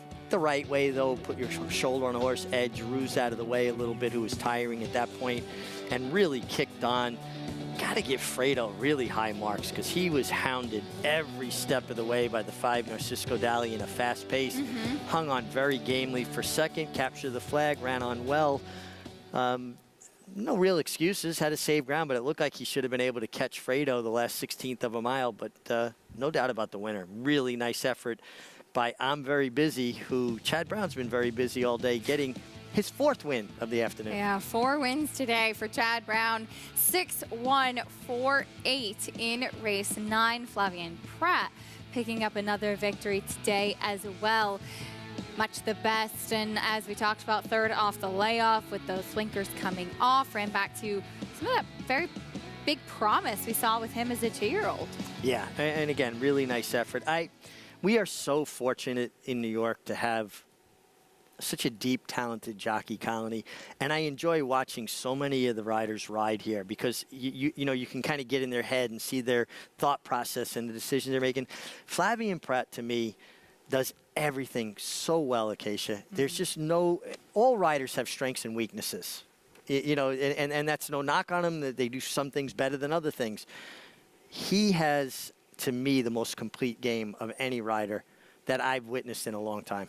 Well, speaking of Flavien Prat, worth just mentioning what happened earlier on in the Pilgrim, because we were quite confused up here on the set. You might have been confused watching as well. We did get a follow-up of the inquiry and objection on all of the time waiting for that race to go official.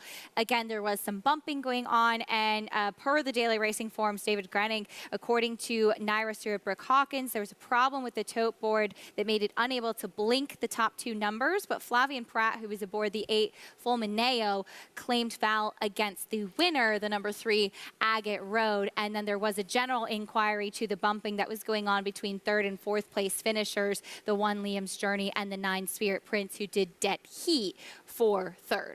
Well, I'm really glad we got clarification by that, and thanks to Dave Granig for reporting that.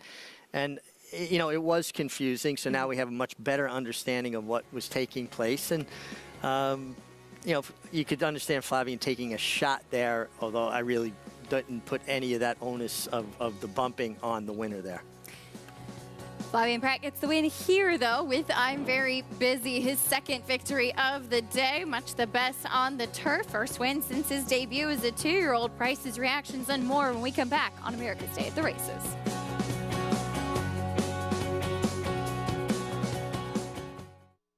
They say breed the best to the best and hope for the best. Vekoma broke well on the outside, and but you don't expect to get speed like this.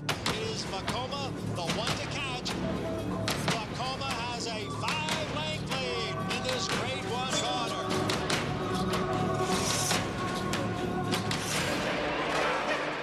Vekoma continues to battle on down at the rail. It is Vekoma who's going to win the Met Mile.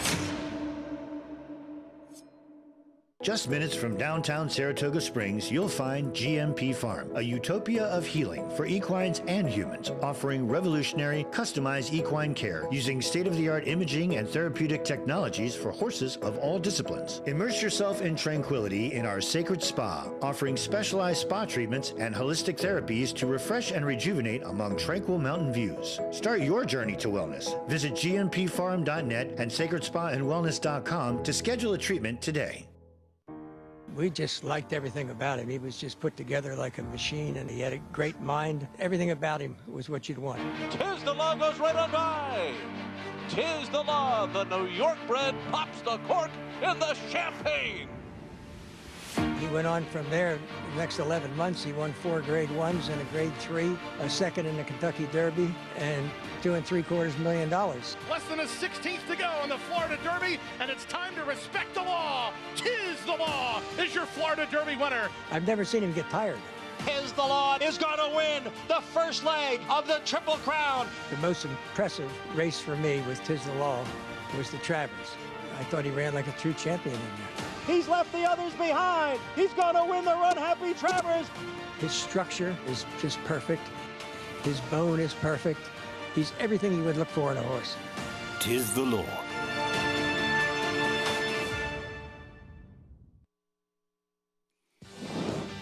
We're back on America's Day at the Races, brought to you by Claiborne Farm. 100 years of doing the usual, unusually well. Glad to have you with us on this special Wednesday card after some weather this weekend. So we have a 5-day racing week this week.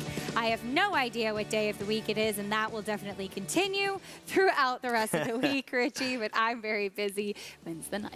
Well, and it was a short turnaround from you from being up in Saratoga. Yes. There we take a look at race 9. Looked on paper like it could be a little bit of a wide open field, but turns out it really wasn't. I'm very busy, which is much the best. Hats off to Fredo, who was able to dig in for second after taking pace pressure early. Yeah, I mean, he was the last horse standing, if you will, in that pace battle and stayed on resolutely to be second best to I'm Very Busy, who Flavien Prat got his position going forward into the first turn, settled, was able to secure room when he needed it. And I'm Very Busy, as your favorite, 480 over Fredo, very game runner-up, and Capture the Flag.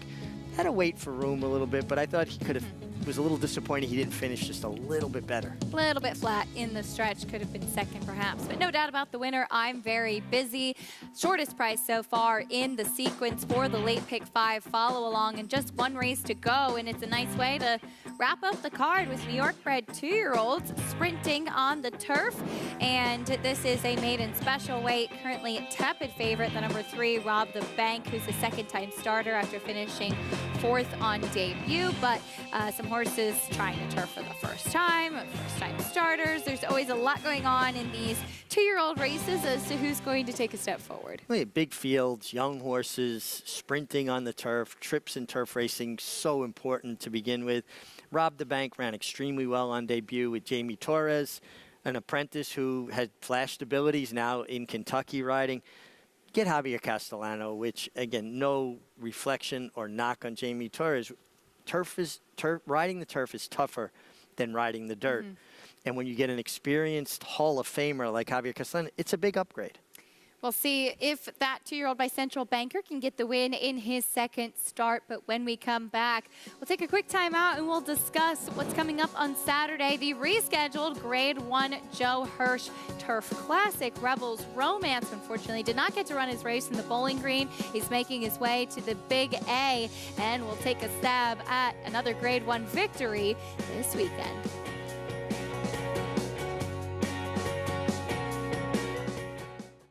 Introducing a stallion, as top class as they come. In 22 career starts, he won or placed in 12 graded stakes, competing in 15 Grade 1s, earning over $1.7 million.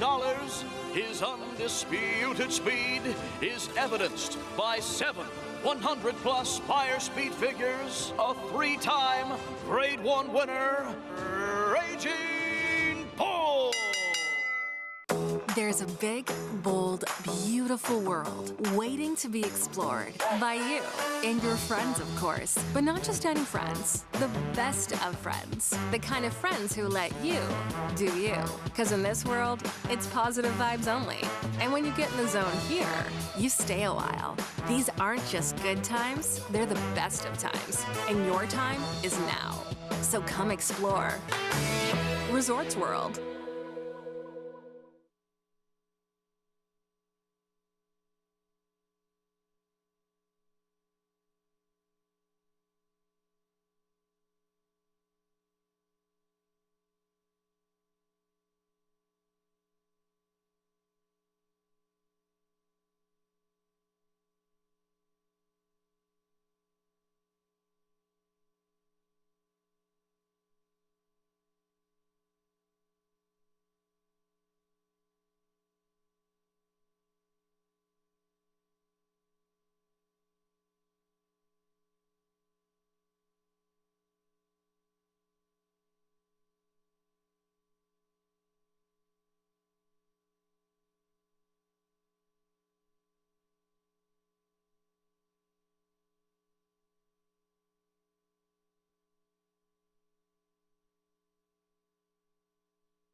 Welcome back to America's Day at the Races, brought to you by Naira Bets. You can bet any track, anywhere, anytime. Get started at nairabets.com or download the app today. Unfortunately, with all of the weather that we had this weekend, caused a few changes in the schedule. That does include moving the Grade 1 Joe Hirsch Turf Classic from last Saturday to this coming Saturday. So we'll actually have 3 Grade 1s this Saturday. It's going to be a jam-packed weekend of stakes action. Again, a few rescheduled to this weekend and a few on the calendar as expected. So our last 3 Grade 1s in New York will all be on the same day. Yeah, and I mean, the way it worked out, I'm glad that they rescheduled them. You know, the weather just has wreaked havoc on us this year, and it's been that way since the beginning of Saratoga, straight through, and you can't control Mother Nature. Unfortunately, there is some rain in the forecast on Saturday, so we'll see how it plays out. Fingers crossed Mother Nature is a little bit kinder to us, but redrawing the field for the Joe Hirsch Turf Classic today, but we're expecting all the same players moving forward. That does include Rebels Romance, winner of the Breeders' Cup Turf last year at Keeneland. Richie, he's only actually raced twice since then. Unfortunately, lost his rider in the Bowling Green, so does have to kind of turn things around, but is a Breeders' Cup winner. The Breeders' Cup winner has a terrific turn of foot. William Buick was named on him last week. We don't know if William's going to be able to honor that commitment this week, but I sure hope so. I'm a big fan of William Buick, and I'm a big fan of this horse. He was traveling extremely well in the Bowling Green when he clipped heels and unseated his rider, and we hope that he's doing well, or Richard Mullins, right? Yes. So, but hey, I mean, how cool is it that we get a Breeders' Cup winner competing here, you know, at Aqueduct on a Saturday? That's a big deal. Actually, the top 3 finishers from that Breeders' Cup Turf, all of whom are coming off of defeats. Stone Age, who we did see try the Sword Dancer up at Saratoga, finishing a disappointing 5th with his first time for the Chad Brown Barn. And then there's Warlike Goddess, who we saw finishing 3rd in that Breeders' Cup Turf. She comes off of a neck defeat behind McCulloch in the Glens Falls, but she actually won the Joe Hirsch Turf Classic against the boys last year in a dominant effort. Dominant effort. Jose Lascano had the picked up the ride for this day and could not have ridden her any better. She traveled sweetly into his hands, placed herself. She wasn't out the back. She wasn't ranked. She wasn't fighting him, and worked out a beautiful trip and kicked home very nicely. And I think the key with her is having her travel calmly, you know, quietly, not pulling so much like she did last time, where she was her own worst enemy and got into a big fight with Joel Rosario.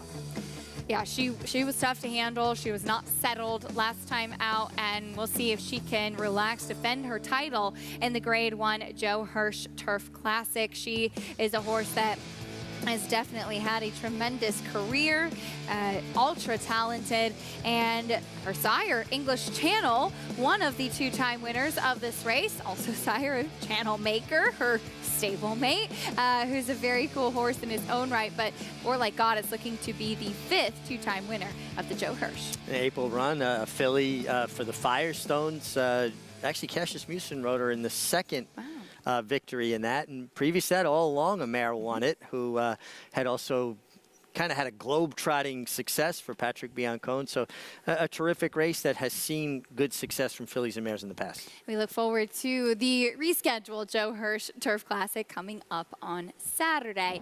One more race today, though, on this Wednesday, Belmont at the Big A. There's a look at first-time starter Big Prankster. After selling at the OBS April sale, will make his debut. Let's head down, get a paddock report from Maggie. And we'll start with him, Acacia, as number 1, Big Prankster. Well, he certainly moved like a turf sprinter, I think, in that sales workout in which he went the 10 flat at the OBS April sale. Just asked a bit, but just a very efficient type of mover that kind of had that daisy cutter action. So I think he is very well suited. He is your typical turf sprinting physical prototype, and really well muscled in here, strong as can be, fit as can be, a touch green possibly when first walking in here, but I'm not too concerned about it, to be fair. I think he's going to have a big say about this race. As we'll move on to number 2, that is Sorority Prank, who is getting to the turf in his second start. I always want to call it a her. It's like one of those weird names. You think sorority, you think of females. Anyway, he is a son of Maximus Mischief, but he's also a half to multiple stakes winning turf horse Red Danger. So I was a little bit suspicious of him being okay on the dirt first time out, and he ran very well. And I think he's moving to, at least looking at him physically, might be the surface he's more suited to. So I give him a lot of credit for that first effort. If anything, more professional, a little bit more tucked up this time around. We'll see what he does here for Mark Hennig. As number 3, Rob the Bank, he was involved in a race where they virtually kind of ran around the racetrack in order. In other words, a merry-go-round race. And for me, Rob the Bank was the one who made up the most significant ground. Didn't take much money that day, but makes a nice impression here. I was in the paddock that day, and it was just one that kind of slipped by me, being a big price. I like what I'm seeing here at Second Asking. I'm starting to be of the belief-ification that first race wasn't a fluke, that this guy might have some ability. We'll see what he does. Maggie, second time out, 7-2 on Rob the Bank, the son of Central Banker. We'll take a quick time out. When we come back, we'll talk a little bit more about these 2-year-olds and who will look to break their maiden in the finale, Belmont at the Big A. Stay with us.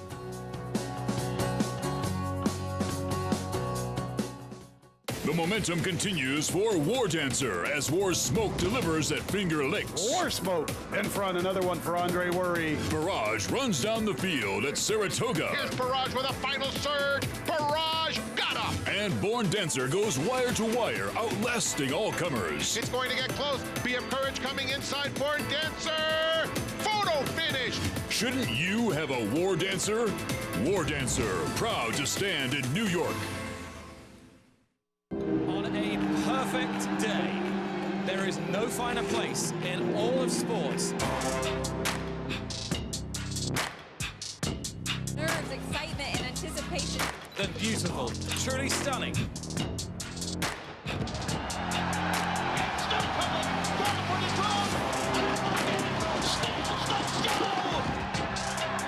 For the Breeders' Cup World Championships. Now more than ever, it's time to get with the program.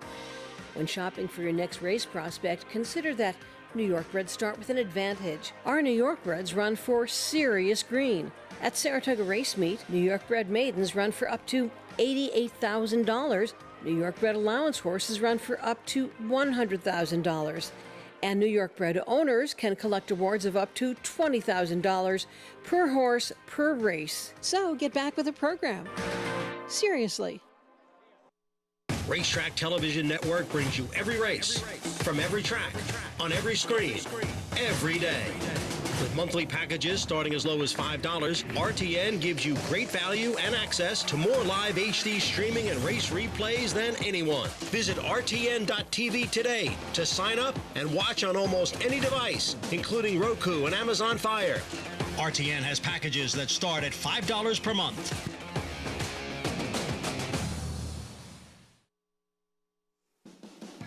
Welcome back to America's Day at the Races. Glad to have you with us as we wrap up the card on this Wednesday. Belmont at the Big A, New York bred 2-year-olds, and a horse that's now your favorite, Richie is the 7, Nano Man. I was in the paddock for his first race, and I remember John Kimball came up to me and he said, I know he's small, and I said, I know, but he moves so beautifully, and nearly won on debut, and even all the partners came back and they said, he's our little guy. So though he be but little, he is fierce. Well, I like that. And, you know, I don't worry as much about a horse's size as I do how proportionate everything is. If they're well balanced, they can be efficient. We've seen a lot of horses that were on the smaller side be tremendous racehorses. Absolutely. As he maybe was a little bit green loading, but then once he kind of got into stride, nearly was able to steal the race on the front end after moving up after the break with Kendrick Carmouche in the saddle. Just got run down by Cows, who was your heavy favorite in this race. Yeah, and look, I mean, you can see the efficiency of his stride, but you also see the size disparity, right? But this was a really nice effort, and it wasn't as though like he completely caved in. It was almost like he saw that horse, and he almost rejoined, like, oh, wait, I still have work to do. Really nice effort, very game. They put some separation on the field, too. Which you always like to see. This one, a son of Solomini, standing in New York. And there is Kendrick Carmouche about to get the leg up on Nano Man. Well named. He's 2-1 right now, as he does have that good first race to build off of. And oftentimes you love to see that too, Richie. Maybe he wasn't the quickest immediately out of the gate, but he had some early speed, early foot. And for a young horse, you like to see sometimes when they show speed and maybe get caught, they can often move forward off a race like that. Oh, absolutely, because they're the ones doing all the hard work, and just from a fitness standpoint should be better. And there is Big Prankster, who is living up to his name, acting up a little bit, stepping onto the track.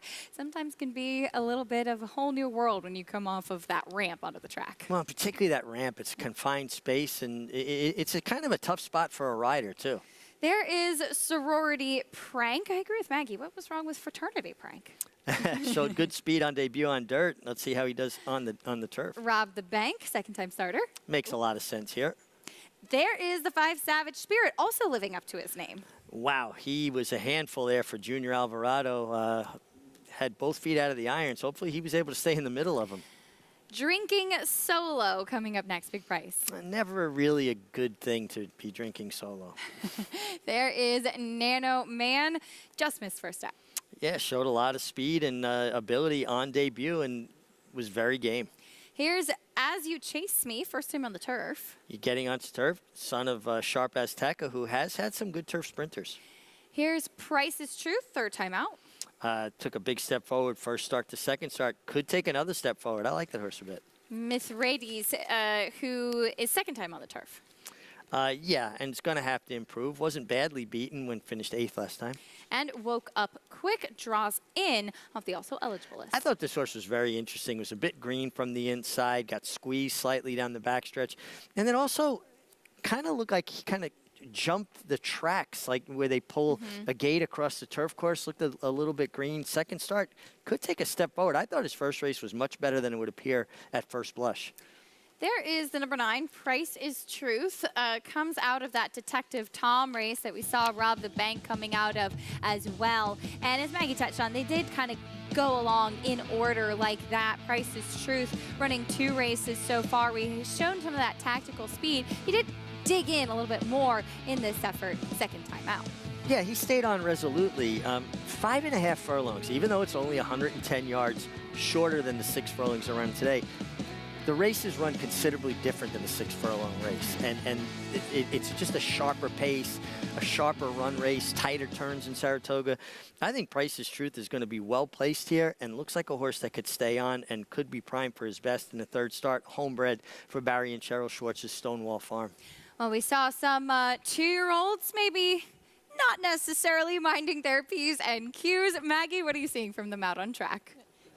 Some naughty little nuggets out there, as the 1 wanted to be bad, the 5, especially Savage Spirit. He was savage for Junior Alvarado. Now, I'm not in love with the price, but I am going to end up on number 7 in here. Nano Man.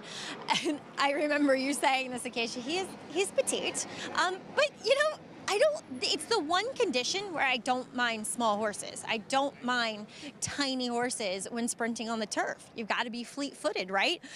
So I like this guy. It's just I don't like that everybody else does too. As we'll move on to number 11 here. Woke Up Quick. We'll pick up Flavien Prat. And I think, you know, ran better, as I think Meg was talking about him, than it appeared, because he broke well and then he kind of got shuffled back a bit. Then he started jumping, whether it was kickback, because it was towards the end of the meet and the turf course was not in the greatest condition.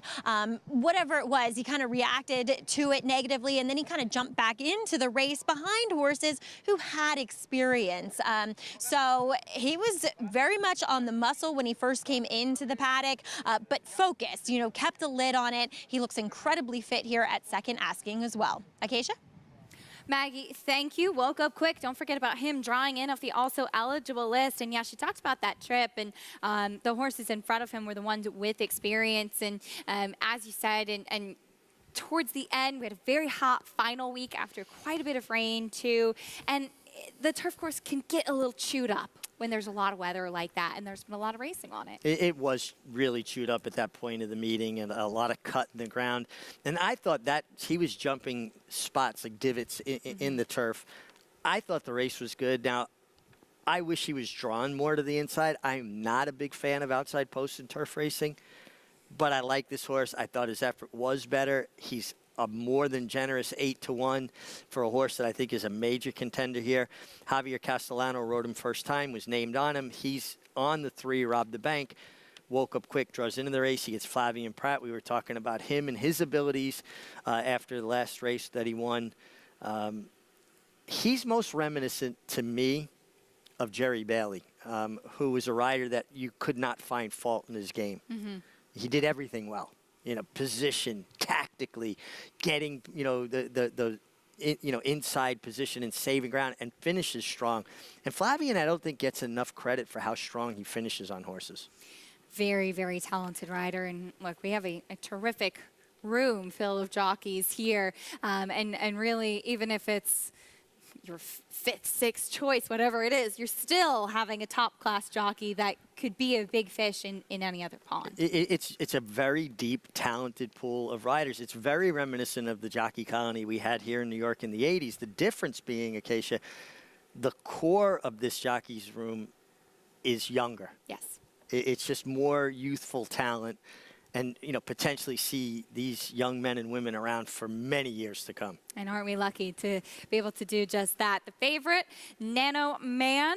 Let's see if he can build off of that second place finish. Second time out. Looks like Savage Spirit settled down now after being a bit of a handful going off under Junior Alvarado.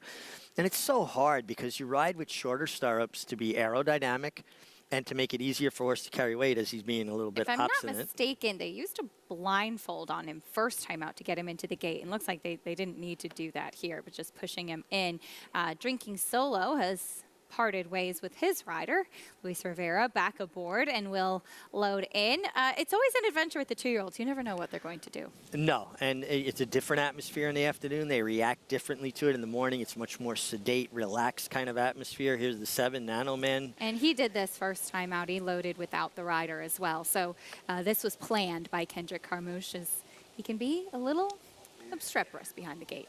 Hey, listen, and this isn't out of character for him. I just don't like when you see this. You're expending energy that you're going to need that last 16th of a mile.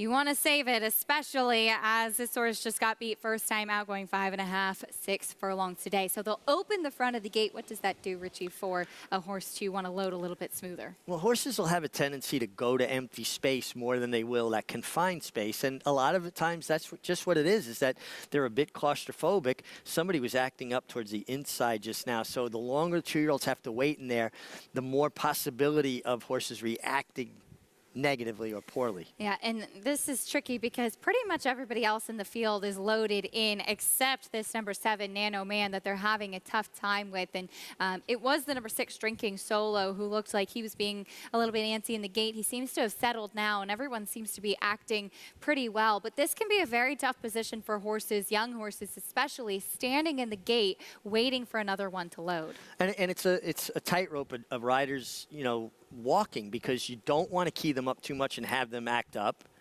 and you don't want them to go to sleep at the same time. All right, just one left to load. The number 11 Woke Up Quick, and we'll have our nightcap New York bred 2-year-olds on the turf one more time today. Here's John Brielle with the call. And they're all in.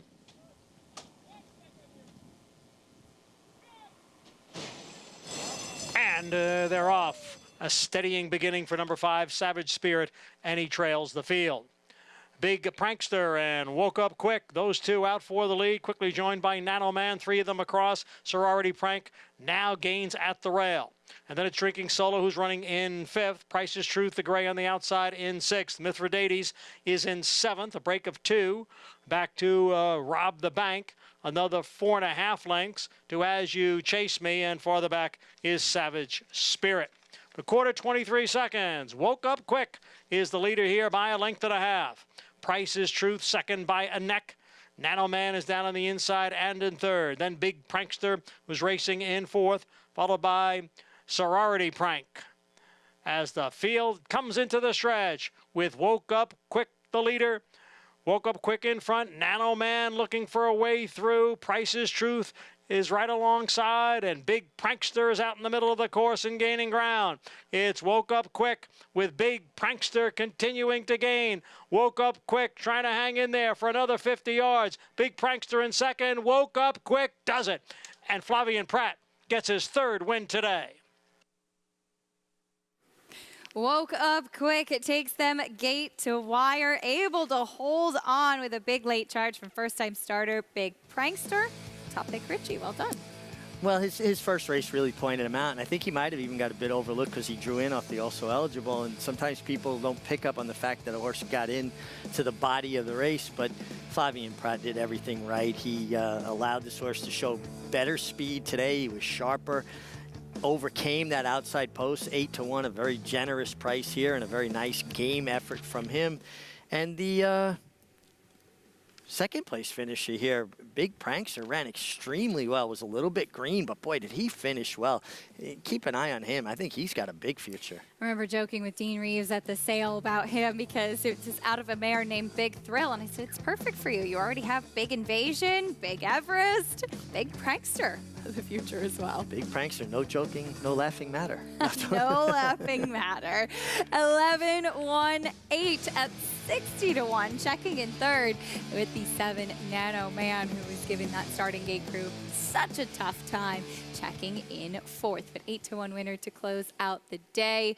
As want to remind everybody, we are about to wrap the show, so you can head on over to Naira Bets once it goes official for the final odds, the payouts, the results, everything. So make sure you check out Naira Bets for the results there. But Richie, my friend, always a pleasure to share the desk with you and with Maggie as well. And we have a lot of exciting stakes action coming up this weekend. Great week of racing in front of us, and it was great being here with you and Maggie. Terrific day.